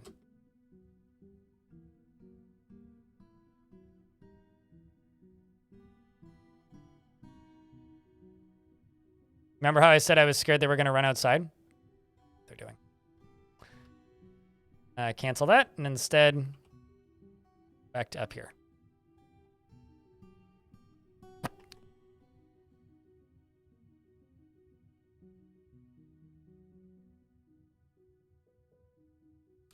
I will take you off duty. Turn the hell around. Now go stand there. You stupid dwarf. Where are you headed? Okay, cool. Turning around. Bloody well should.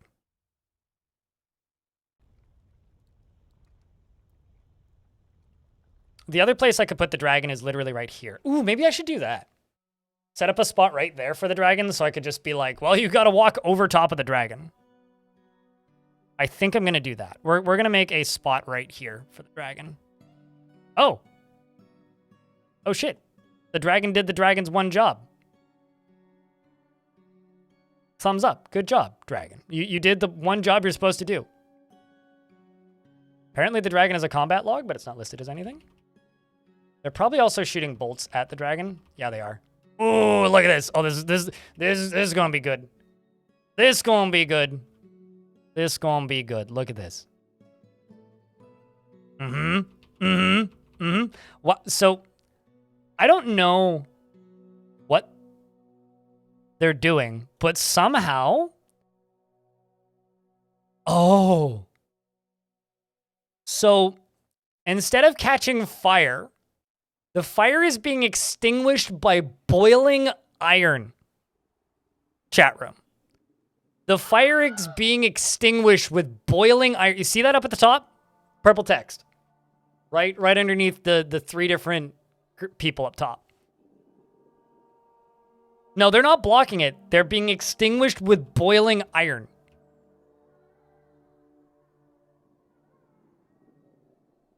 That is intense.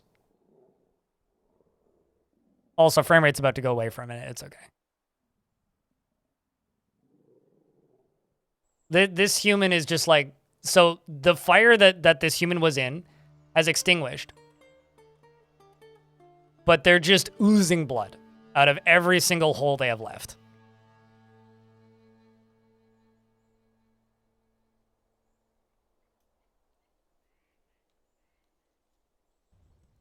Good Lord.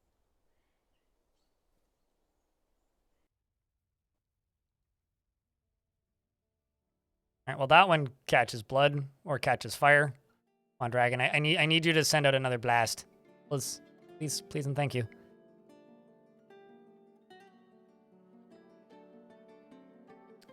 Boiling iron is pretty warm. So the iron fuses with the flesh? I mean, it doesn't fuse, but it should. It certainly should.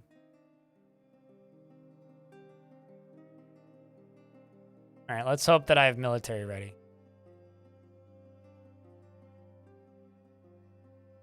Okay, so I need 2 more squads to get up here again.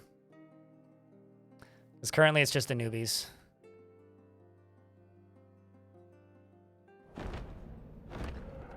Some Forgotten Beast, which is a giant humanoid composed of water, so most humans. It has large mandibles and it squirms and fidgets. Beware its webs. Wouldn't we count as being composed of water? Or 70% water? Or whatever?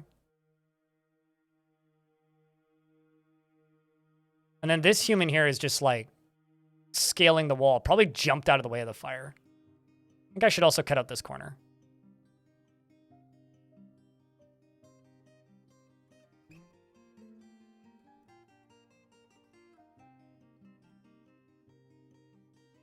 I feel like in game terms, we are composed of flesh, but sure, probably. I mean, we are still 70% water. Chat, should I use extinguish all to make that smoke go away? It'll speed the frame rate up. It's up to you guys. Yes or no? Because I could extinguish this fire and clear smoke. which would greatly increase the frame rate. This human is just dumb and fell into the lava. And there's now lava mist up here, which is catching a bunch of things on fire. Oh, there we go. It's done. Never mind. It's all good.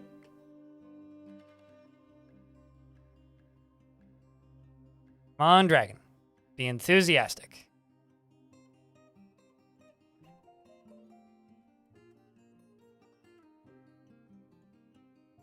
All right, so it begins. We've got this human right here. Assuming they're in the process of picking up equipment again. We'll block the bow dwarf. So this dwarf here, who's a professional spear dwarf, just immediately annihilated that human with her spear by simply stabbing the human maceman with her adamantine spear, tearing the muscle, fracturing the skull, and tearing the brain.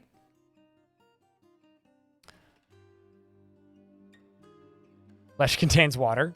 Okay, well now we're just discussing semantics, but I don't know. I think we're partially composed of water.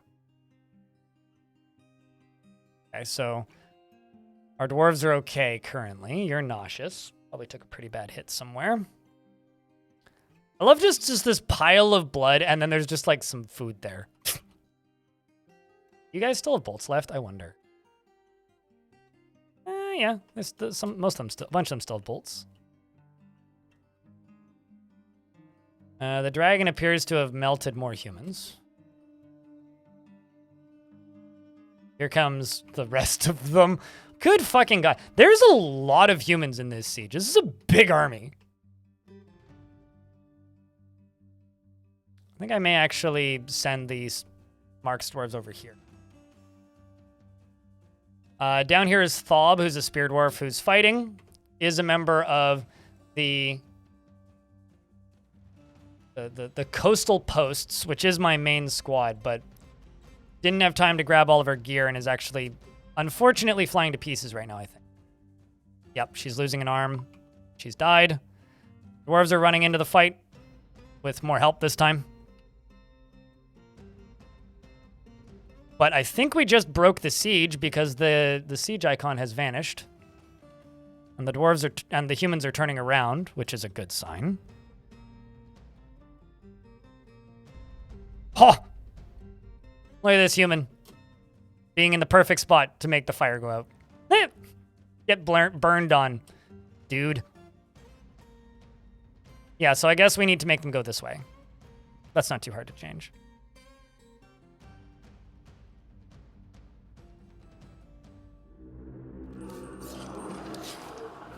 Cavern dwellers, that's fine. I see the humans are taking the they cannot stop all of us approach and running into the molten. I mean, pretty much. They can't burn all of us. Dragon's not that accurate.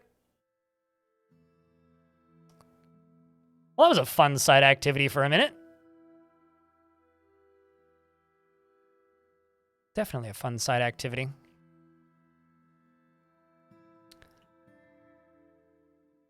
So what I'm going to do is I'm going to take all of these squads. I'm going to update equipment and set them to no orders, no jobs. I'm just going to do all of this. Just claim all of this. Claim all of this. I'm going to claim all of this.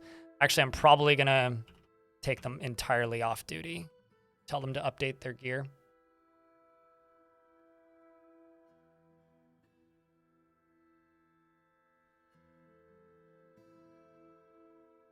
Can I not tell them to update their gear?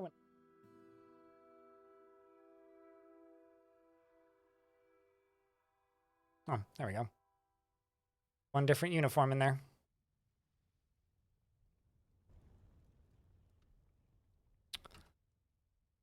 And we're going to go into here and we're going to melt down a bunch of stuff.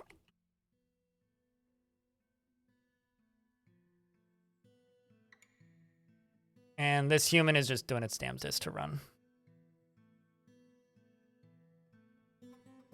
I might just widen this by 3.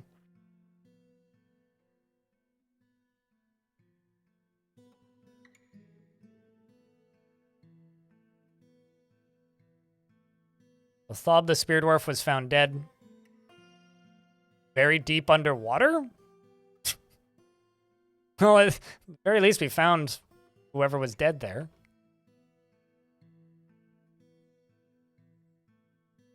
I think I might just leave the dragon there for right now. Just as part of the front door. I think we might just do that. I think we might just do that.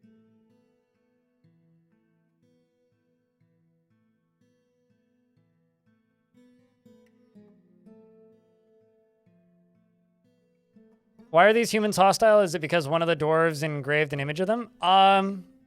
These are hostile because they're a trade caravan showed up at the same time as a big threat, and let's just say that they all died.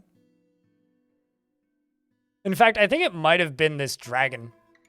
Anyway, yeah, an entire trade caravan got murdered. Actually, maybe... I think it was 2 caravans, actually, but...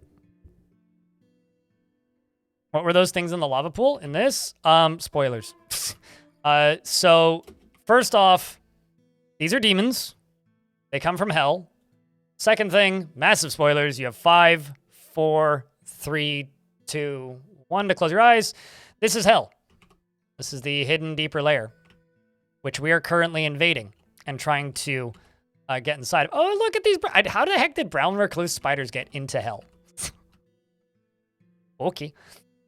Anyway, yeah. That's what that is.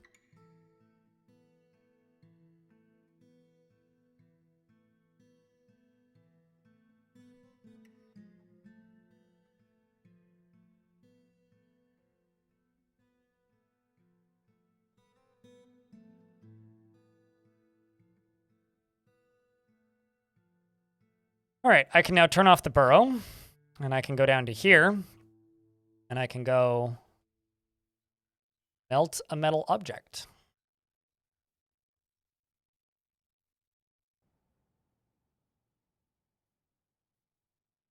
The unfortunate thing is that I can't... Actually, hold on. Let's not melt any adamantine.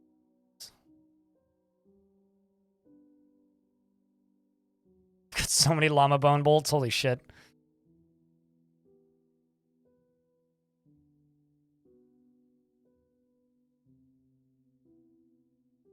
Obok the bow dwarf was missing for a week. Did you end up in lava? We should have found you by now. Okay, so I'm actually going to widen this a little bit.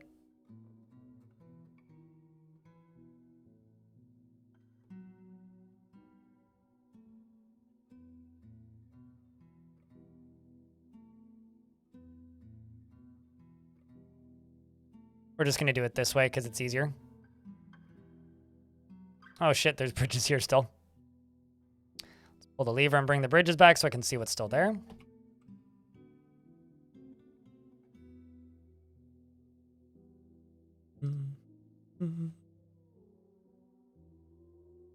And I'm going to move the dragon to over here.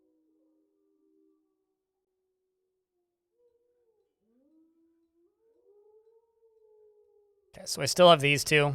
Those won't be there much longer.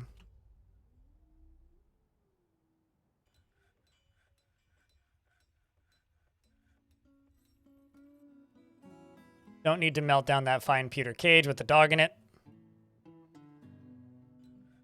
Will, however, throw the dog into the lava. So artifact. We got a mysterious construction. They've got 2 pieces of raw green glass, cow leather, kilonite blocks, nickel leather, emerald cut praise opals, salty clay, sandstone blocks, and cow leather. It's a glassworker's shop. Any bets on what they make, chat?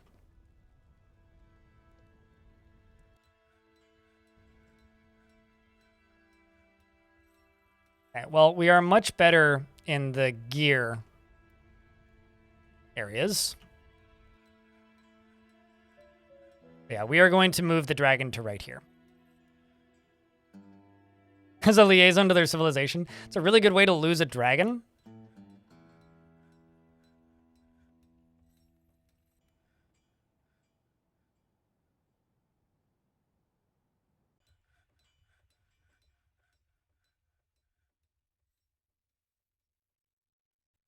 But if they come here, absolutely.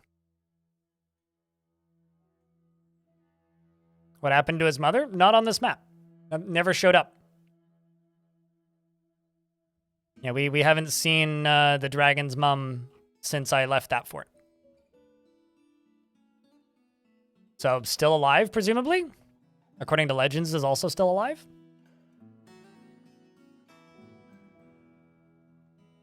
Or her mom, rather. Yes, her mom. Tekid has created Orun Tashim does not this. Not this, not his, or something. A green glass bracelet. And claims it as an heirloom in the name of the family ancestor, Avuz Heatgilt. Heatgilt. What a name. This is a not super expensive green glass bracelet. All craft worship is of the highest quality. It is encrusted with round soundstone cabochons and decorated with rose-cut green glass gems and cow leather. This object is adorned with hanging rings of green glass. And, of course, menaces with spikes of cow leather and praise opal. On the item is an image of Gmur Sunquated, the giant tiger in nickel silver. Gnur Sunquated is laboring. The artwork relates to the settling of the tiger. Gnur Sunquated in the Fortress of Speech in 36. On the item is an image of Dimwade, the raw adamantine amulet in silver clay. And that's just going to go into the queen's quarters.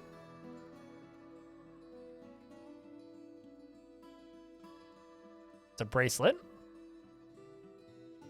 How much can you sell it? You'd have to look on the wiki. I've never looked at their trade value because I would never do that, but I'm also going to put another bracelet in here just because it's kind of neat. I have a Marsh Titan Bone bracelet, which is kind of neat.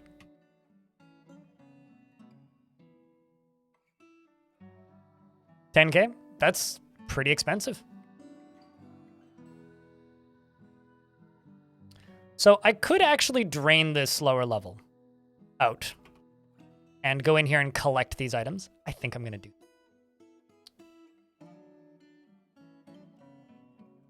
We are going to drain this.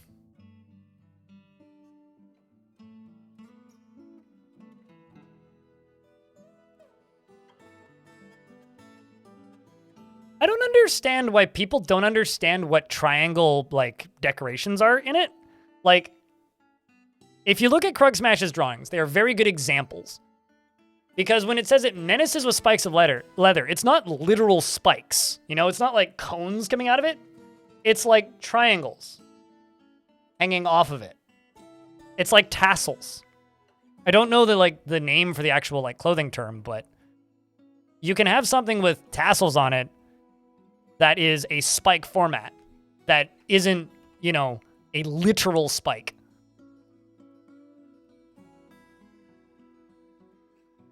It makes perfect sense to me. I think you guys just don't understand that clothing can do things that, you know, they don't always do that. Yeah, it's like a pattern of spikes instead of literal spikes. It's not dog collar spikes sticking out. I mean, it could be, but not how I've ever imagined it. Leather can also be hardened. This is true.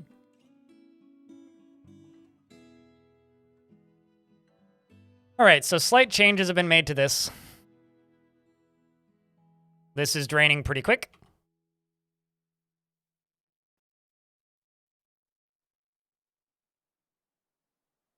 I'm just going to help speed this process up a little bit by building over there.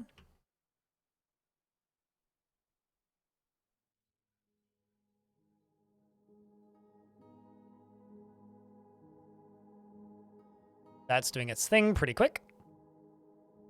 Draining out that way. Doesn't the dragon now burn the other bridges? I don't care if it burns the bridges. That's a non-concern for me. 100% non-issue.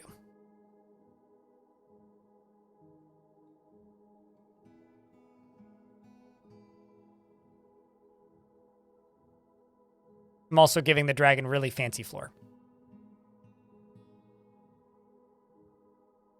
Actually,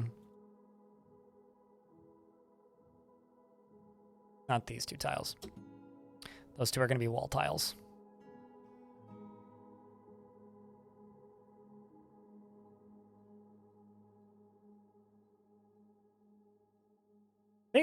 Magical. All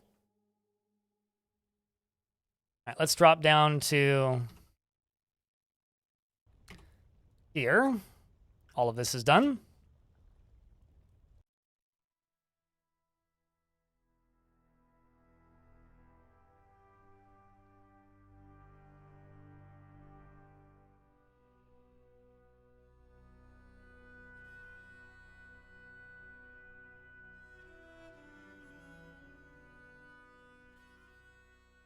Booting from the Linux USB bricked Windows? Wait, what? Why?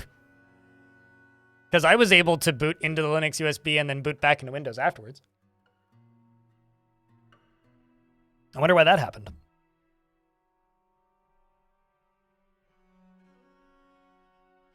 But hi, Suited. Welcome back. I hope you had a good journey. It went into an advanced recovery boot loop. You know, it wouldn't surprise me. It would be like the most Microsoft thing ever to do that intentionally. I gotta say, like that would be one of the most Microsoft things they could do.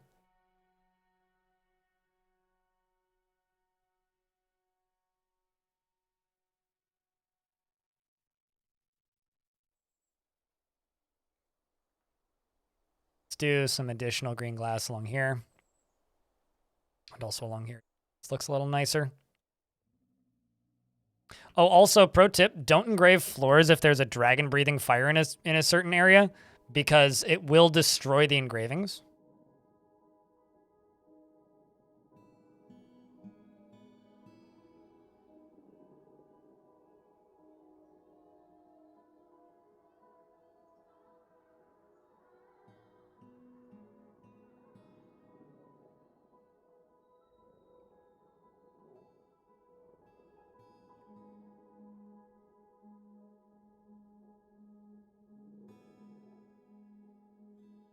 Best to not take advice from Twitch chat. I don't know. This is a pretty unique Twitch chat. Also, like, anybody who's been around this Twitch chat a while, you can pretty quickly figure out who's a regular and who's going to be like, who's going to be giving you good advice and who's not, and who's going to be telling you how to brick your computer. So, I don't know. This is a pretty well vetted Twitch chat. This ain't your normal, like, nonsense chat, you know what I'm saying?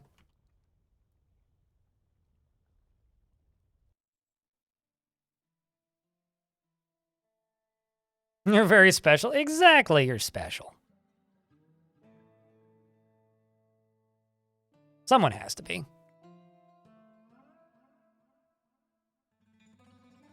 Also, I don't know about very.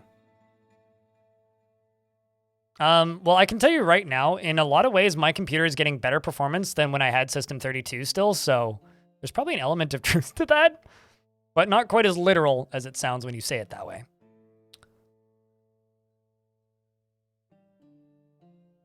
Okay, so I'm going to move my dragon right here. I turned myself into a demon fishbowl, Morty. I'm going to pretend I understand that reference and smile and nod. And then say, yep. Definitely. Zwari, how you doing? I'm defending my fort with a dragon. See? Dragon. It's friendly. It's Ospap. Olbasp. This is my demon fishbowl. It has in it. Hence the name.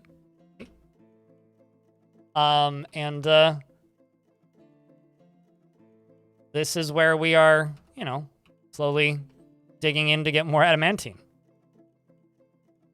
Some migrants have arrived despite the danger. You know, honestly, if I had the option of moving to a Dwarven Fortress, I wouldn't move to this one. But I respect their enthusiasm.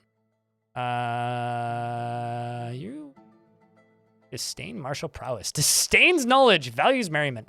I think this person, Erithir, you are officially a bard. Because I don't have enough performers.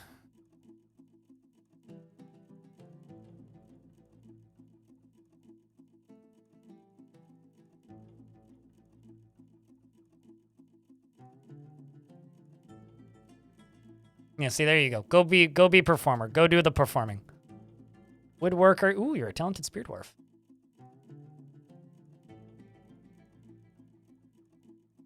Question is are you a good spirit dwarf or are you just a talented one? Yeah, you'll do fine. Get my squad roll.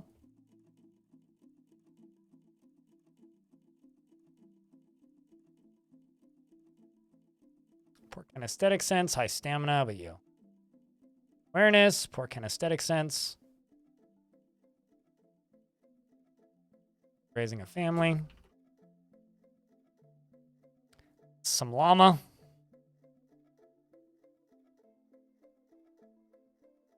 Suicidal migrants? Just brave. I don't know about suicidal. They definitely believe in the inevitable success of the cause. I'll put it that way. Chat room, I have a genuine question. Is this tab new?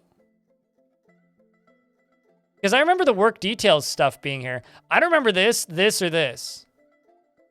Like, I don't remember ever being able to assign work animals from this screen. Has that always been there? Am I going crazy? I mean, I know I'm crazy, but like, that has to be.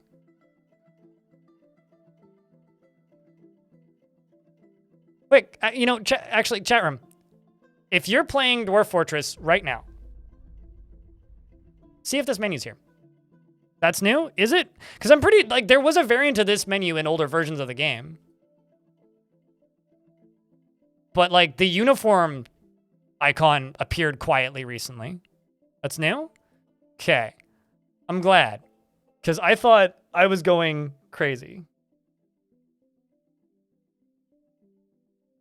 I should keep an older version of the game around and installed. I used to, but it's a Windows version. I should keep an older version from, like, itch.io or something installed so I can check stuff like this. Because, damn.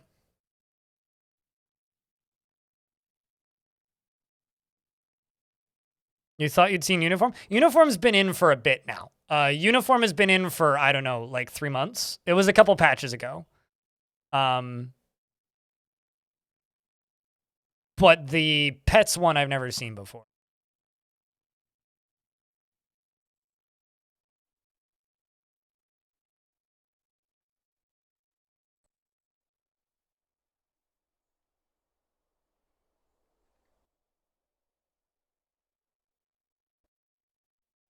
I also need to train a bunch of war dogs, I guess.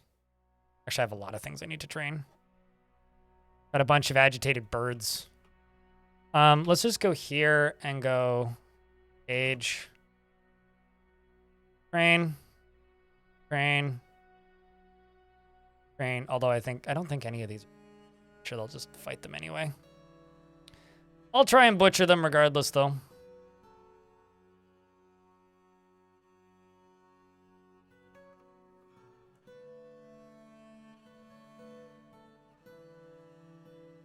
See how it goes. What's the worst that could happen?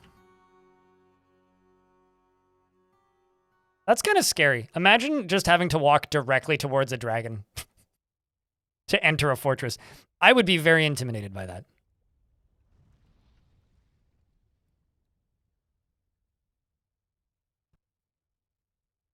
I don't know about you guys, but I would find that extraordinarily intimidating.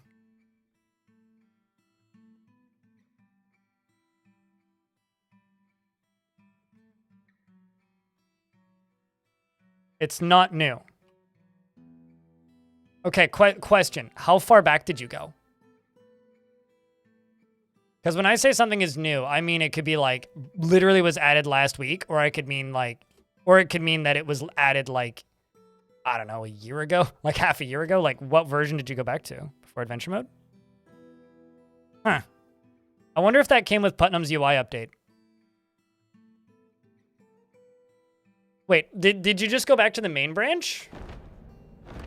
What version are you looking at? Just give me the version number. The giantess Midur has come, a gigantic creature resembling a human, almost unparalleled in size.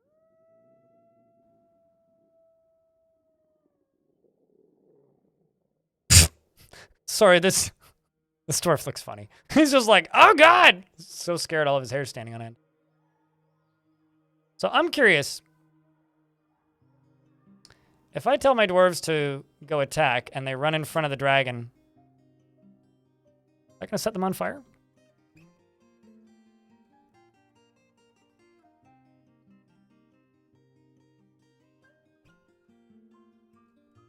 I don't think so, but I wonder.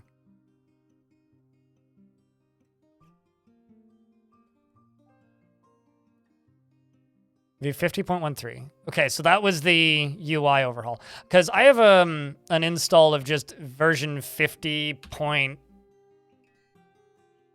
I think. I need to look at it and see. Because I'm mostly just curious as to when that was added. Because that certainly wasn't in the game. Because, like, hold on. Something.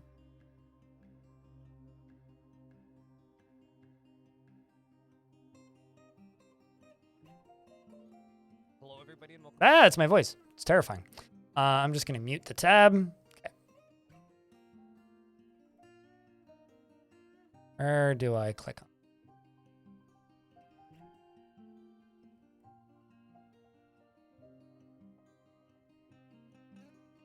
Oh my god, it's been there the whole time. That's kind of nutty. What a game. So I went and looked at a tutorial from ages ago that I did. Yeah, it's been there the whole time. How the hell did I never notice that? Well, I mean, I guess it goes to show that UI can always be improved. When you don't notice a menu exists for 2,000 something hours.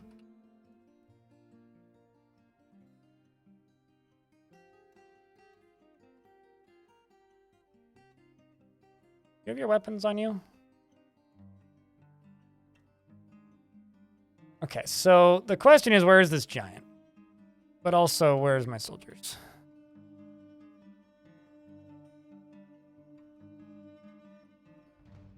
Going to go... Who let you fish? What the fuck?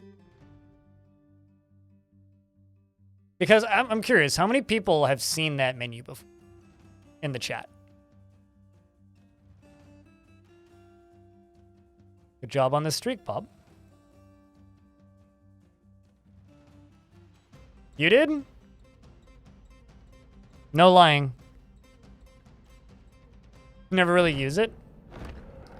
Fair enough. Whoop. Okay, so...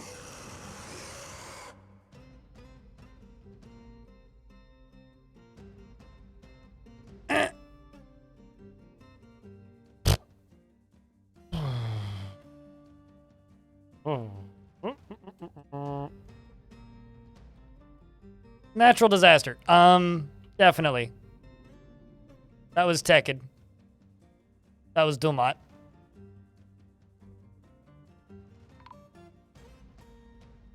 That was a obsidian statue. And also apparently a merchant. Okay, so let's just tell the dwarves to get the hell inside. Yeah. I kind of expected that to happen, but I needed some guinea pigs to test it on, okay?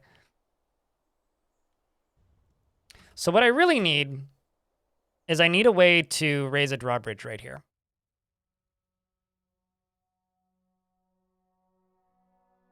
So that I can send a military out. Maybe like a drawbridge right here that raises... I can make this work. But I also need to get the dwarves inside and make sure that everybody's in the burrow.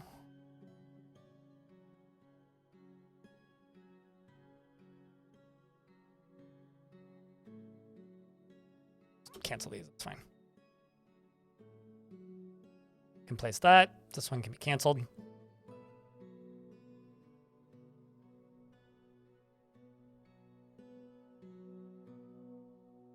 This giantess is not carrying anything. Has no family to speak of. Has killed a dwarf and a goblin. Killed somebody named Bronze Murder. And Zephon, the militia captain, is taking a nap. Had a horrible time. But fortunately, the creature is somehow dumber than the militia captain. And got stuck right there, and a Forgotten Beast has probably appeared right on top of a bunch of cavern dwellers, and it runs away. And is now going to go fight with an elk bird or something. All right, chaos. Sweet. Yeah, at least we didn't lose anybody important, right? You know? At least we didn't lose anybody important. It is fine. We will be fine. Don't worry about it, okay? Just don't worry about it. It's just a couple ghosts. You will be okay. Cage.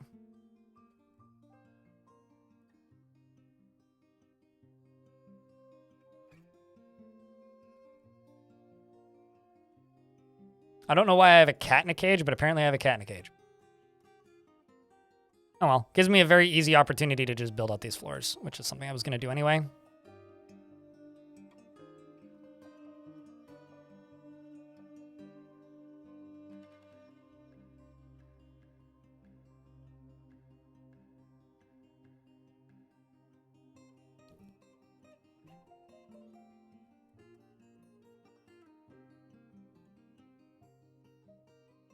By the power of 9 sun surfaces. Is the dragon tame? It's trained. It's not tame.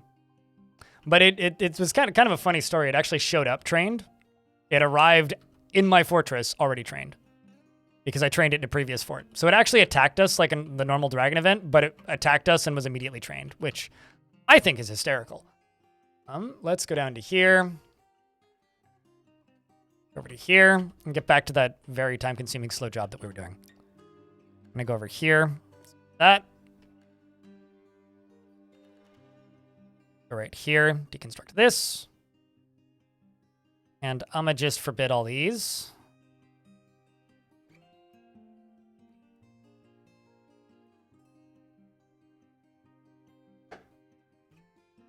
They don't in Dwarf Fortress.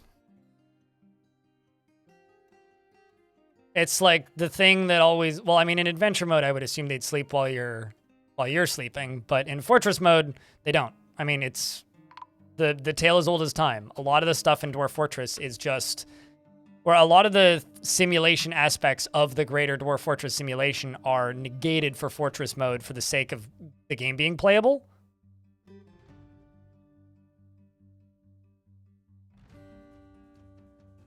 Like, if dwarves needed to eat as much in fortress mode as they do in adventure mode, like, the game would be playable. Oh, I also lost Durmond, the glassmaker. Rest in peace, Durmond.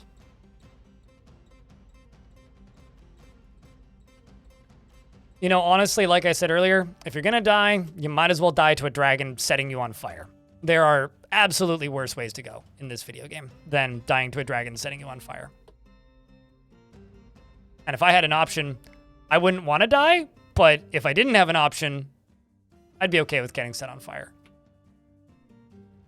Okay, so something I do really need, though, is I do actually, like, really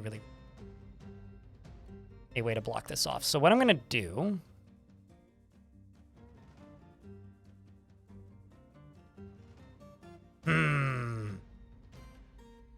I need an alternative entrance.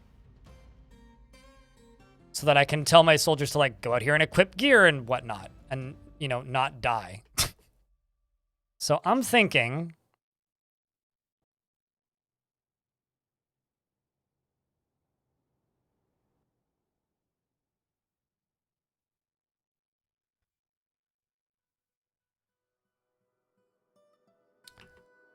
we make a shortcut entrance.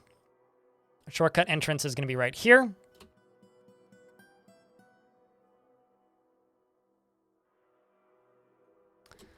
And the shortcut entrance is going to just be 2 tiles of flooring, and then a bridge zipping over this way. Yeah, I mean, it's just, you're instantly blasted with a way... It's probably about the equivalent of getting hit by a nuclear bomb. Because it's just like, here's just an insta-blast that kills you instantly. That's all it is.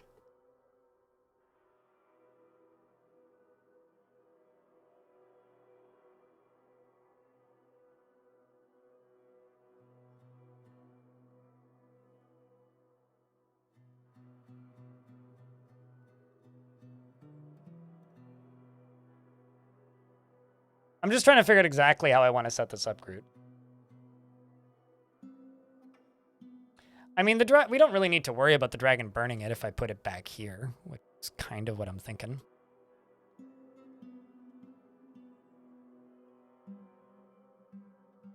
Putting it bluntly, I'm not too worried about the dragon burning it. I know how I'm going to set this up.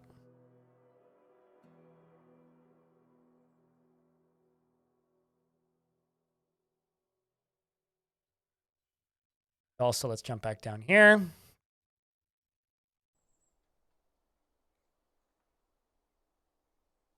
This done.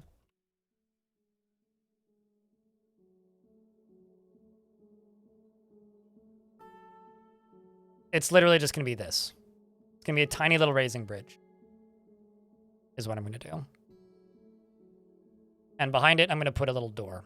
So the dragon shouldn't be able to burn it at this angle, but we'll see.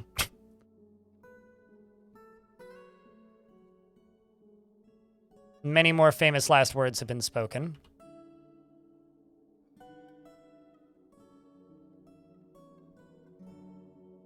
And as a proper memorial, the dwarves who died to the dragon right here are going to be memorialized right here.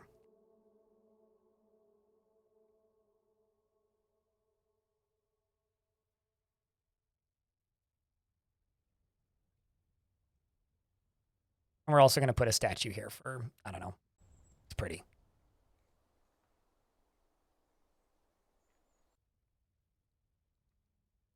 So I'm going to go to right here, and I'm going to pull this lever, lock the door, and hope it doesn't squish anybody, which it very well might. And actually, you know what? Let's not pull that.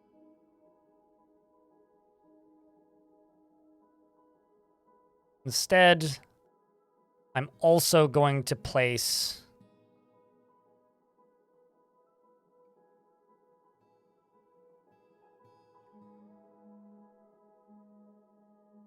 basically what I need is I need a wall.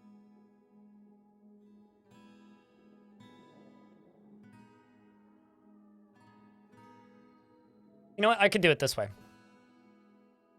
It's going to go along here and then basically do this.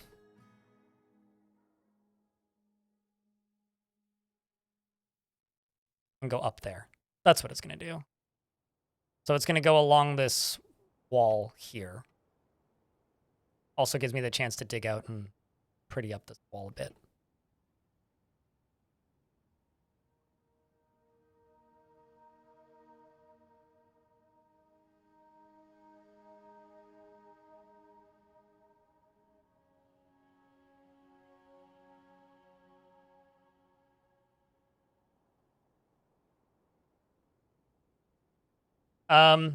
That wouldn't be playable, Rafts.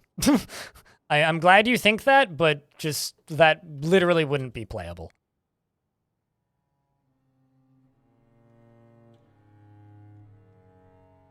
I think the game is better when the game is playable.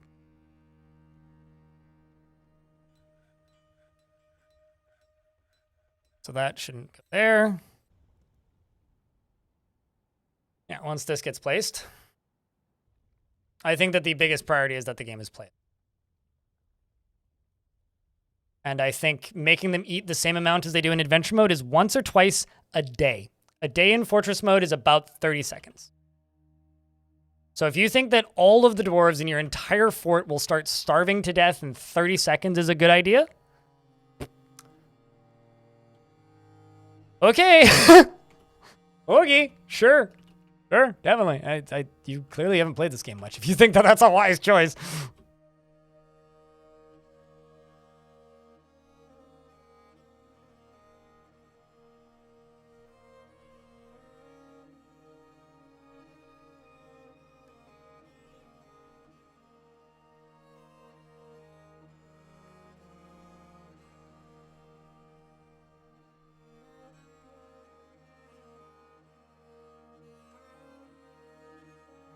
Well, here's the thing. The gameplay wouldn't need to change. You would need a different video game because of how complete the gameplay would have to change. I think that there are changes that benefit a game, and then there are changes that just make a game worse. And I think that that change that you are talking about, as cool as it sounds on paper, would just actively make the game worse. So, I don't know. I guess I couldn't disagree more, is the simple version. I could not disagree more.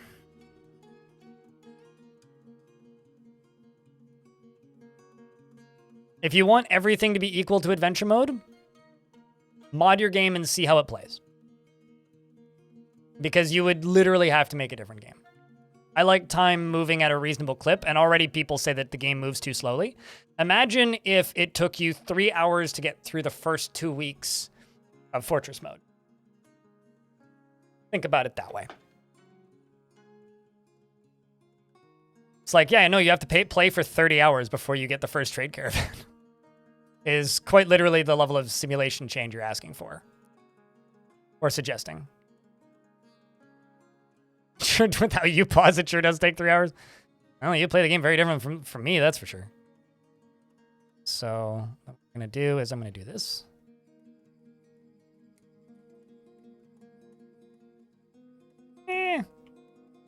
Actually. I'm going to go up here and destroy both of these walls and top of this.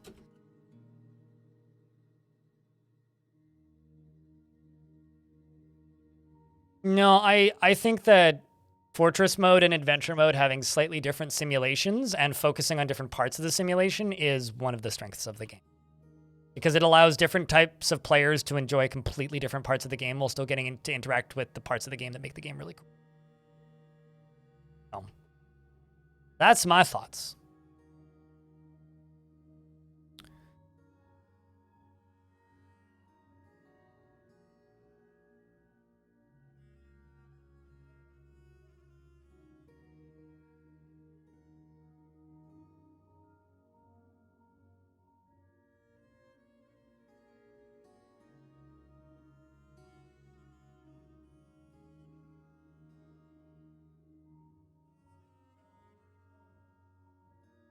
How do you keep sand clear of vegetation for collection? Don't collect sand from floors, collect sand from walls.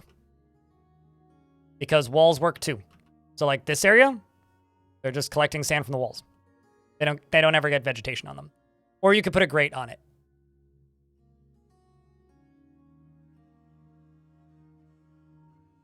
Yeah, that's the other option.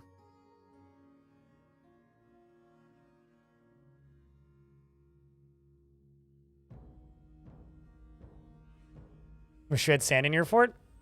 There are some ways that you can make it appear. Doesn't require that many shenanigans either. Okay.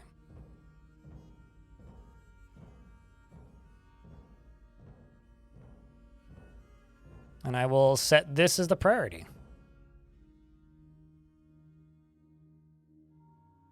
Lower the priority on this.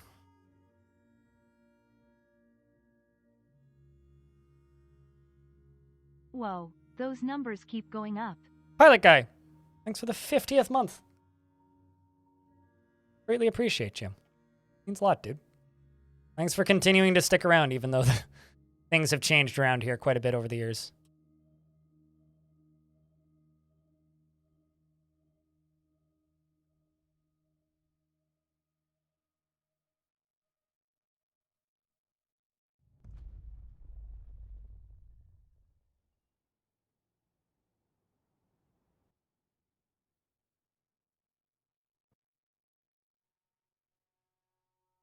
Hi, Fraga, what up? Does the sand zone have to be an empty tile for a dwarf to stand on? Sorry, I'm just trying to brain that question for a second. What do you mean exactly?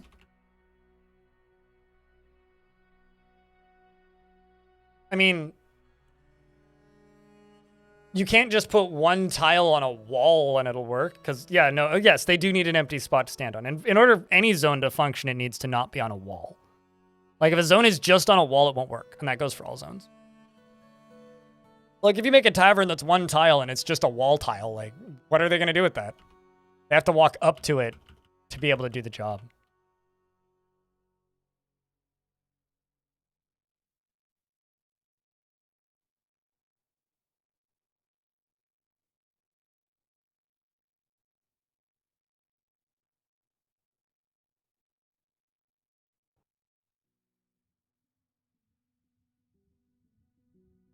clearing my email because apparently I have like a lot.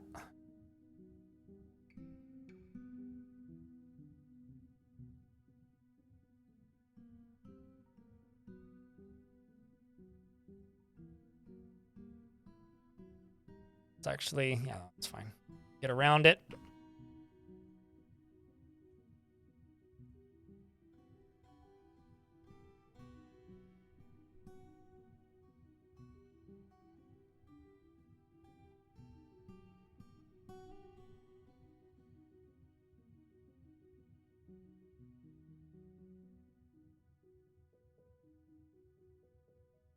You're here a little bit. This is true.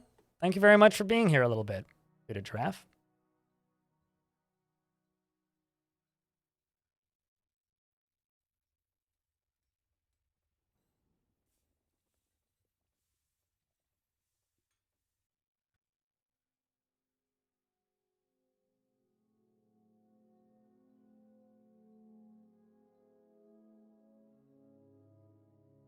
I think that there is a world where some people would want a more realistic time scale, and I think that that would work for some people, but I think for the majority of people, it would just feel like the game is too slow and wasting your time. I've played a game called Ymir, which is not a game I recommend. It's $40. It's way too expensive. It's multiplayer only. It's basically like, imagine if an Impressions city builder game was Civilization, but also a MMO. To do anything takes days, real time. It's not even remotely fun. If you have the perfect group of people to play it with, it can be really engaging at times, but it's more of an idle game. You sit down, you make a few moves, and then you can't play for 48 hours because you have to wait for them to finish harvesting the order that you did, or you have to wait for them to go collect a resource, or you have to wait for them to go do whatever the hell. And that's what this would be like. If that was, you know, if that was the way the simulation worked. That is probably what this game would play like. And I don't know about you, but I really don't want to play that game. There is almost no part of me that wants to play a version of Dwarf Fortress where I would have to wait that long to get anything done.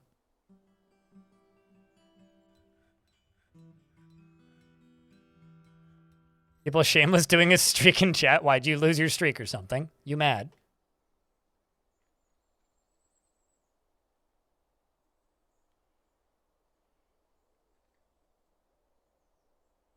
Takes a day for them to move about 20 tiles is kind of stupid. Sure, totally.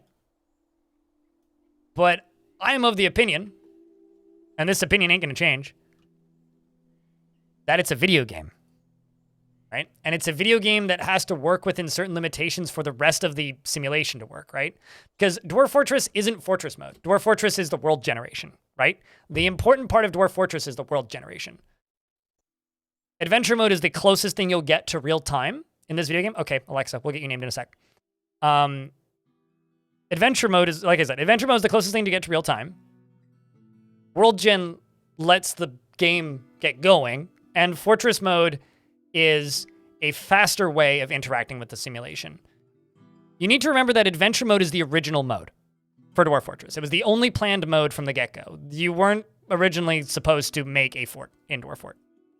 The original mode was you would witness the destruction of an AI-controlled fort and then go in and explore it, and it'd be like a more proper roguelike. That was the original plan for this game. So with that context in mind, think about it as Fortress mode, while it might be what the game is more known for and what is arguably the more popular mode, is still the second mode. This is a game, you're playing a video game that was designed around a different form of gameplay, really, originally. So if you think that the way time moves in Fortress mode is kind of stupid, that's fair. I would agree with you. But you also have to realize the nature of the game that you're playing, right? It's not trying to do the thing that you kind of want it to do, I think. You want a game that's focused on fort mode. Many people would. But that's not what this game is. If you want a game that's focused on the base building mode, that's why RimWorld is so popular, you know? Because Dwarf Fortress doesn't necessarily focus on that mode. Dwarf Fortress is focusing on the simulation. That is the priority. Behind the scenes stuff. The stuff that doesn't automatically interact with gameplay. So, anyway, since Alexa said any, chat, what kind of dwarf should I give Alexa? What kind of job do you think Alexa would get?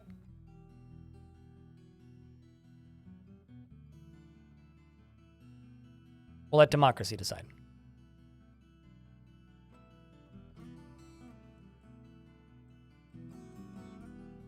I'm not accusing you of shitting on the game. I'm just saying I don't think slowing down time makes sense in the wider simulation of the game. Because I want to be able to have an impact on the world, right? Time moves too slowly already. I am of the opposite opinion. I wish the game moved faster. Because if they slow down time, it doesn't automatically make the overworld move faster. You're telling them to do that, but that would then break the way the world gen works. I think what you're talking about is what? Gosh darn it. Why'd you have to go and do that, dragon? Bone Dolphin's right there. Ineth is right there. Wait, wasn't that your friend?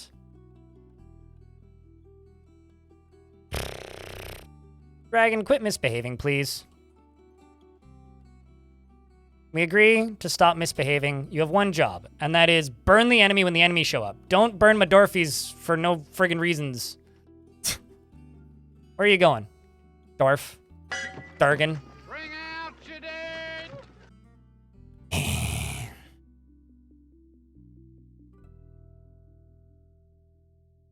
We'll do it this way then. If you insist, Madurgan. But no, I'm not accusing you of shitting on the game. I just think what you are asking for requires a much bigger code rewrite of world gen than you realize, and would be a massive fundamental shift to the way the game plays. And I don't want that. Also, I think the dragon just blew up a elven raid. Oh, that's kind of funny. Where's the dragon? Dragon, where are you?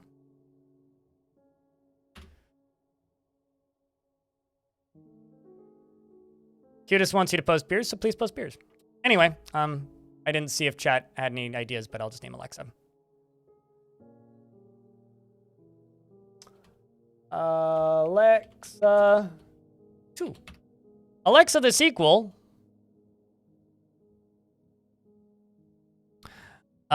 Is impervious to the effects of stress and has a low sense of self-esteem, has a noticeable lack of perseverance, tends to be a little wasteful when working on projects, and doesn't mind a little tumult in Discord and day-to-day living, could be considered rude, and doesn't often experience strong cravings or urges, has a tendency to go it alone without considering the advice of others, and finds helping others to be emotionally rewarding, is grateful when others help her out and tries to return favors, does not easily hate or develop negative feelings, and is not particularly interested in what others think of her, exhales sharply when she becomes exasperated, and idly chews her lips when she's bored. She needs alcohol to get through the working day and likes working outdoors and only grumbles mildly at inclement weather. Dreams of mastering a skill and personally believes that freedom and independence is completely non-negotiable and would fight to defend them, and believes those who sacrifice for others should be deeply respected. Finds maintaining a decorum a silly and fumbling waste of time and dreams of mastering a skill. Likes mica, aluminum, and black zircon and lime wood and one-humped camel parchment. You have no family, but you do have one friend. You've never killed anything. Your most recent thoughts, you're happy about your fantastic bedroom, and you love mastering glassmaking, and you want to practice a martial art. Yeah, no, this is your second one.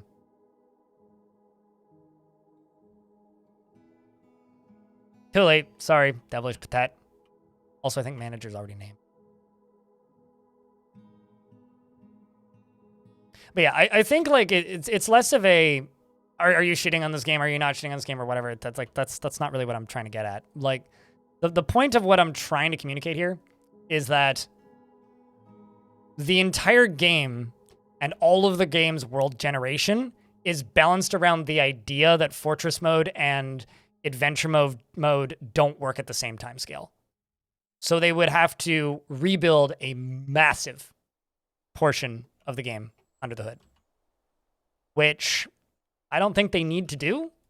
and I don't think actually benefits the game at all. It's like, would you, why would you, as a developer, let's just say you're making video games for a second here, why would you intentionally change a massive portion of your game's abstraction for the sake of making one thing a little bit more believable in a world where it's already an absurdist fantasy game, for one thing, and two, please stop making suggestions, group. We're okay. And two, like, why would you ask a developer to completely change the entirety of their world's generation balance when the game's development is going in the opposite direction, right? Like, world gen is getting some pretty hefty changes, but that's for the purpose of enabling myths and magic, not like changing the game's timescale. We weren't here for a few days. I mean, we reclaimed it on what, 220, I think? I think it's about 20-ish years old now. I mean, we have a demon fishbowl. So yeah, I don't know. I think that the thing that you want is the opposite of the game's direction, and it's just probably never gonna happen. That's kind of the plan, but if you watch the beginning of the stream leftover, Pat, or alternatively, alternatively, instead of, when the VOD goes up, watch that. I do explain why we went back.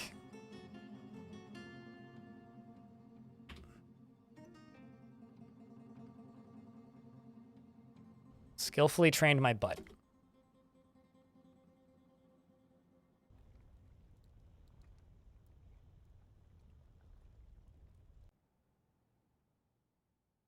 Shouldn't somebody be coming to get you, dragon?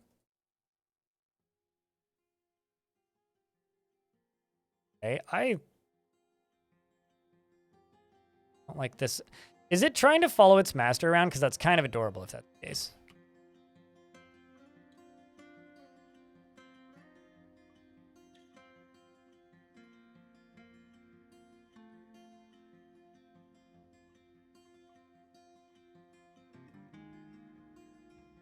I may actually chain it up there.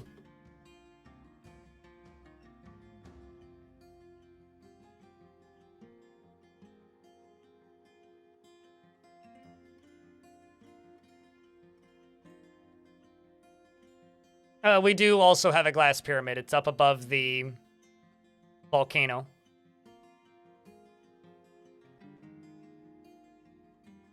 I told you that they don't have any plans. I'm just rambling on the subject at this point, right? Like it's got nothing to do with what you said at this point. I'm just rambling because that's what I do. But short version, they have zero plans to change the timescale of Fort mode, period. Okay, so let's...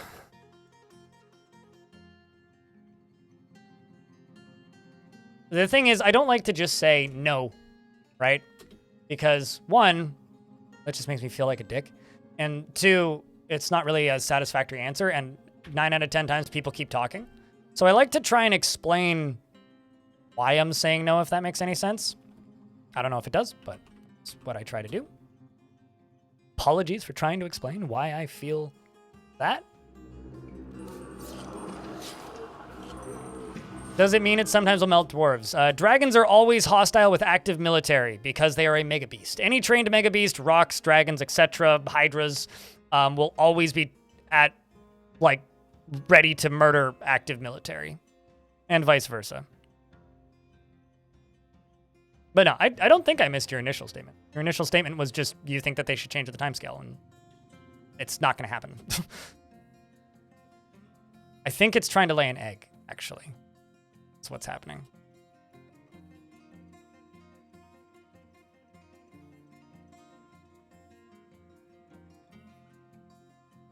Dragons in heat.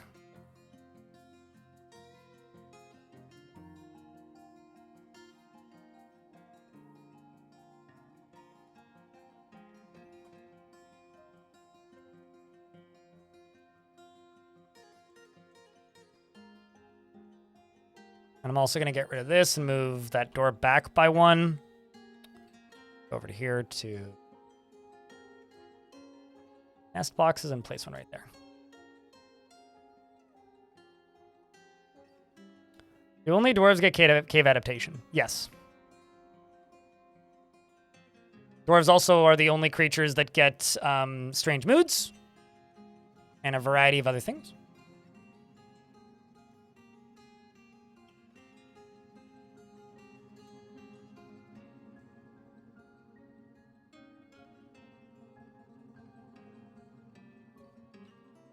I need this to get pulled and then pull it a second time.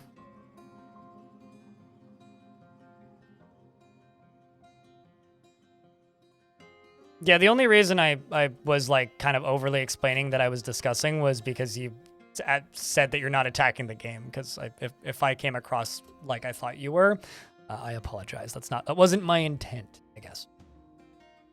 So we're gonna do that there. Now we can go all the way across this way. Unforbid this. And you are not connected to a lever yet, so I need you connected to a lever.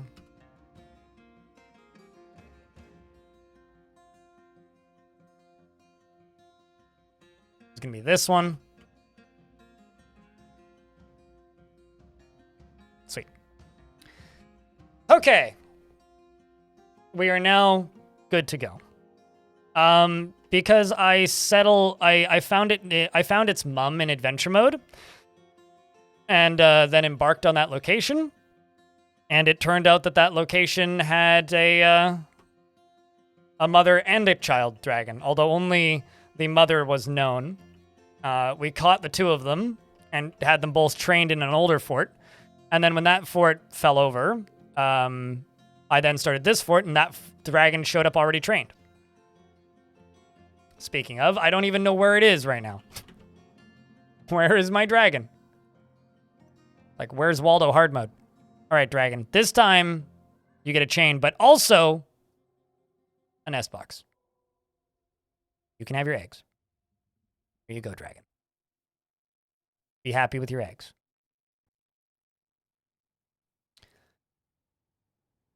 Okay. Do dragons lay eggs? That dragon just laid an egg, so yes. Yes, dragons do in fact lay eggs.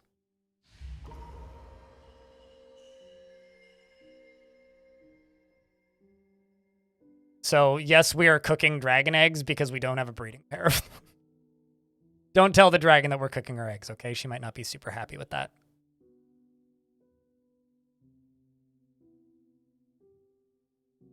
Got another glass furnace artifact being started.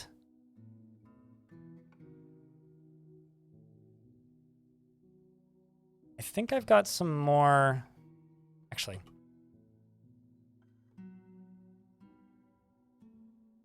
Right here, slab. These are the additional deaths to the dragon.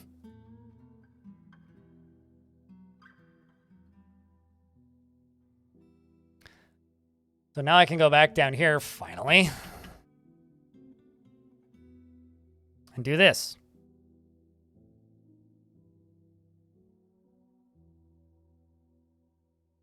It is 3:30, chat room. I am going to let you guys follow, I don't know, this dwarf? Sure. I will be right back. I'm going to go grab me a sandwich, and when I return,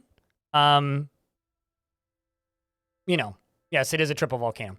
We will do the dwarfing things. Speaking of the dwarfing things, I think... Cheese for everyone! I just realized there is actually a way for the deep chat through those volcanoes. But anyway, I will be right back. We'll worry about that problem if it happens. That back in a few. By the way, there is a command that is currently not working, which is sword, and there is a new command that's been added. So, just BRB. Oh, also hell works again.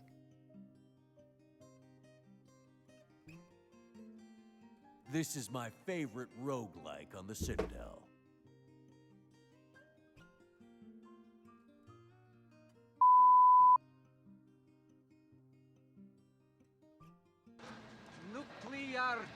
huesos.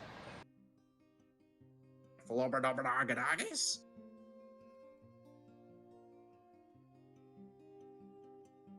Gobble, gobble, gobble, gobble, gobble, gobble, gobble, gobble, gobble, gobble, gobble, gobble.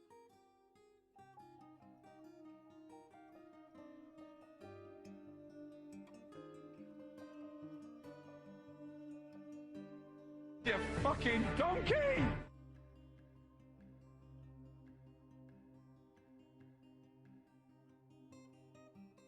Let's take a lovely fruit, the tomato. Remove everything that's good from it, the seeds, the vitamins, the nutrients, everything that's good about it, and just jam it full of shit garbage shit sugar. And put it in a shit bottle that sounds like shit when you put it on your shit. Shit! Stop eating Cheese ketchup! for everyone!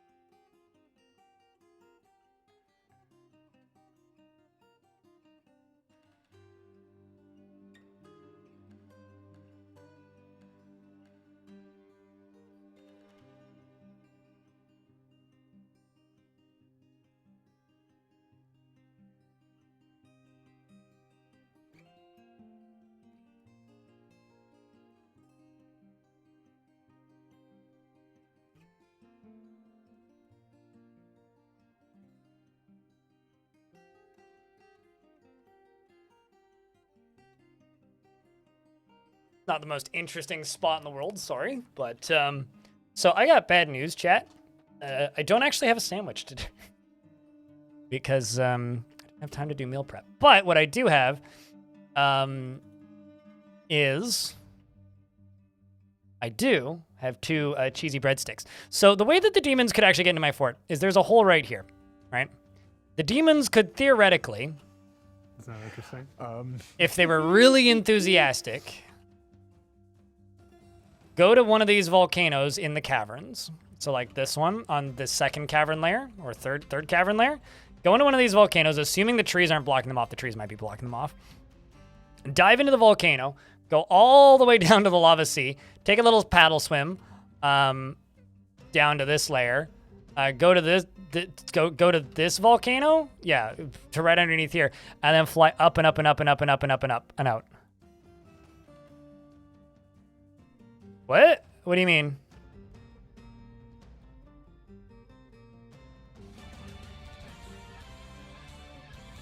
Wait, what happened? So did you do something? Or did I do something? Okay, so let's go down.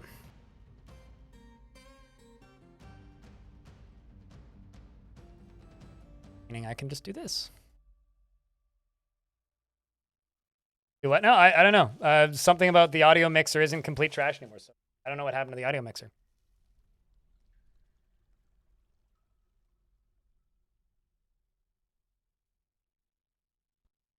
So the grocery store I normally shop at, these are like $7 for a tiny ass bag of 6.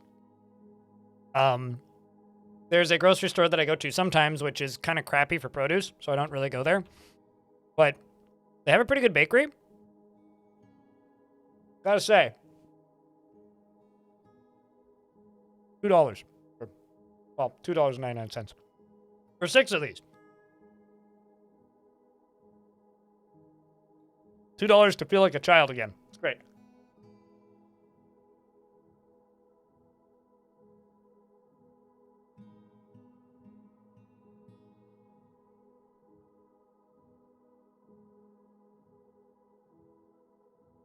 All right. Nobody's pumping? Oh, there you are.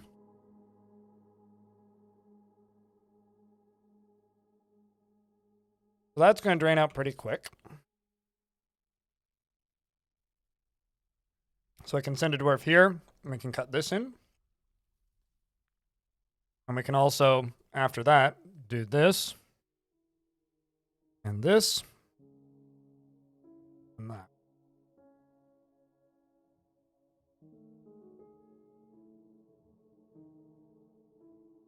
And then we just build stairs down into here and do it again. I mean, it's just white bread and cheese. It's very simple. So one of my neighbors has a 3-year-old son. And he has this obsession with snails.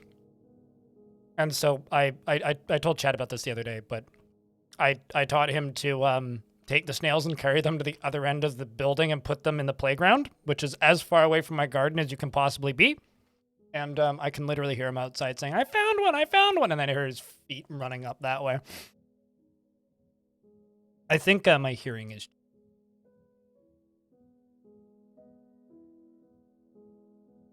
Not slave labor if they enjoy it, right?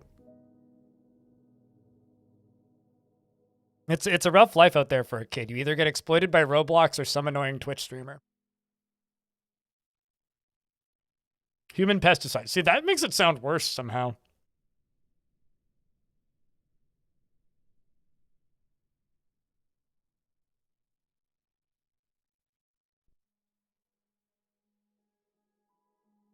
Oh boy, well, that's where the rest of it is. Children yearn for the mines. The mines? I don't know about that. That seems a bit intense.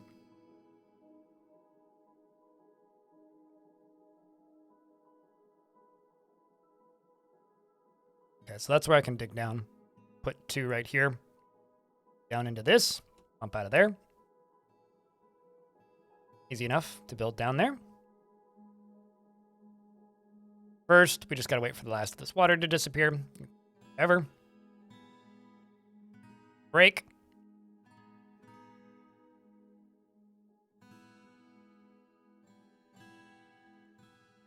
And then we have to let this water in, which may or may not cause everything to sizzle.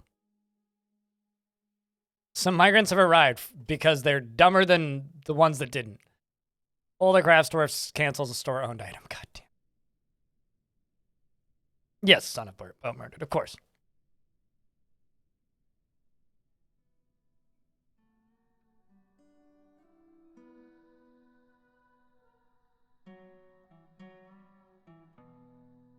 In this case,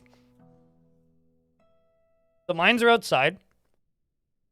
The mining is collecting snails, and the kid isn't a dwarf. So in this case, it's like the opposite of Dwarf Fortress. But I still get the reference, and it still works.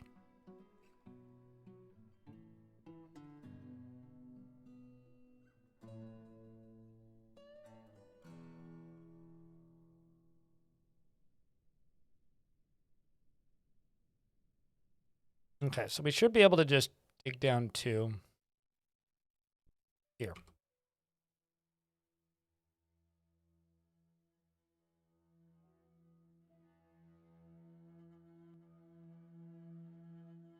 I mean, eating snails. Snails are like very similar to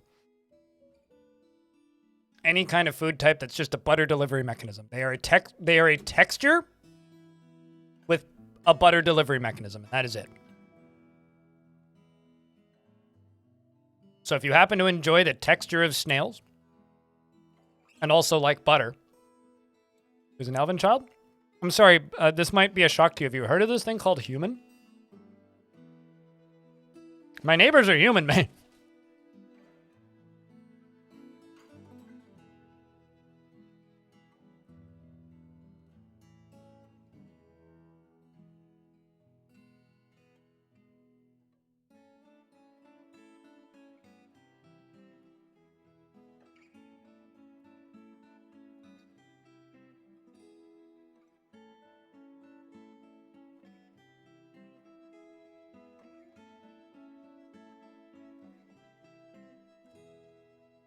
Oh, certainly. Eating snails is far more normal than drinking cow's milk. Same with eating bugs in general. Bugs are not a delicacy in human society because of marketing. Not because they're not good to eat. It's literally like our own propaganda has like convinced us that one of the most consistent and reliable food sources that we have is bad because it's gross. I will never eat horse for the same reason I won't ever eat dog. For the same reason I try to avoid eating pork. I don't like eating super smart animals if I can avoid it. Doesn't stop me from doing it, but I have no interest in it. I have eaten cockroaches, though. Oh, you know. We all have our hills to die on. It's like the same reason I wouldn't eat whale. I'm gonna stop eating calamari for that reason. Yeah, I don't like eating octopus. It helps that I don't like octopus, though. But, like, you know, I'll eat salmon, and salmons are pretty smart.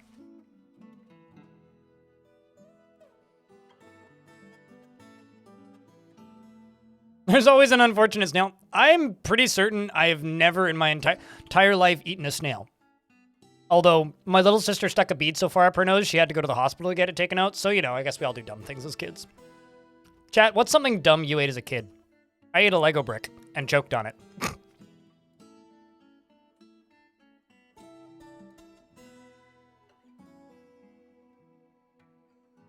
Sand? I mean, intentionally? You swallowed a Lego flipper? One of us.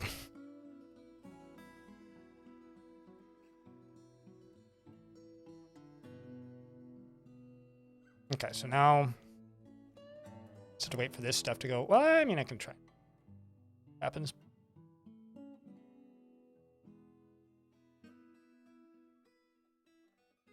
That should be fine. There might be something that wants to kill me on the other side of that, but probably not.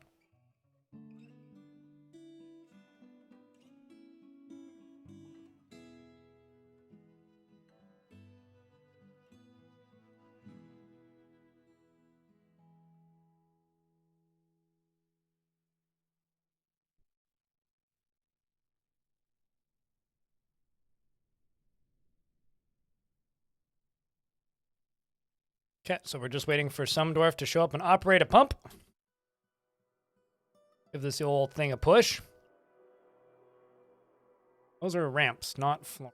Not that it matters, but I care.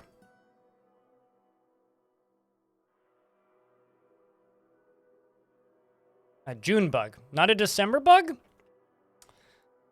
Where's the holiday spirit? Come on. Followed a metal ball bearing. Ow. Oh boy.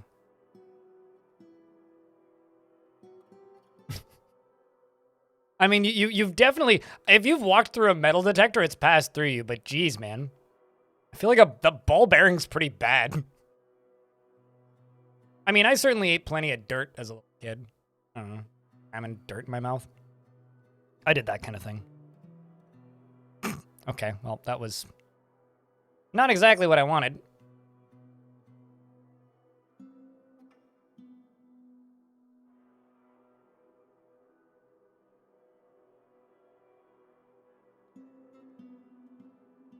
Are mayflies related to June bugs?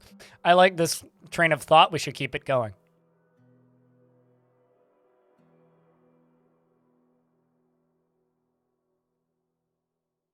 Just saying, we should keep it going. Because this is A+ content here. All right, get that out. We'll just slowly keep digging this area down here out. So there's something behind this. Let's smooth it and find out what it be. Also something right here. Well, no, right there.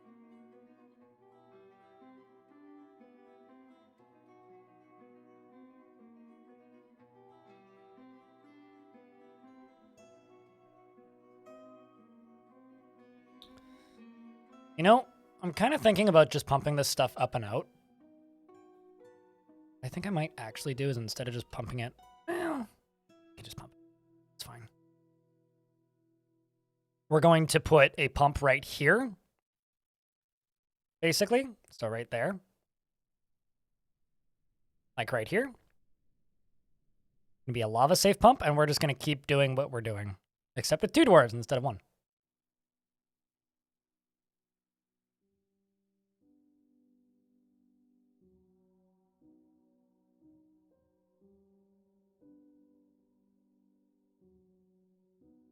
There's water at this location. Really? Yeah. Thanks, game.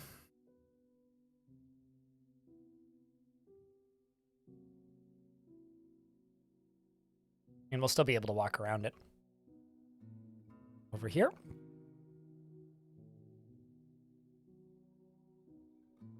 You used to eat pennies? Wow. Okay, here's a separate question. What is something that you hated as a kid, but love now? Like, it could be food, other things. I was terrified of horses, and I'm still terrified of horses. But now I respect horses. As long as they're very far away from me. Didn't actually answer that question. Coffee, true. Yeah, that's fair. Onions, I hated onions too. I love onions. Anything spicy, same deal. Let's see what else.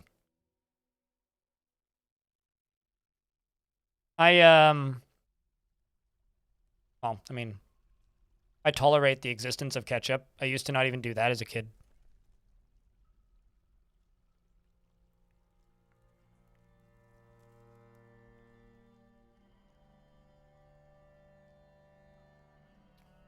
True. I didn't like garlic bread growing up. That's a good call. I'm in a similar boat.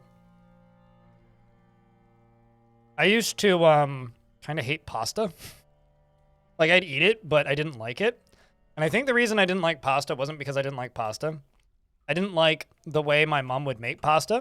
And it's not that my mom was a bad cook. My mom was actually a very good cook. But what I didn't like about my mom's pasta was we were broke. And pasta meant, well, we're eating pasta every day for the next 5 days. And it's going to be pasta with a sprinkle of cheese and plain tomato sauce from a can because we are broke and have no money. And oh shit, we need to make dinner for 3 kids.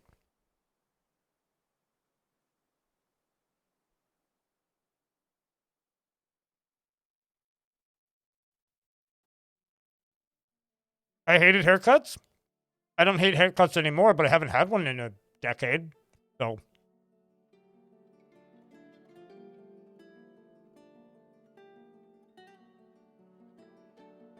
When I was a kid, I was significantly more picky about condiments. As an adult, like, you know, it's basically just ketchup specifically, but like I like tomato paste and stuff now. When I was little, I hated condiments to the point of I wouldn't even, like, I wouldn't eat relish. I wouldn't eat any kind of mustard. Wouldn't eat mayonnaise.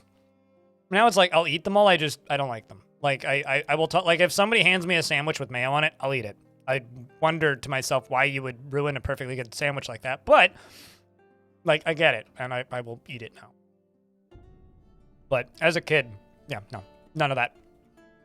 There was a 100% chance I would not consume any of that food stuff.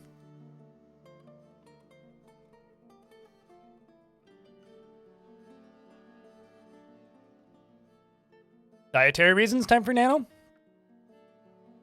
Also, hello, welcome to the channel. Because the dragon hasn't been in a cage for a very long time, Kevin. In YouTube chat. Not sure when that question was asked. I don't have timestamps on YouTube chat now. I need to figure out how to get those back.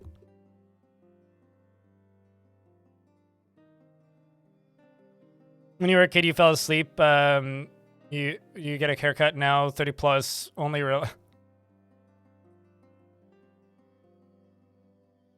Gluten and other stuff too. I got you. I mean, I still do. I would be lying if I said I didn't. I shouldn't ever eat pizza. Like, I like pizza. Pizza is delicious. I want to eat pizza. But I realistically should never actually eat pizza because of how horrible it is for me. It's like being a type 1 diabetic and eating pizza is like just asking to feel like you're going to die for the next few days.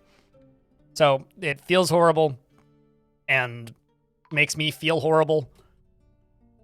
Because I miss pizza dearly.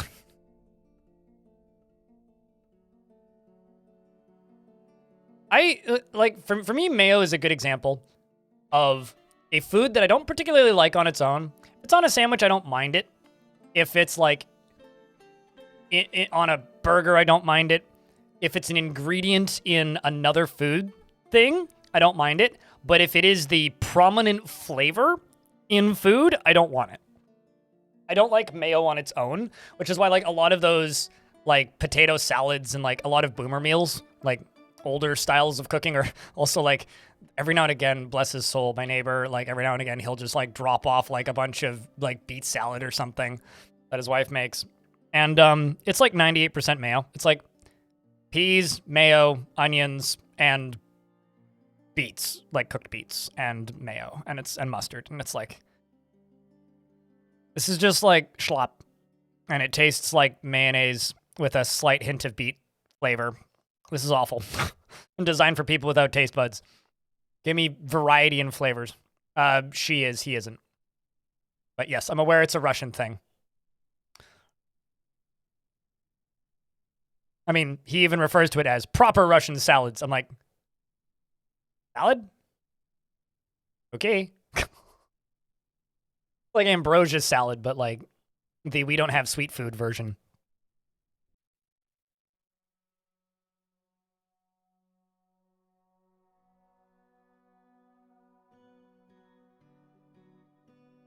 Like, I'm never going to complain about free food. And even like using that as an example, I'll eat it. Uh-oh. See, that's spooky. Just the demon flapping around out there. And like, I'll eat it, but I don't like it. I have no idea what mimosa salad is. I do love Greek salad. If that's what mimosa salad is. Because Greek salad's fantastic. But Greek salad to me has to be made with good ingredients. If it's made with crappy ingredients, very good. Most things need to be made correctly to taste good. Surprise. Deep within this place, we've uncovered what must be a treasure of the gods, and it is 2 sandals. Large rusted metal sandal. That doesn't sound very comfortable, but I will put those onto a pedestal.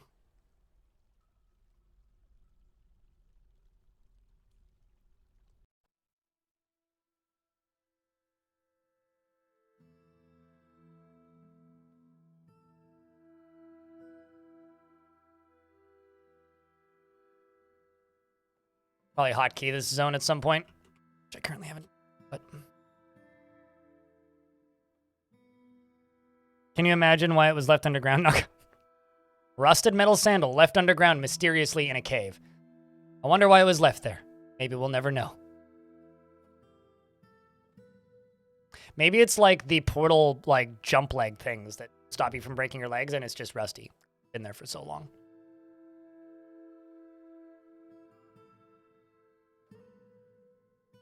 Mayo, ham, pickles, carrot.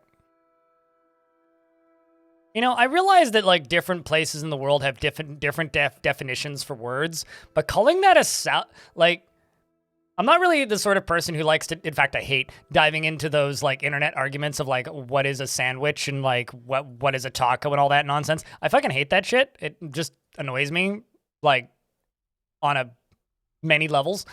But unless you have like at least 2 different types of vegetables in it, is that even a salad? Oh, really? You developed a shrimp allergy? That sucks. Yes, but fruit is in the name, right? Also, I would argue that fruit salad isn't a salad. It's just a pile of fruit. But, like, what else do you call that? Like, to me, like, as an example, like, let's use German potato salad as an example, right? I don't consider that a salad. It's a very different kind of fuck off, Suited. I will ban you for like 24 hours if you even try. I just don't want that argument in my chat. It's like I'm of German descent. My Oma said this is a potato salad when she would make potato salads, but she would also state it's not really a salad. It's a potato dish, is how she would describe it. And I agree with that. It's like, it's just there's no other translation for it. But it sure as fuck ain't a salad.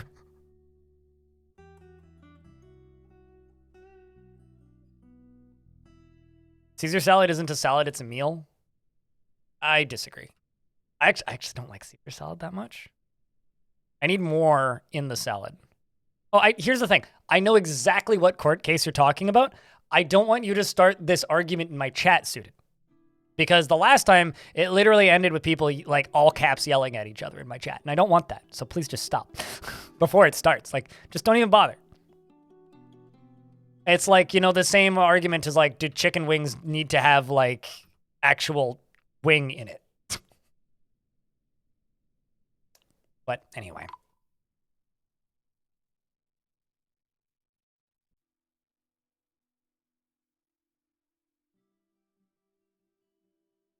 And the dish evolved? I mean, actually, yeah, that's probably the case. Here's the thing. I'm not saying that these dishes aren't necessarily tasty. Like, you can absolutely be delicious and not even remotely identifiable as the thing that you claim to be identified as. Like, they are absolutely tasty, but it's not what it says it is on the tin, really, in comparison to any other modern equivalent.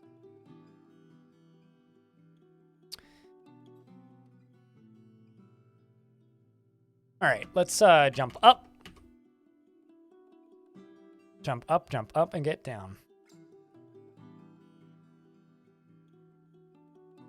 Something evil is emerging from the newly exposed pocket. Well, I found a shadow haunt. For reference, it apparently... For a second, I thought it said no. For a second there, I thought it said diagnosis required. I was like, what? Also, this is interesting. This creature is 172 years old. The world is 330. Thing's younger than the world. Anyway, it's a large hornbill composed of ash, and it appears to be emaciated.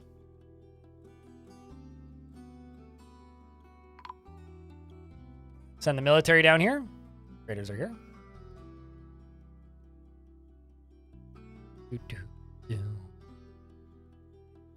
Wow,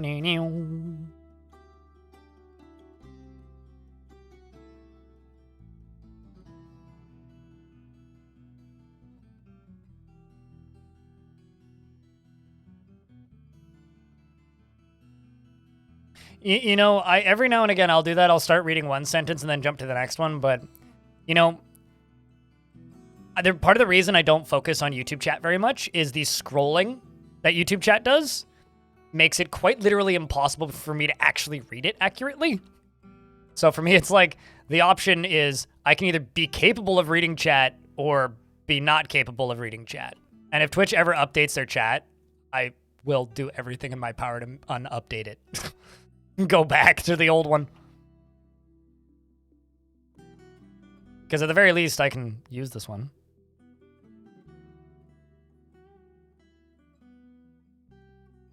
Okay, so we're talking about fantasy creatures as in minotaurs.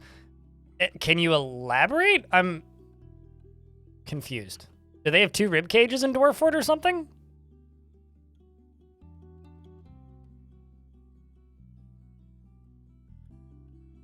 I'm just...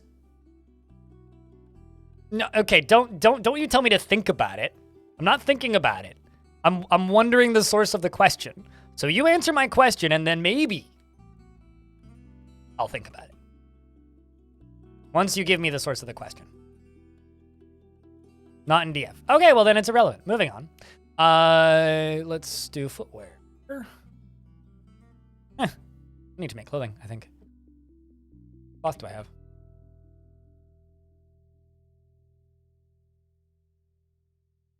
Sure. Centaurs absolutely do. Centaurs would make sense, but Minotaurs, meh. Also, can I just say a rubber wood piece of armor is very funny in theory to me? Because a rubber piece of or a piece of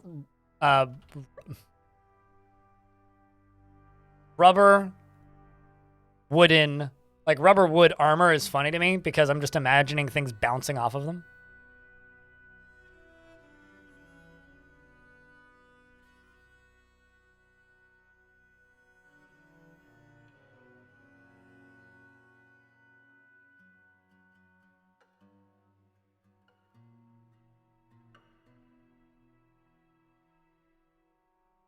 I don't know how many of these they'll be able to carry, but we'll just bring windows. We'll do.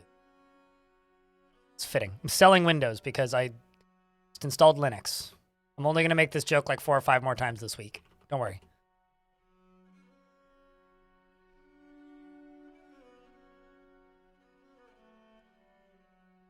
All right, so this dwarf here is fires an adamantine bolt which struck it, which broke away a part of the tissue.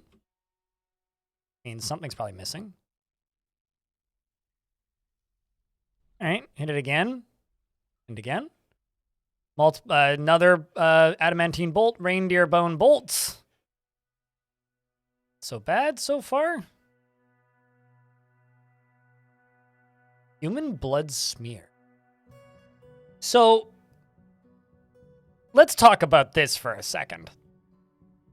My dwarf here just shot a bolt at this demon. It's just this demon here. This demon has never killed anything.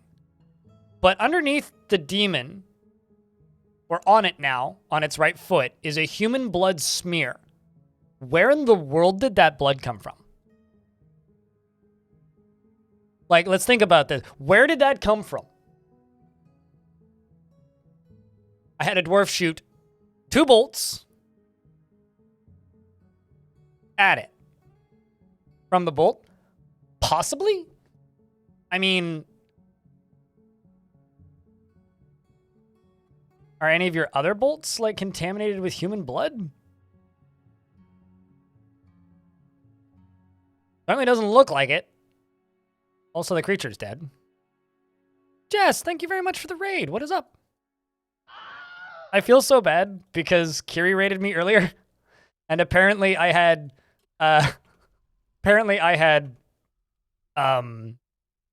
sub-only mode on, and I had no idea.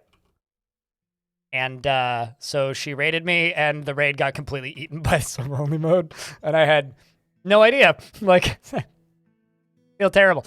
Jess, how's things? How was stream? What were you up to today? Chat, if you guys don't know who Jess is, you should go give her a follow, and don't worry about the Forgotten Beasts. They're fine.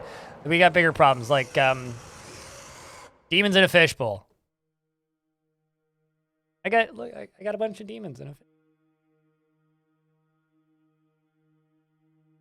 Whenever someone steps in water, but there's no water in there. But that makes sense. That's coming off of the dwarf that stepped in it usually.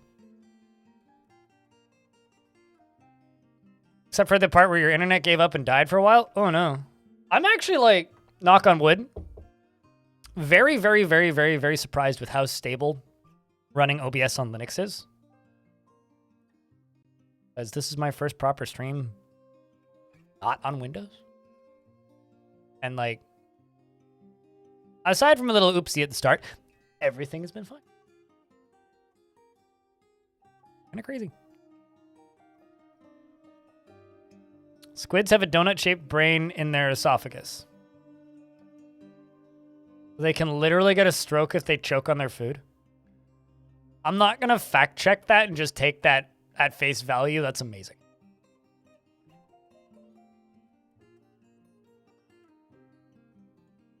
Like, just flat. That is amazing.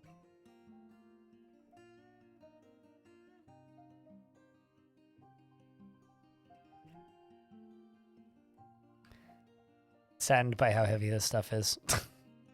And the fact that they brought literally nothing. All right, well, we'll trade with you. Let's try these other ones. What did you guys bring? Literally just cloth as well, hey? Like they know.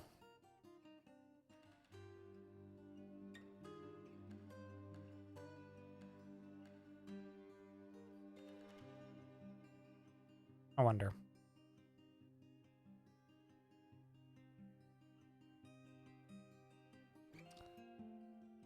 You know, I'm not going to lie. The thing I hate trading for the most is cloth bins. Also not what I wanted to buy off them anyway. I wanted metal, so. Fine, that's what we'll trade. That's all you're getting.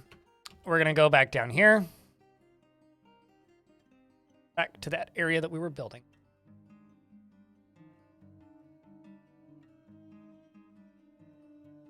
Are they still screwing with you, your ISP? Have you named and shamed them yet? Like, who's your ISP? Ridiculous to me that they gave you so many problems last year and now it's like starting back up again. Absolutely ridiculous. Okay, so all this is done. Okay, good. I can go down here and do this. Start you up. And also start you up. 9 months already. Wow, time flies. 9 months already? Shadow Absorber, thank you very much for the 9th month. Appreciate you greatly. Okay, so it must have come off of the dwarf because there was a smear of human blood right there for a second there. Must have come off the dwarf. There's no way in hell it didn't.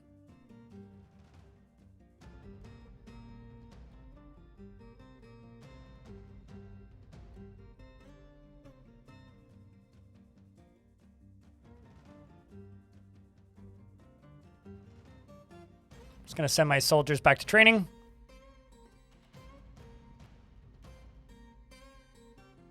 Pay almost $300 a month for it too? Jesus Christ, and I feel like I'm getting ripped off by my internet.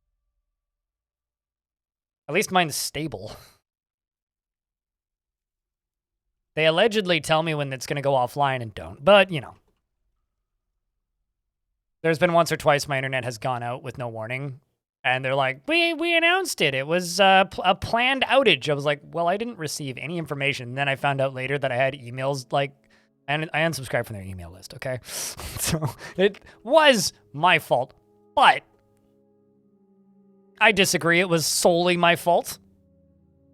I think if you are removed from the email list, they should try and do something else.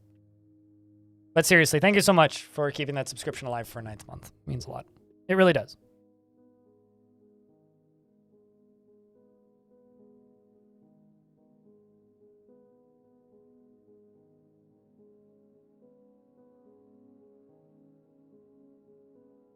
Also, hello, Percussive Giant.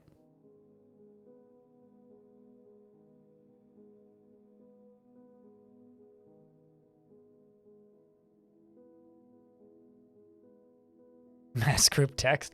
The problem is like phone scams are so friggin' common here now. You can't even companies can't even phone you anymore because they just, everybody just presumes that if you're getting a call from a company, it's a scam. It's a preconceived notion that if you are receiving a phone call from a company, it's probably not actually that company. It's actually just a scam. To the point where, like, I know people who've, like, had packages returned because they presumed that it was a scam.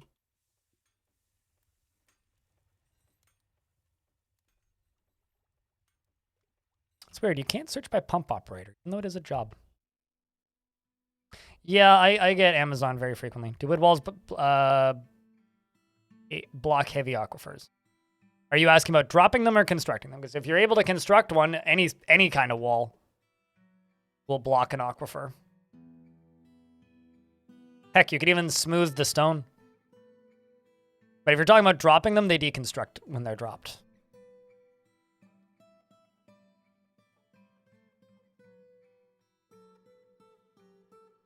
Pretty tired of having so much construction around my apartment. I can just hear a table saw outside, and it kind of sucks. Fine. Kind of sucks. All right, I was going to make this into a hall, wasn't I? I certainly never did that. Kind of forgot about it, to be honest.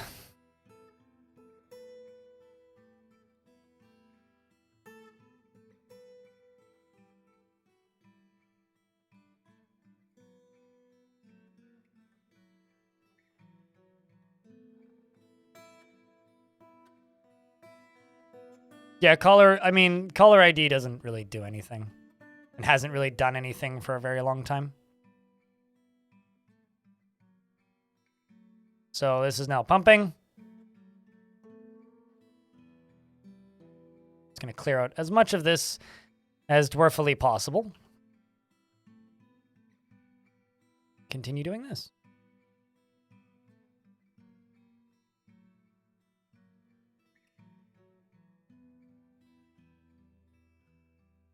And here, try these. Maybe just the top one even.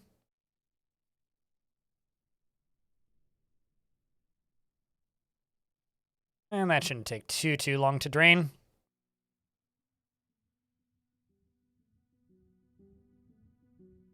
And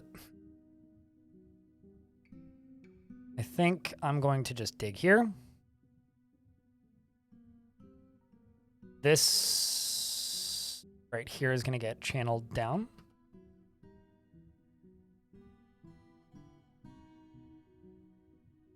We're just going to go dump a bunch of water into here.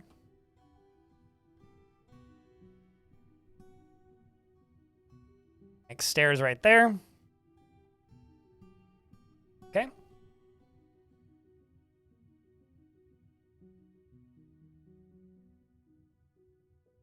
It's normal embark size, the default 4x4.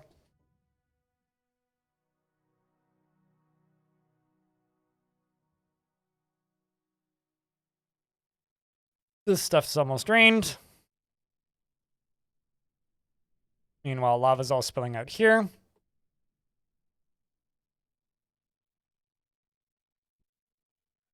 Okay, so up here, we're gonna do this.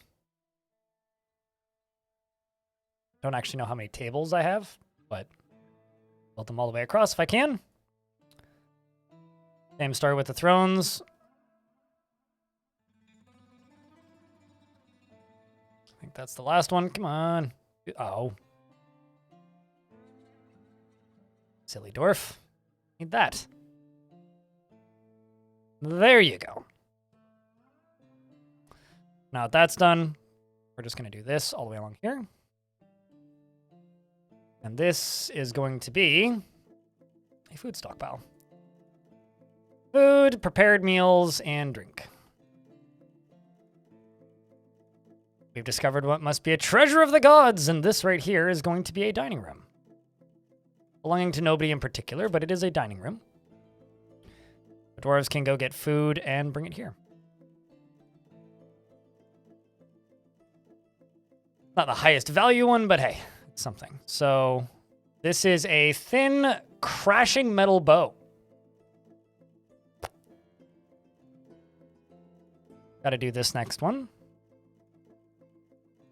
And I'm going to jump up to here, jump down here. Type in bow.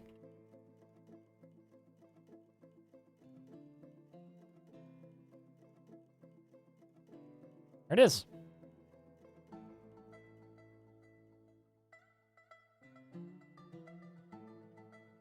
You hate checking emails. It's always the spam and some promotions.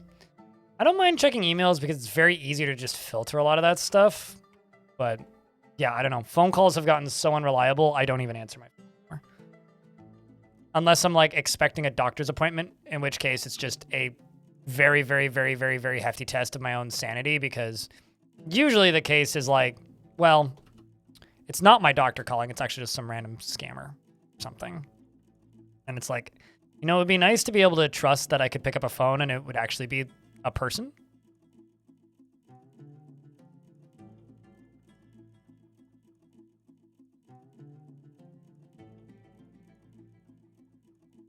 Sorry for swearing. You don't need to worry about swearing here. I swear all the fucking time. Unless it's just a you thing and you're trying not to swear, in which case then, God damn it, why did you do that? How dare you use that thing that's natural for the human brain that gives you good chemicals when you say it? It is true. Cursing gives us happy brain chemicals.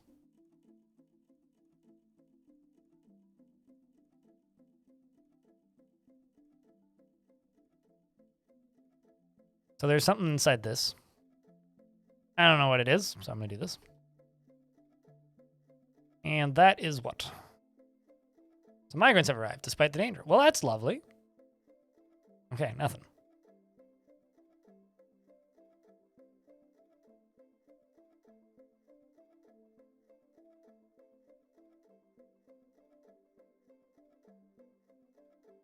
Oh yeah, no, I would say that there's weight there. The weirdest fucking sound from outside? Which could also have a lot of connotations. Did you hear a weird fucking sound or the weirdest fucking sound? I used to have very moany neighbors, so I used to unironically say that. My neighbors make weird fucking sounds. You know.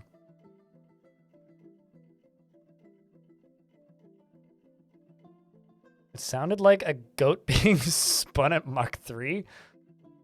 Like on a, like in circles? Trying to imagine what that would sound like. I don't blame you for saying that it's the weirdest fucking sound now. That does sound genuinely strange.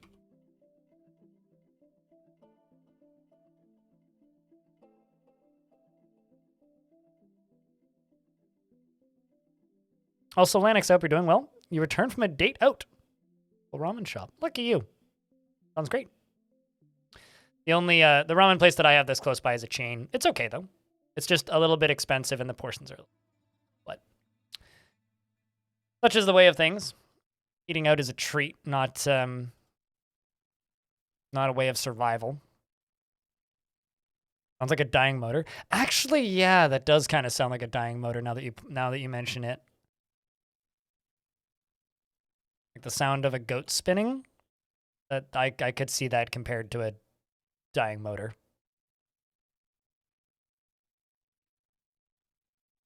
Good right there.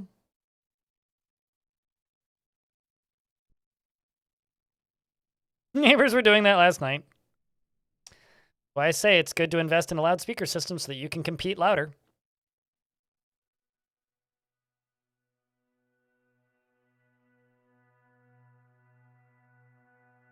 I've heard a motor die because I heard my dad's GM Tracker's motor die years ago.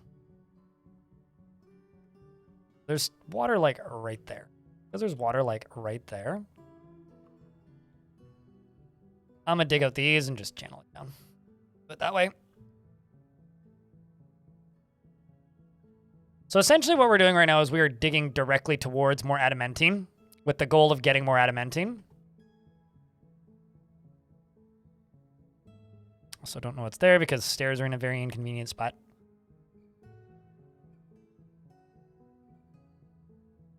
One year you hear your neighbor's fucking sounds, the other year the child throws a tantrum and murders several dwarves. Yes.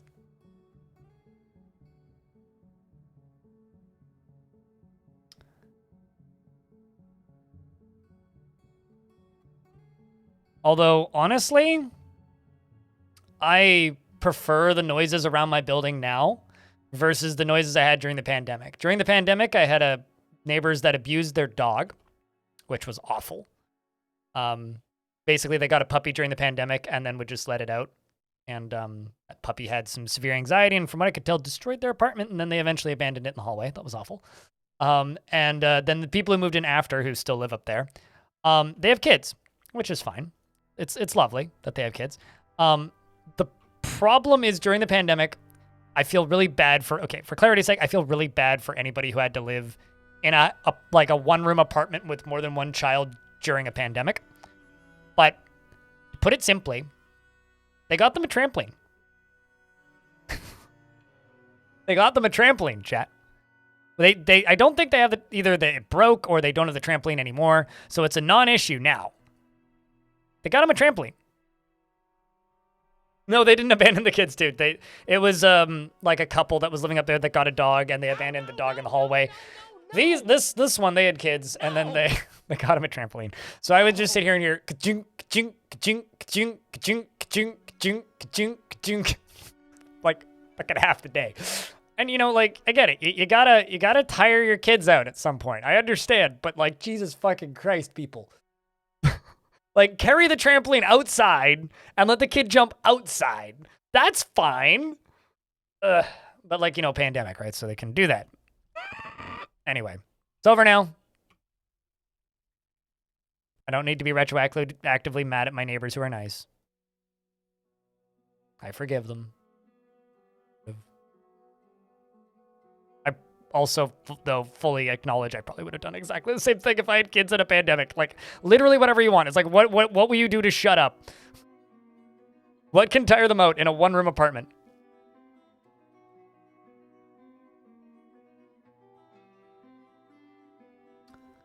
Five separate times while your dwarves walking on lava glass and you can see through DF tiles are not clicking for you. Oh no. It's a Unix. Did you just catch fire? I know this. Are you still on fire? Yes, this dwarf is still on fire. Bad news is that was the trainer for my dragon. Oh, I understand why. It's because there's 2 dwarves in this house. Are you catching fire now? Yes. So bad news is my dragon's trainer just died.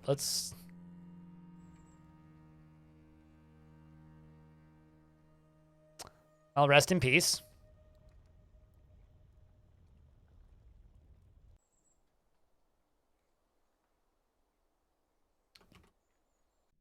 Good news is we've got more animal trainers.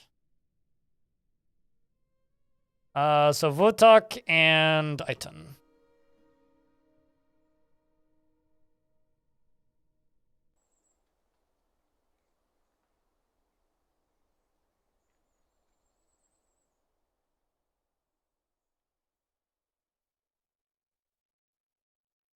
I beg your friggin'... Oh, I see. Caps lock. Duh.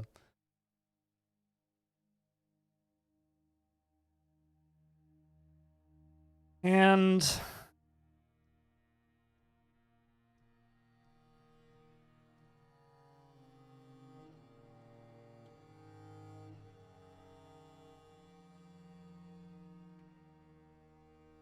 What's your last name?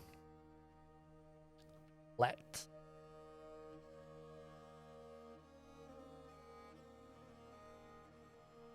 Okay, so apparently he already has one assigned. But also their body burned up. So I have to go here.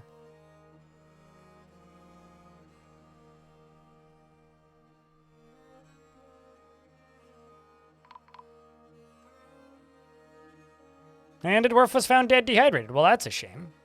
As far as see-through stuff goes, see-through floors in Dwarf Fort, if you engrave them, they cease being see-through. And I can show you this because I did it in the Queen's room. See this in the center?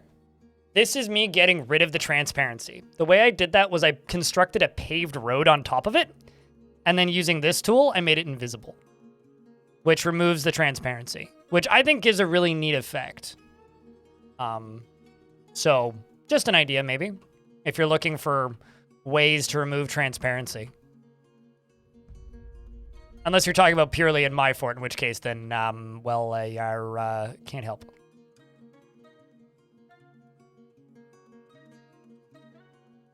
E-T-U-R-N-A-L.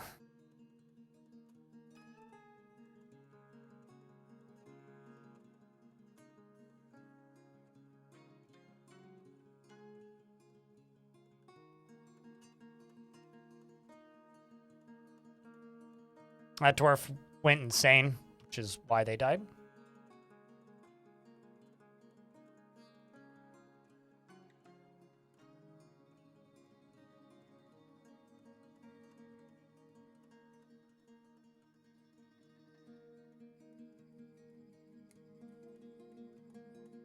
Kind of amazed that this zone right here didn't get, like, removed.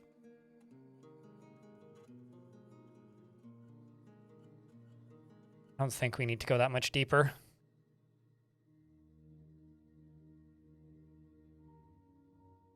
Dragon Freedom Rotisserie. I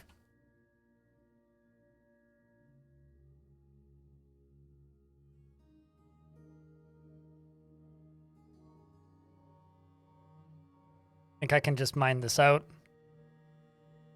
A decent chance there's something evil behind it, but there's also a decent chance there's not, so we'll take that chance.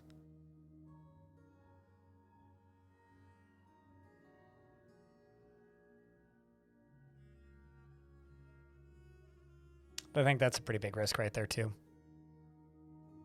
Okay. You're getting sleepy? You should go to bed, then.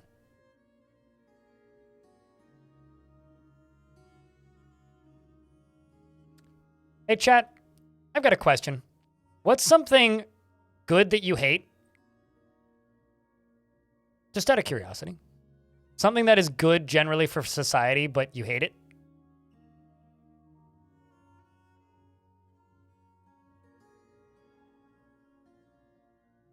Something, yeah, okay, well, I remember how I said that there's a good chance I screwed this up. Banshee of Shadow. This is a problem. None of my soldiers are anywhere close to here. Shite. All right, so the Banshee of Shadow jumps straight on and attacks Olan the Miner. Olan the Miner did get some decent hits in on it. In fact, hit it with the copper pick and in the right wing, which caused its wing to sail off in an arc. The dwarf is bleeding pretty heavily. The Banshee of Shadow I don't think actually has blood. Dwarf isn't dead just yet, but he's been mauled pretty bad. This miner right here, Id, jumped in to try and save his friend, and the creature actually dodges out of the way. A few more hits go out from the miner. The miner misses the Banshee of Shadow. The Glassmaker misses the Banshee of Shadow. The Glassmaker attacks the Banshee of Shadow, but it jumps away. The Glassmaker attacks the Banshee of Shadow. The Banshee of Shadow punches the Glassmaker in the leg, which bruises it. So I don't know where my nearest soldier is. They might be pretty close. Okay. Bastet's my nearest soldier, who is booking it in the right direction, hopefully.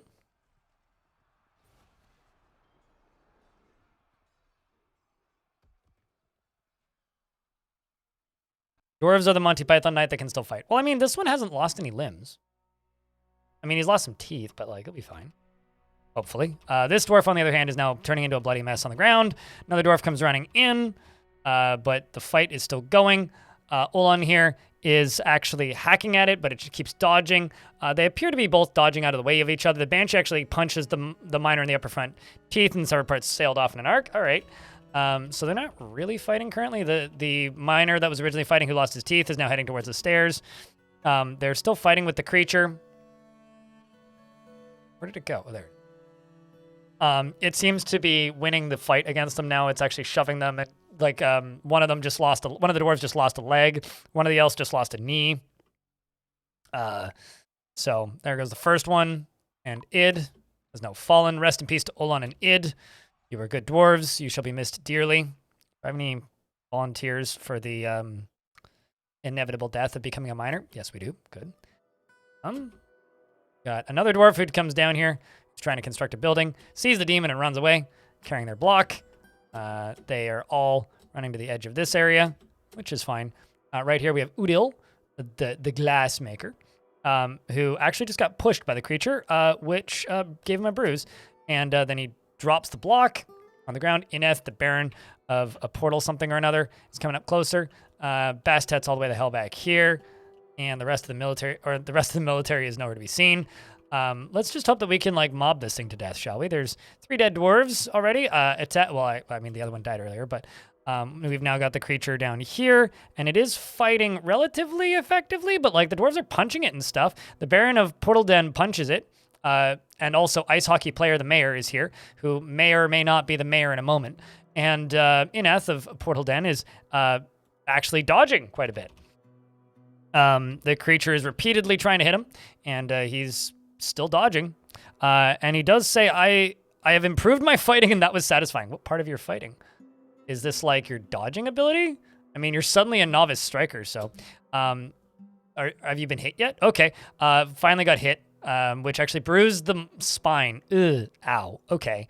That seems bad. Now pushing him backwards, and he's stunned. Bastet is coming a little closer. Let's see what kind of situation Bastet runs into when she gets there. The Baron of Portal Den is now found dead. Bastet is running towards the thing. Wuggy is running away, trying to get away as quickly as possible. Down on the lower layer. Where did it go?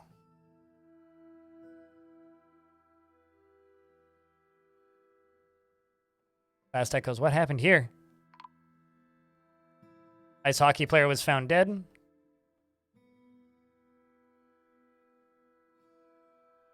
I'm not seeing any bits of it anywhere. I don't know. NANI?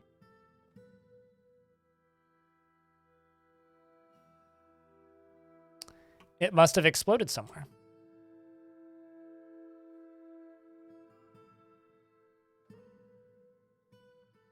Yep, I don't know.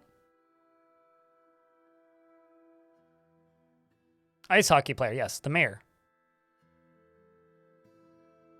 Well, let's see this. So I got a name. The Glassmaker attacks the Banshee. The Glassmaker strikes the Banshee of Shadow with his steel pick, and then ice hockey player was found dead. Steel pick, okay. I have a Glassmaker with a steel pick.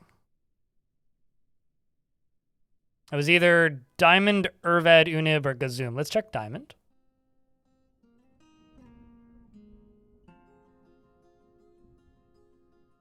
Ah, Diamond got it. Well played there, Dwarf. Mist actually got pushed by it, which bruised him through the trousers. He says, as the tide turned, I laugh in the face of death. Attacked it, but it jumped away. Attacked it again, and it hit it in the body. And then says, can it all end so quickly? This doesn't scare me.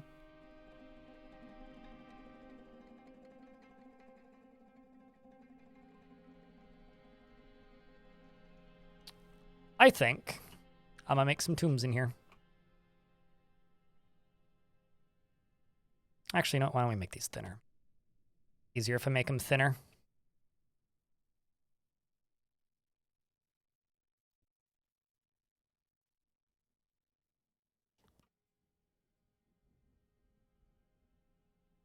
No, it's definitely not a profession for a dwarf.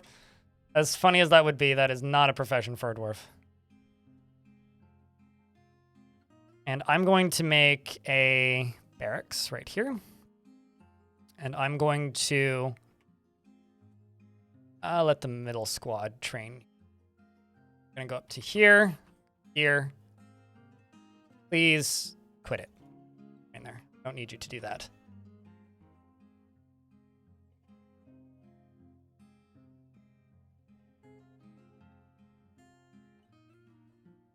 So who's my mayor now?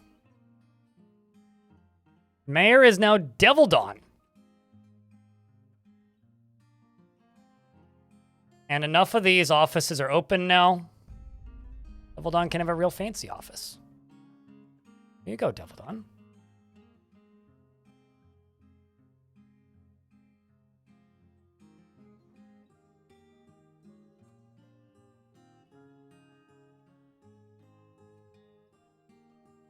Okay, so I still have all of these up here.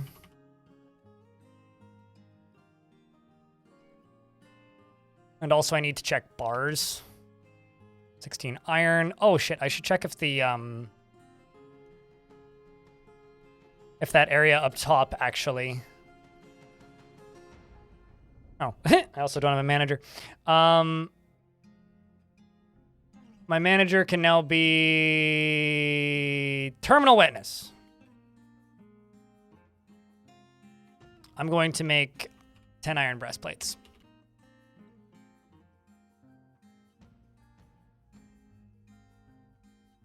Some fair glass industry, not gonna lie. I mean, this is some of the most glass industry I've done since Long Death.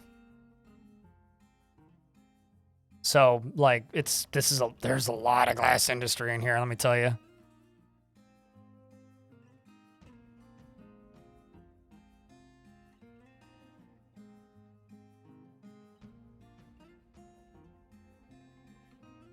So that's what we're going for.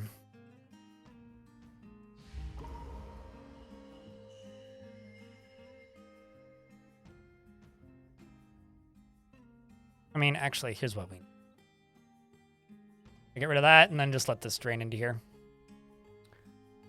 Lorbem, the glassmaker, has been possessed.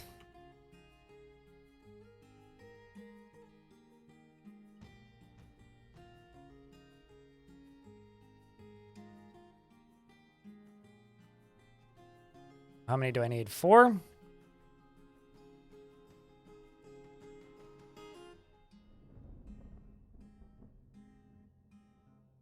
Do multi-tomb, do 2 of them. O-L-O-N. Actually, no, I need 3 of them.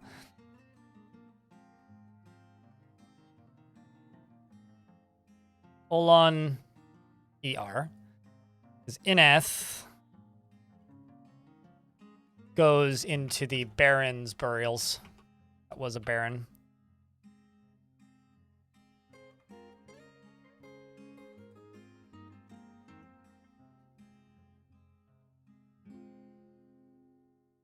Wait. Tomas? What's your last name?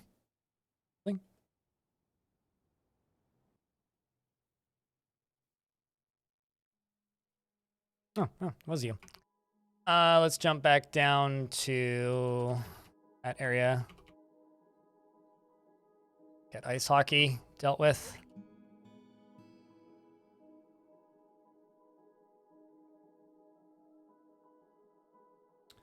The last one is Id Domas.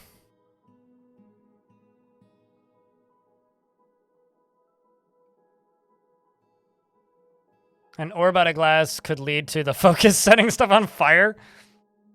I mean, there has to be art installations somewhere in the world that's just like a giant ball of glass. That has to exist.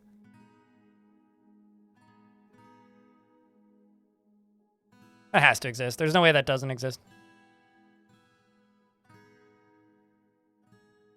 I mean, the Vegas sphere is kind of that, but...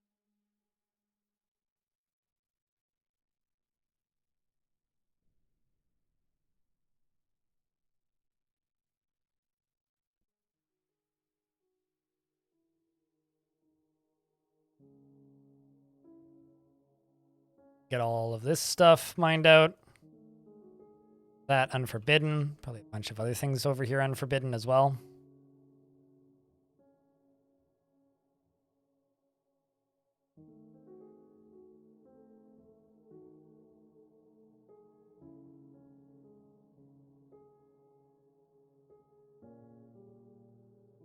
Oh yeah, I mean, San Francisco has their own collection of them. In regards to the death ray skyscrapers melting cars. Yeah, just go look up. I think it's there's a building I'm familiar with in San Francisco that is like a weird curved shape, and it looks really cool, especially in pictures, but like the reality was like at certain times of day it would like focus the sunlight perfectly at certain times of the year and like give people burns and like set things on fire and melt car tires and concrete. You know, the sort of things you want your skyscrapers to do.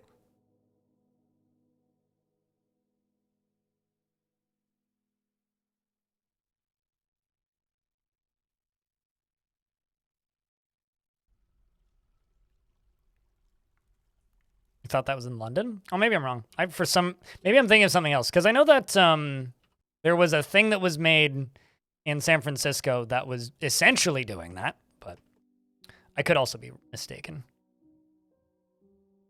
But there could also be multiple. That also wouldn't surprise me.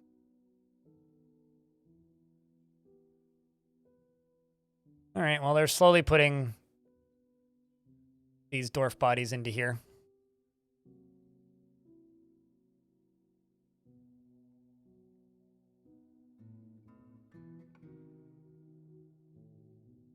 I'm going to place a slab right here.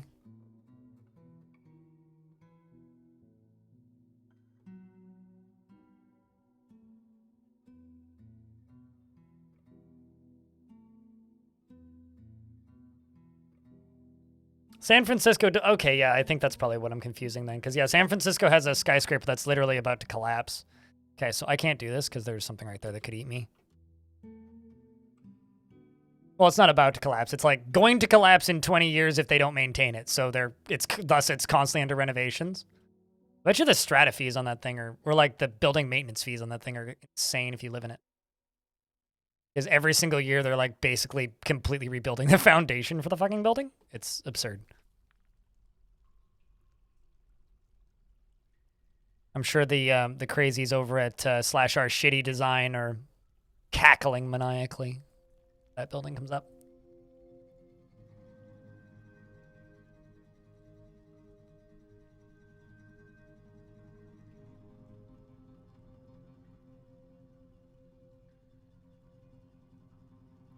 You mean modern piece of shit tower?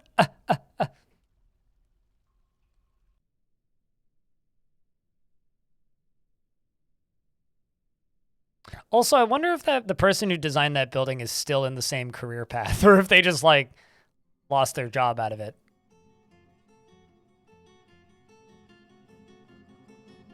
It looked regular? Well, I mean, here's the thing, right? It's only leaning by like a foot at the top of it, which isn't much. And like it would need to lean repeatedly for a while. Like, yeah, it looks like a normal building, but that's kind of besides the point.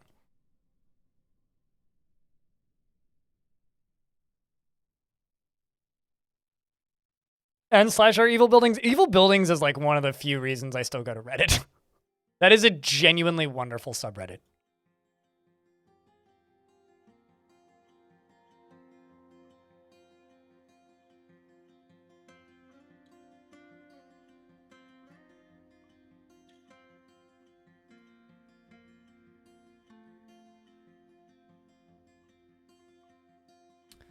Iton is what we hear.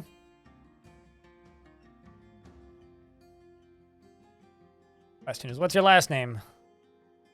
Iton B-L, B-A-L.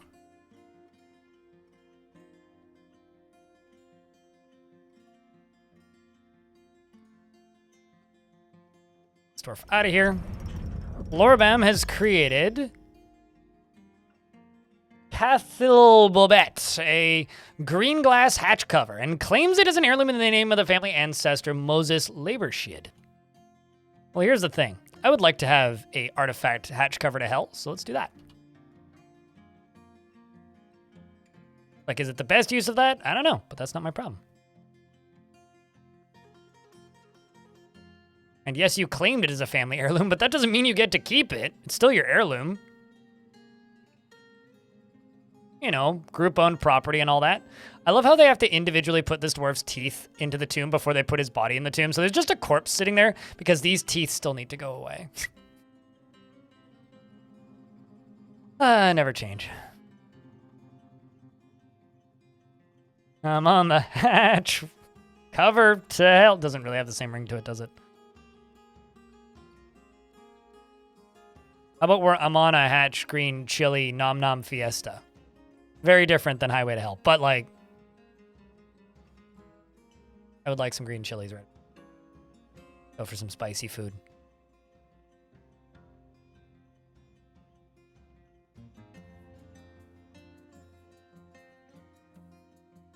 So that's slated for removal.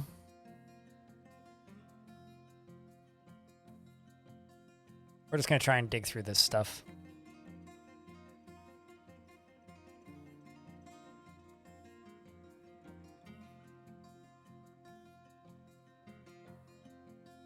So I think what we're going to do is we're going to go from here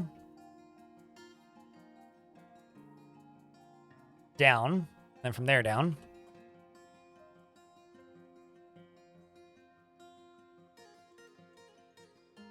At the same time, the teeth would arrive first.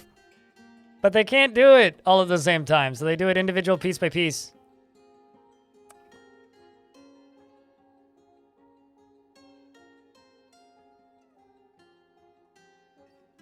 All right, well, that's going to take a little bit. Let's see how we're doing on bedrooms. Actually, pretty okay. I'm just noticing that this one dwarf right here doesn't have any of this stuff. Let's also go here and type in the words cloth. Man. Oh, hold on. Hold on, hold on, hold on, hold on, hold on, hold on. I have automatically weave all thread turned on.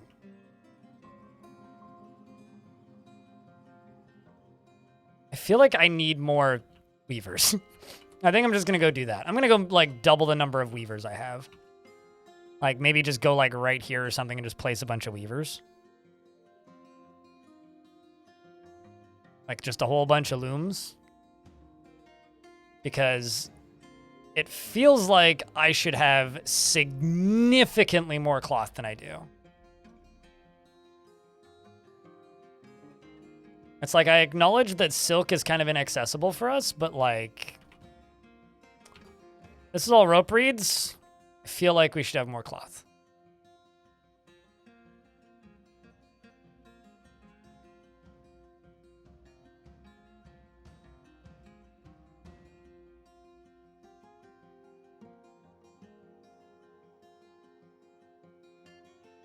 Oh, actually, that would if it does work that way, that would imply that it's just a full order of operations thing, which yeah would make sense, but to me it's just like a weird funny thing that the dwarves do.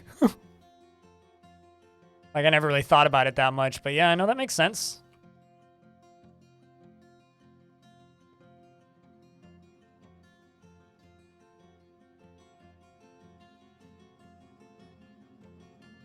I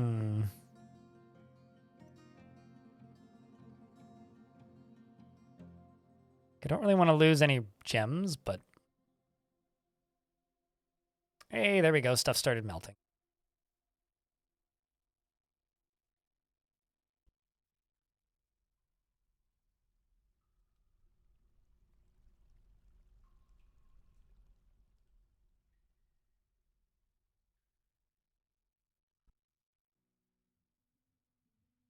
Okay, so let's get this squad. Upgrade your stuff if you can. Let's just do iron shields. Jump up to here and just see, am I melting stuff still? Melt metal object. Yes, we are. Melt metal object. That's a kiln, so obviously I can't melt metal objects there. We are in fact making metal breastplates. Good.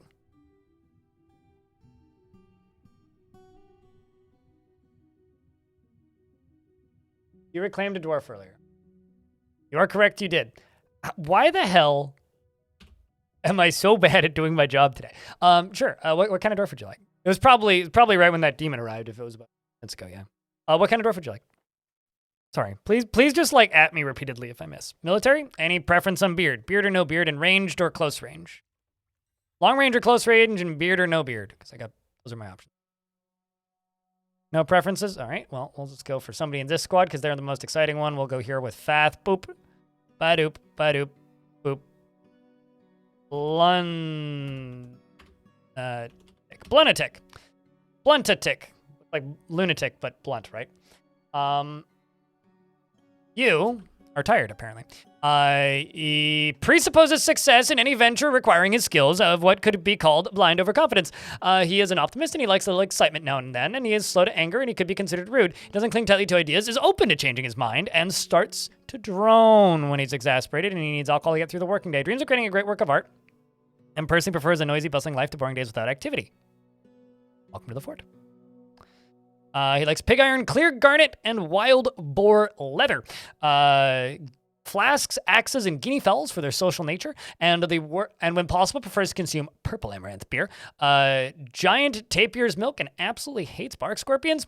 And you worship the god Oh No, and that's of course the religion of the kind doctrine.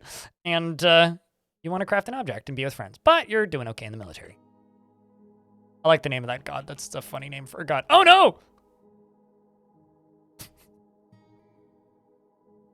A very concerning god.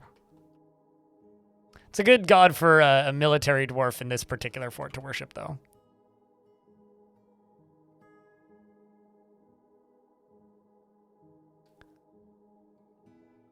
Speaking of, there's basically just like things everywhere on this level.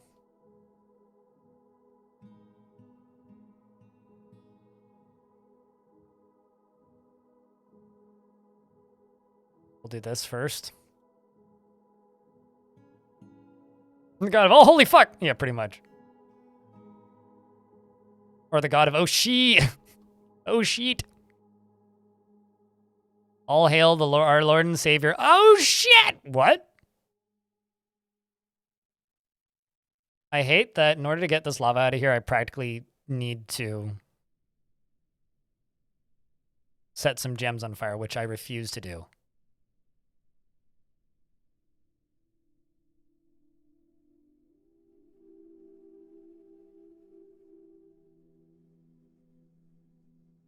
Also, isn't Las Vegas just Fallout, though? I don't know what Las Vegas was. I missed the beginning of this conversation, but isn't that essentially just the same thing as New Vegas? That's an expensive hatch cover. 5,000 dwarf bucks. The one that I need to do. Or the god of, oh, holy fuck! Yeah, pretty much. Or the god of, oh, sheet. All hail the Lord, our Lord and Savior. Oh, shit! What? I hate that in order to get this lava out of here, I practically need to set some gems on fire, which I refuse to do. Also, isn't Las Vegas just Fallout, though? I don't know what Las Vegas was. I missed the beginning of this conversation, but isn't that essentially just the same thing as New Vegas?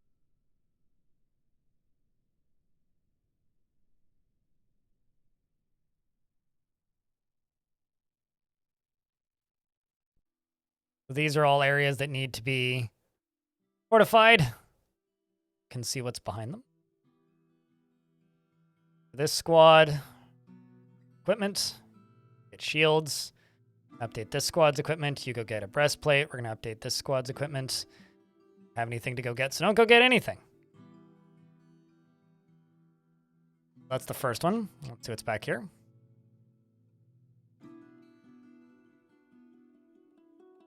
Here's hoping nothing terrifying, but... You have a good night. Sleep good. That one's clear. Try this. Does mean that these are clear, though. These should also be clear.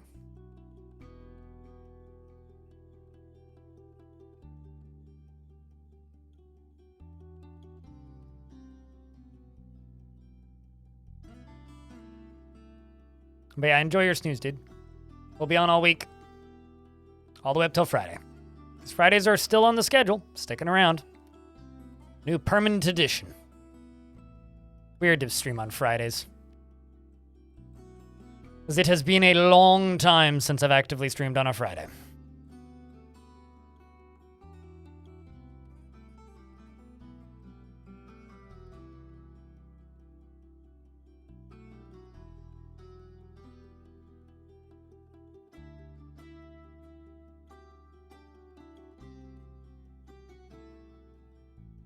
They're just cutting through this.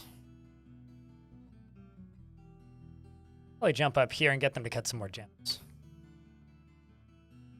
Any, like, good gem cutters? Danny DeVito is a professional gem cutter. I really like that. Danny DeVito, go cut me some gems, please. Wherever Danny's at. Danny, what are you doing? Currently sleeping. Well, when you wake up, Danny, go do the thingy.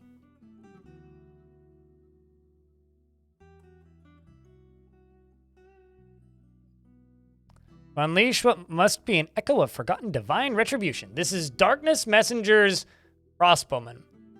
It's a humanoid composed of ash. Well, that kind of blows. And it kind of blows because it's also got, it can shoot back.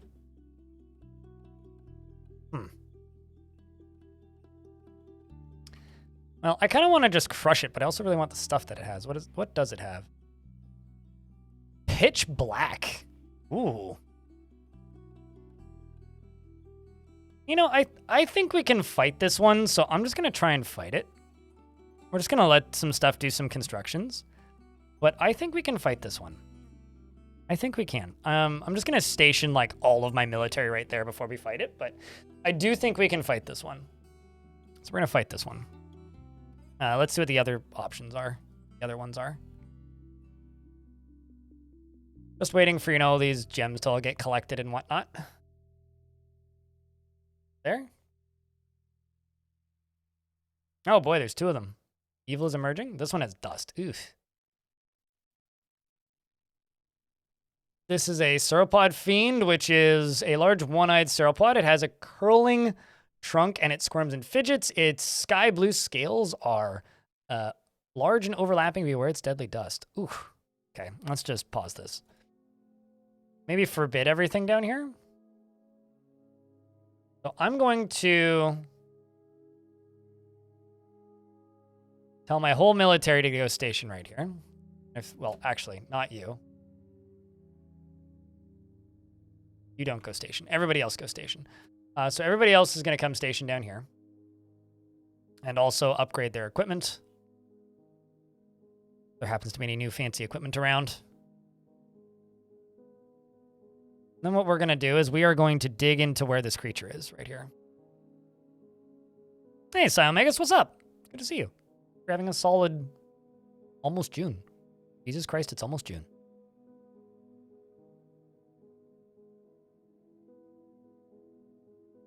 All right, chat. Do you guys think there's going to be a death count here? What do you think the death count's going to be if you do? Got a diamond ring?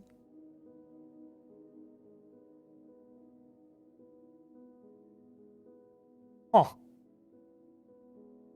That's kind of awesome. How the heck do you make a diamond ring?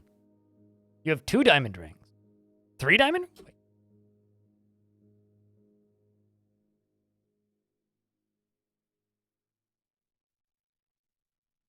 Green glass ring. Lommable earring. No. The 1. Now chat's just counting. Okay. Enjoy your counting, chat. Good luck getting to 10.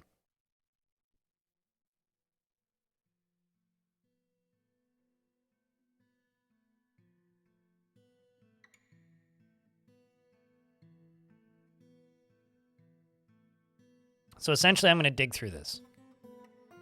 Digging through this is going to do is it's going to let... Whoa. I love seeing dwarves with super abnormal weapons. Like, look at the... I love the flail sprite. The flail sprite looks awesome. English. Just ripped somebody's leg off, I think. Well, that's mildly terrifying. So I have a ghost that just ripped somebody's leg off. What's the name of you? Wrong workshop. That's the problem. You here and boom. INGISA.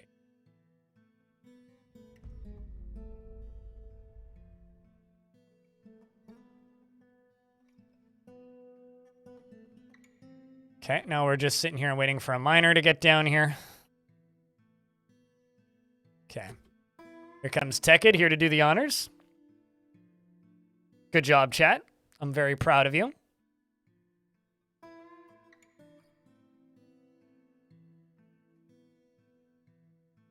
Okay, so now that that's mined through. Wish me luck, chat room. Or rather, wish the dwarves luck. You made it to 10. I don't know what that means, but I get a round of beers. Because there is now an angel down in here, and the dwarves are already stabbing it. The Spirit Dwarf kicks the Darkness Messenger crossbowman in the left hand, the right foot, and the severed part sails off in an arc. What are you made of? Humanoid composed of ash. Oh, okay. That's why. And it's dead. Ding dong, the creature's dead. The thing is dead. The stupid thing. Dwarves are going to go back to training Sanzio, obviously. But look at all this stuff we just got. Bring out your dead! I mean, yep. So, they're long black metal bolts. I'm going to set those all to be melted down. All of this to be claimed. Somebody's going to get a pretty rad quiver out of this, I think. Pitch black fabric quiver. Ooh. Now that that's all done, we're going to go over here. And we're still melting it down. Excellent. You know, I'm kind of surprised you guys aren't using the censored command more often. You wondered where all the earrings I crafted go since they weren't available for trade, and then I noticed that your dwarves so easily put 12 earrings and 5 amulets on them. Is there even a limit? I once had a dwarf with, I counted, about 45 pieces of jewelry on them. The only reason I noticed was because they were moving really slowly and I couldn't figure out why. And then I laughed pretty hard because in that particular fort, I was making jewelry out of lead because I had copious amounts of lead, like absurd amounts of lead. And so I was just, you know, doing the very normal thing of just like using the materials that I had given to me. So I was like, well, I'll do a very logical thing and just, you know, make a bunch of random forgotten pieces. And I'll do the very logical thing and make a bunch of lead jewelry. And then I noticed a dwarf who had like 40-something pieces, 45 pieces of jewelry on them. And they were moving really slowly. Because it needs a good time. It's also new. Yeah, sure. But this is me reminding you by saying, I'm surprised. That ideally you do, right? Okay, so you right there. Yes, that.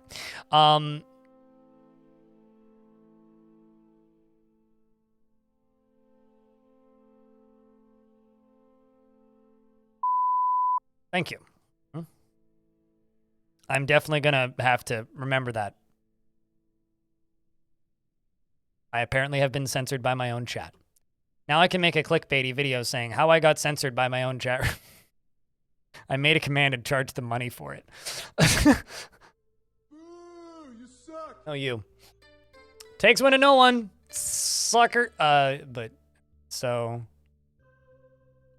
should be getting memorialized pretty soon. Bunch of red spirits are fighting. Oh, so you know that Forgotten Beast? Yeah. That Forgotten Beast made a big mistake and decided to show up somewhere real dumb. Yep. I love the fact that Forgotten Beasts can be in the caverns. It's like the Forgotten Beasts and the demons just kind of exist on the same plane of existence, except the Forgotten Beasts half the time didn't end up in hell. And the ones that are in hell are forgotten because, well, there is nothing to remember because they just die immediately most of the time.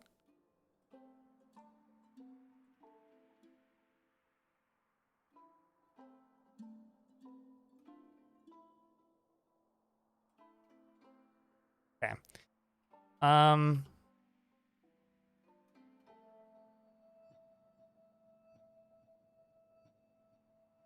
I think for this, big right there. See if we can do Big Bang. Thanks for the tier 2. Happy for the last 7th month. 7 months. Has been a fun time through many fortresses. Make it sound like it's ending. Thank you. Thank you very much for keeping that subscription alive. 7 whole months. A long time, Big Bang. Especially at the tier 2. Actually, I don't need to do it this way. I can literally do it this way.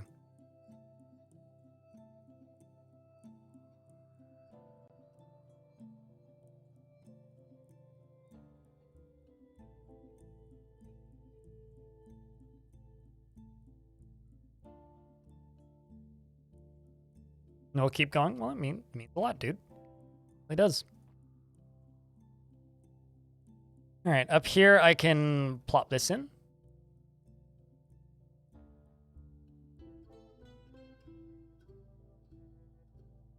Part of me that's tempted to like chisel a hole in one of these walls and just start sniping at that thing. Actually get food into that. Oh. Those ones are empty. That one has rice beer in it. That one has syrup brew. Ew. More rice beer. Well, at least there's drinks close by. I feel like, now that I think about it, I should make some green glass goblets. Green glass goblet. Because I'm noticing that I'm seeing a lot of dwarves drinking without a cup.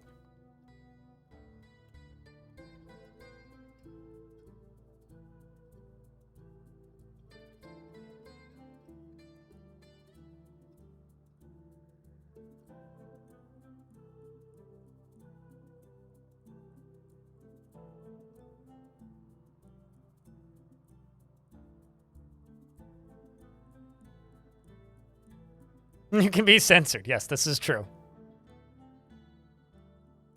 What's funny is I've had that sound sitting in that folder for quite literally months and just done nothing.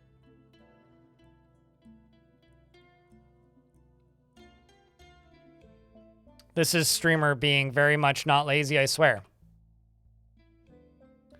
Okay, so here...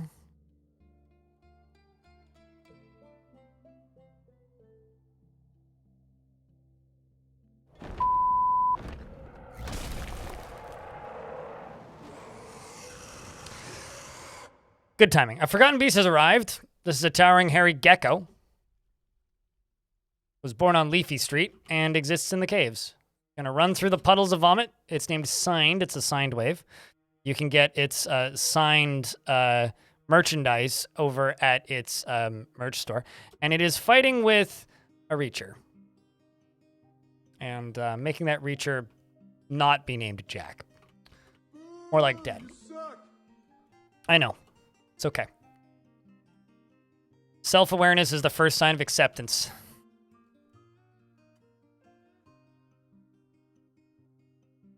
A hairy gecko? Yeah. What? That weird?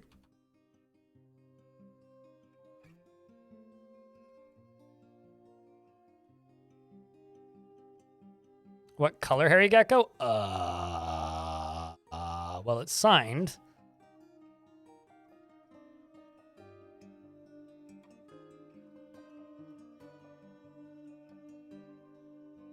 This creature is a towering hairy gecko. It has 4 broad horns, and it appears to be emaciated. Its eyes glow violet. Its buff hair is short.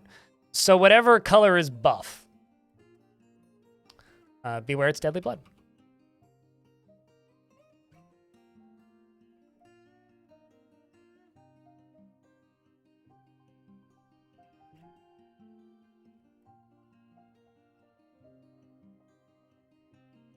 Sorry.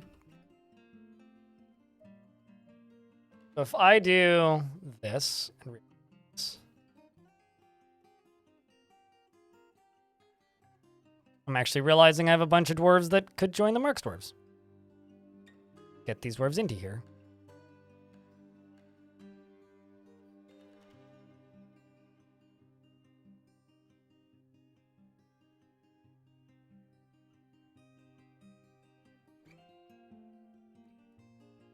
Buff and hairy don't mix in your head. Well, the color is buff. Buff is a color.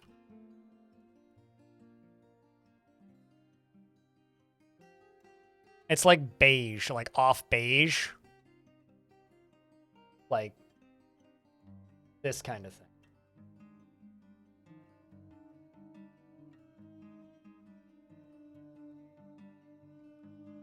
I gotta say, this camera looks so much better with these drivers.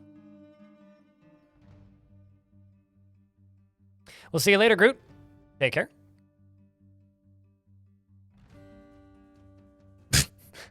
I love how the dwarf who was coming to smooth this canceled the job because this wall got built. Like, they were going to stand right there, and they're like, oh, I can't stand there anymore.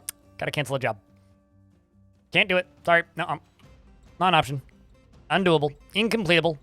Incompletable. Impossible. Impossible. And another Forgotten Beast. So this one's a towering tick composed of amber. It has a round shell, and it undulates rhythmically because it's a tick, and it has deadly spit. I really like Forgotten Beasts, but I feel like I just must generate worlds that are, like, problematically overpowered for Forgotten Beasts because, Jesus fuck, there's always so many of them.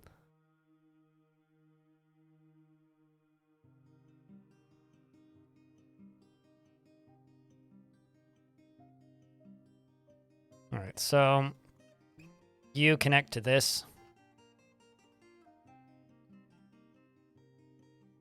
Should there also be a debuff color? You should go ask the developers over at Outside. They might have some information for you on that one.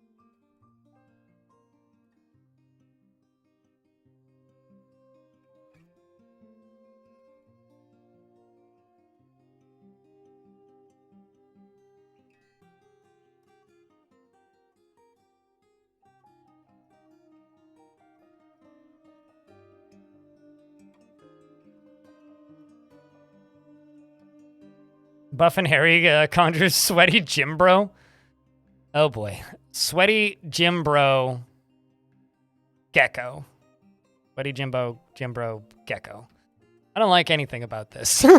Everything about that sucks.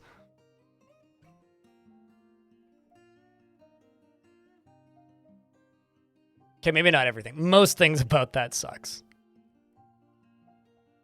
Beware its noxious secretion.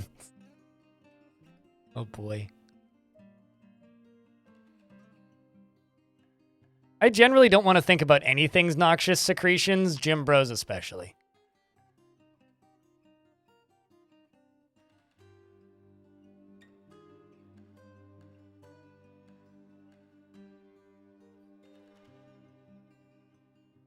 Terrifying. Also, hi Travenoid and Santa Paca. How you doing?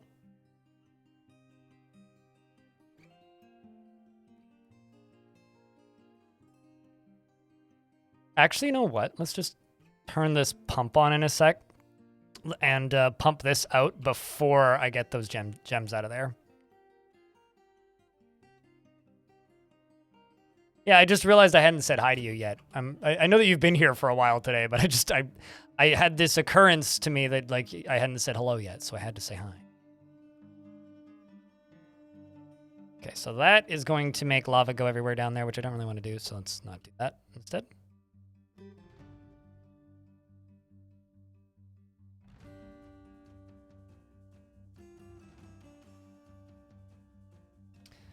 How do I keep doing this? Like...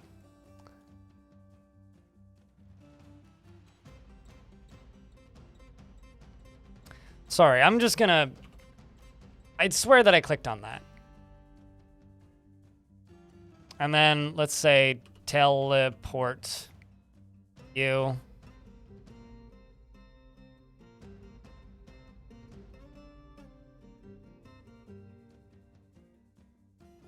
And then extinguish you. Sorry, I just...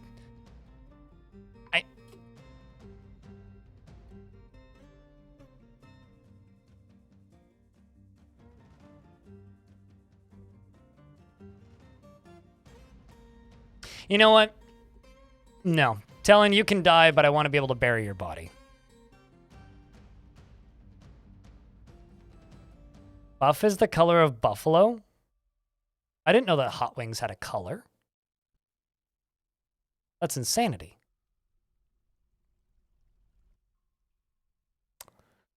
But Tellan Artho has caught fire. Died of blood loss, chat.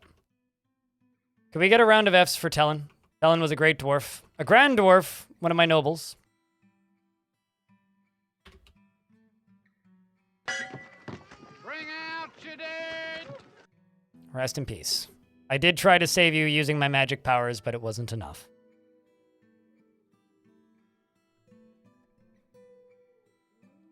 Rip in peace. Rip in peanuts.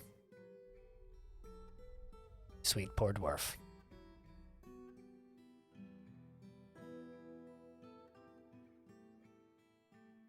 Crypt F. I mean, UCK.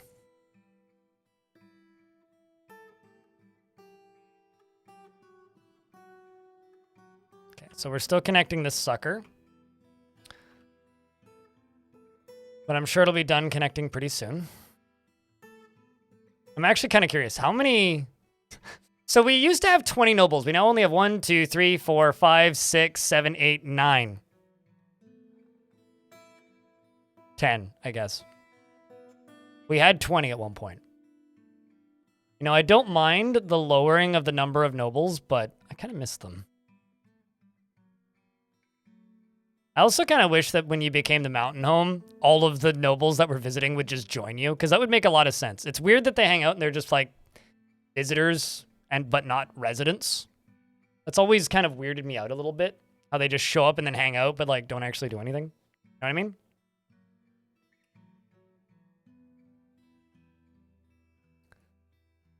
So we're waiting on that door to get built. This needs to be pumping active. In order for this to be pumping actively, that needs to go away first. Okay, so you are linked. This is getting done. That's good. So once these two are dug out, falling a green glass goblet and getting drink. Once this is at the very least is dug out, then I can just pull that lever and we can just go bump, bump, bump, bump, bump and deal with this guy. Who apparently is an accomplished archer. Just covered in its own extracts. Ew. Gross.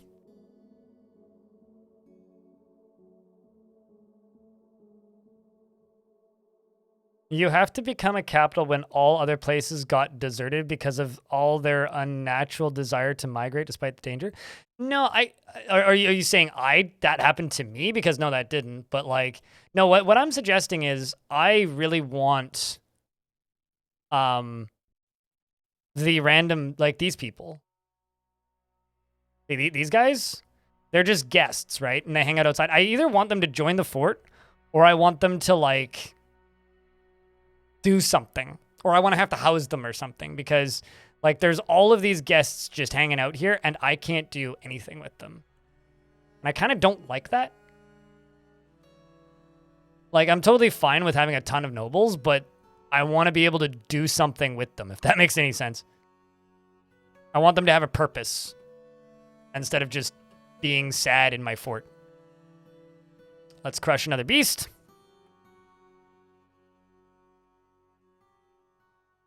So whose job is it to pull the lever? Looks like Talon's body's getting put in a tomb. Oh, hey, the outpost liaison is. How fitting! Also, hey, chat. Still knocking on wood. OBS has been very stable. Thanks. Which is really cool. King sits in King's Hall, etc. Yeah, totally. Also, I gotta say, it's kind of neat being able to just stare at a terminal telling me what, like, OBS is doing. From what I can tell, it's mostly just, like, the captions plugin that's constantly sending signals up and down. Which is kind of neat. There's something about Linux terminals that makes Linux kind of cool. Oh, right. I was also totally going to cave this in and forgot. Okay, well, we can still do that. I got distracted by a siege, I think. Well, we can finish that project that I forgot about.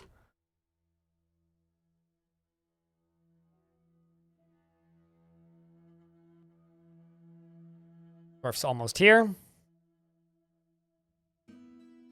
Comes, I think.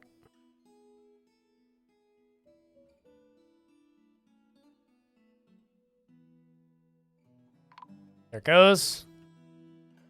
And the creature's dead. I can now dig you out. This is another one, probably.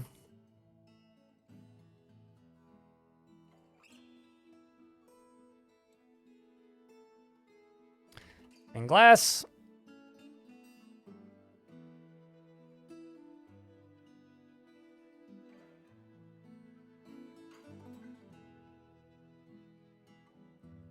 Okay, so what I'm actually going to do is I'm going to pull this. I'm going to link this lever to this as soon as this is done being built.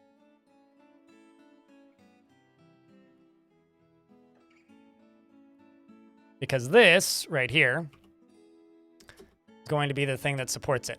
You're probably building it. Yep. Pop back over to you.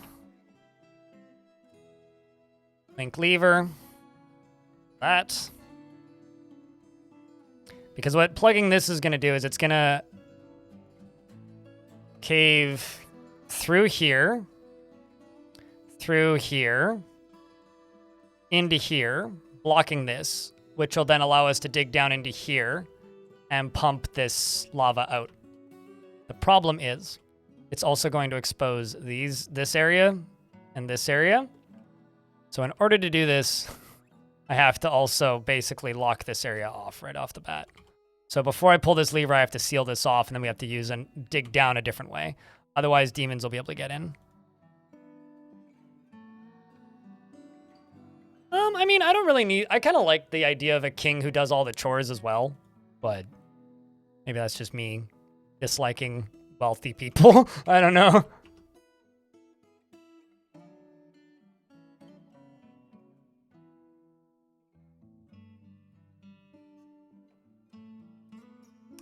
Really just need this. Really just need that to go away. Could just dump a bucket of water on it, but like, okay, why don't we do it this way? Deconstruct that for right now and at least go smooth it and fortify it. While we work on this over here.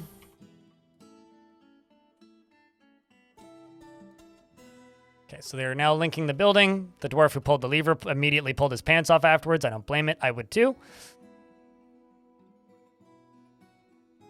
Pull the lever, gotta remove pants. Very important.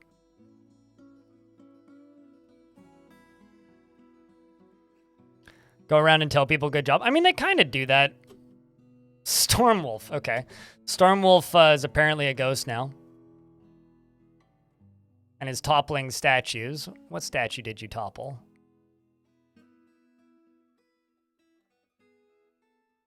Moses as well. So this statue got toppled? Well, I can tell them to rebuild it, but...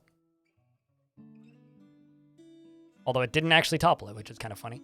And then Moses is as well is also a ghost.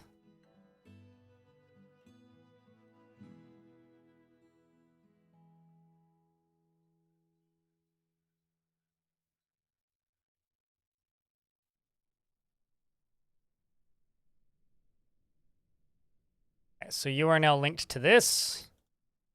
So in order to finish this task right here, I need these two to get dug out. Once these two have been dug out, then I need to seal this off, and then we need to drop this. Once I drop this, it's going to fall through here, fall through this floor, and then into here, blocking this off. So once this is sealed off on this side, we can then, you know, safely, hopefully, fingers crossed, obtain those items from down there.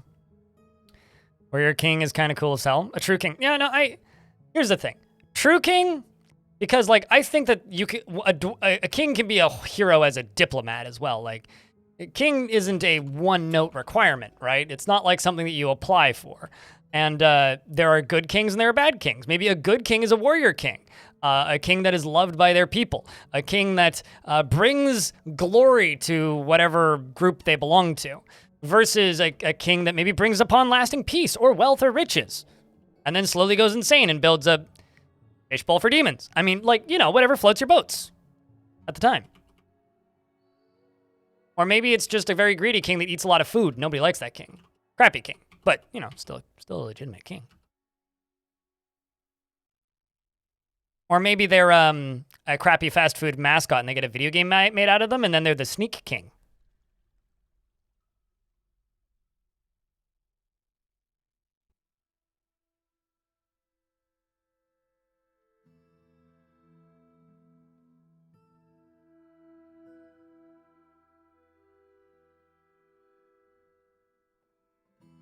But I don't know. I've certainly had, like, queens take part in battle. For me, my favorite kind of... Oh my god. So... you guys see what just happened?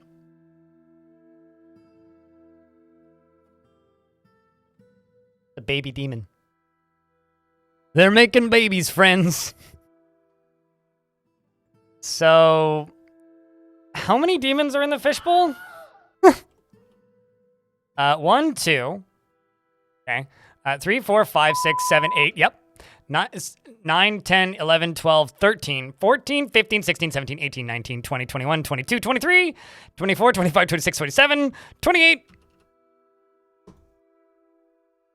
Yep. Yep.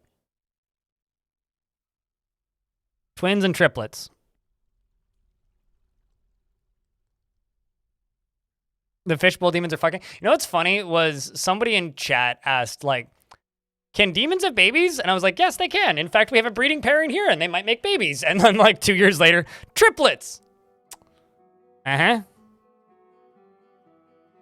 Something about demons. Part of the reason there's so many of them is because they have a very high breeding speed.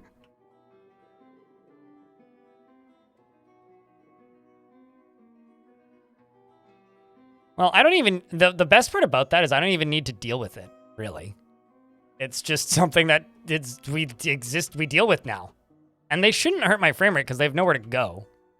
But eventually it's just going to be a mosh pit of demons.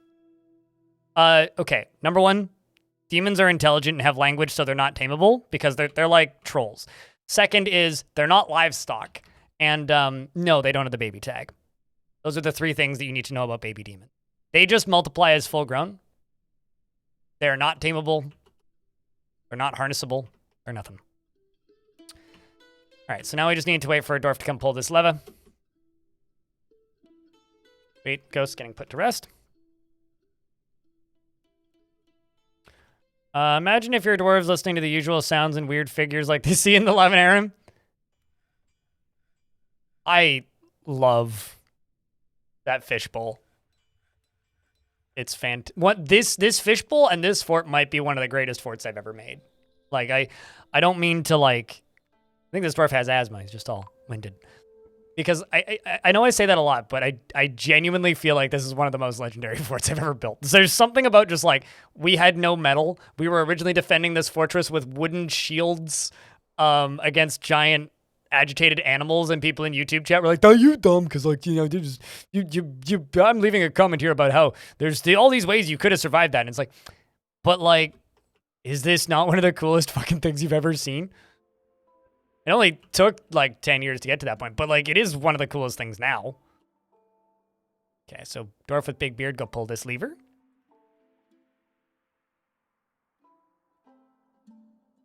Well, not all demons can have babies. A lot of them are asexual, actually. And like sterile. So this is gonna collapse. Which blocks this. So this now has access to the caverns, but that's okay because I don't have access to the caverns, and I can dig down here. Let's actually dig down right here. Okay, nope, not right there. How about right here? Okay, let's try digging right here. Let's get rid of this. Also, I know what mitosis is, but in my mind, I read that as demons multiply via Matthew mitosis, as in like the YouTube personality.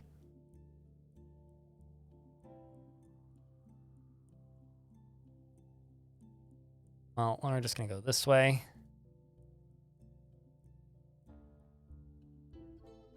This way. All right, chat room. So this process of draining this and getting these bright metal mace and these other items from down in here, gonna have to be a project for tomorrow because I have a meeting I need to get to in 30 minutes. So what I'm going to do is say tomorrow's stream. Lost in thought. Am I a demon? I don't know. Chat, am I? So I have to take this moment to say before I zip off and before we raid somebody, thank you very much everybody for all the support. Like just in general, you guys are extremely kind. Yeah, if I didn't have people who watch this stream, I wouldn't be able to do this for a living. And I get to have the coolest job in the world because people keep this channel funded. So thank you very much for doing what you do, chat. You guys permit me to have this job.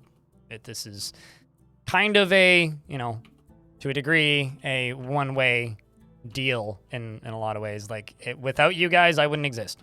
So well, I mean, I would, but I would be a much more boring person. Instead, I'm just a boring person who plays video games on the internet, which is slightly less boring than most boring people. Appreciate you guys. Tomorrow, hopefully, we will, you know, be able to pump this out and make some good progress towards the whole, you know, taking over of the or taking back maybe of the, you know, let's just go this way. It's easier. Of the caverns, and maybe we can fight back hell successfully, even, and mine out some more adamantine, get some more dwarves happy, name some more dwarves, dig a little deeper, sing a little song, do a little dance, get down with that. Where's that dwarf who's supposed to be pumping? So what we're gonna do is we're gonna, well, not retire the fort, but save and exit. Yep, that's what we're gonna do. Did you post something in post art, Elfie? Okay, so Elfie drew a buff fuzzy gecko. So enjoy this glorious image, courtesy of the Elfie beans. I don't think that's courtesy of Elfie's beans.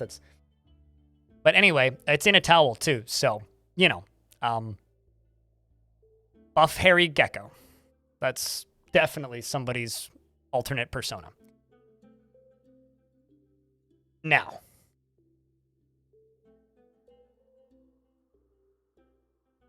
I'm shutting you down, YouTube stream, but I do have to say thank you very much, everybody on YouTube, for tuning in today. Appreciate you guys. If there are any of you still hanging out and listening, if you pop over to the Twitch stream now, you can join us in a raid. Otherwise, I will see you guys tomorrow, normal time for normal stream, on what is now a Linux channel. There will also be a video tomorrow because it's scheduled, a highlight from earlier streams. But thanks for hanging out, YouTube, and we will see you on the flip.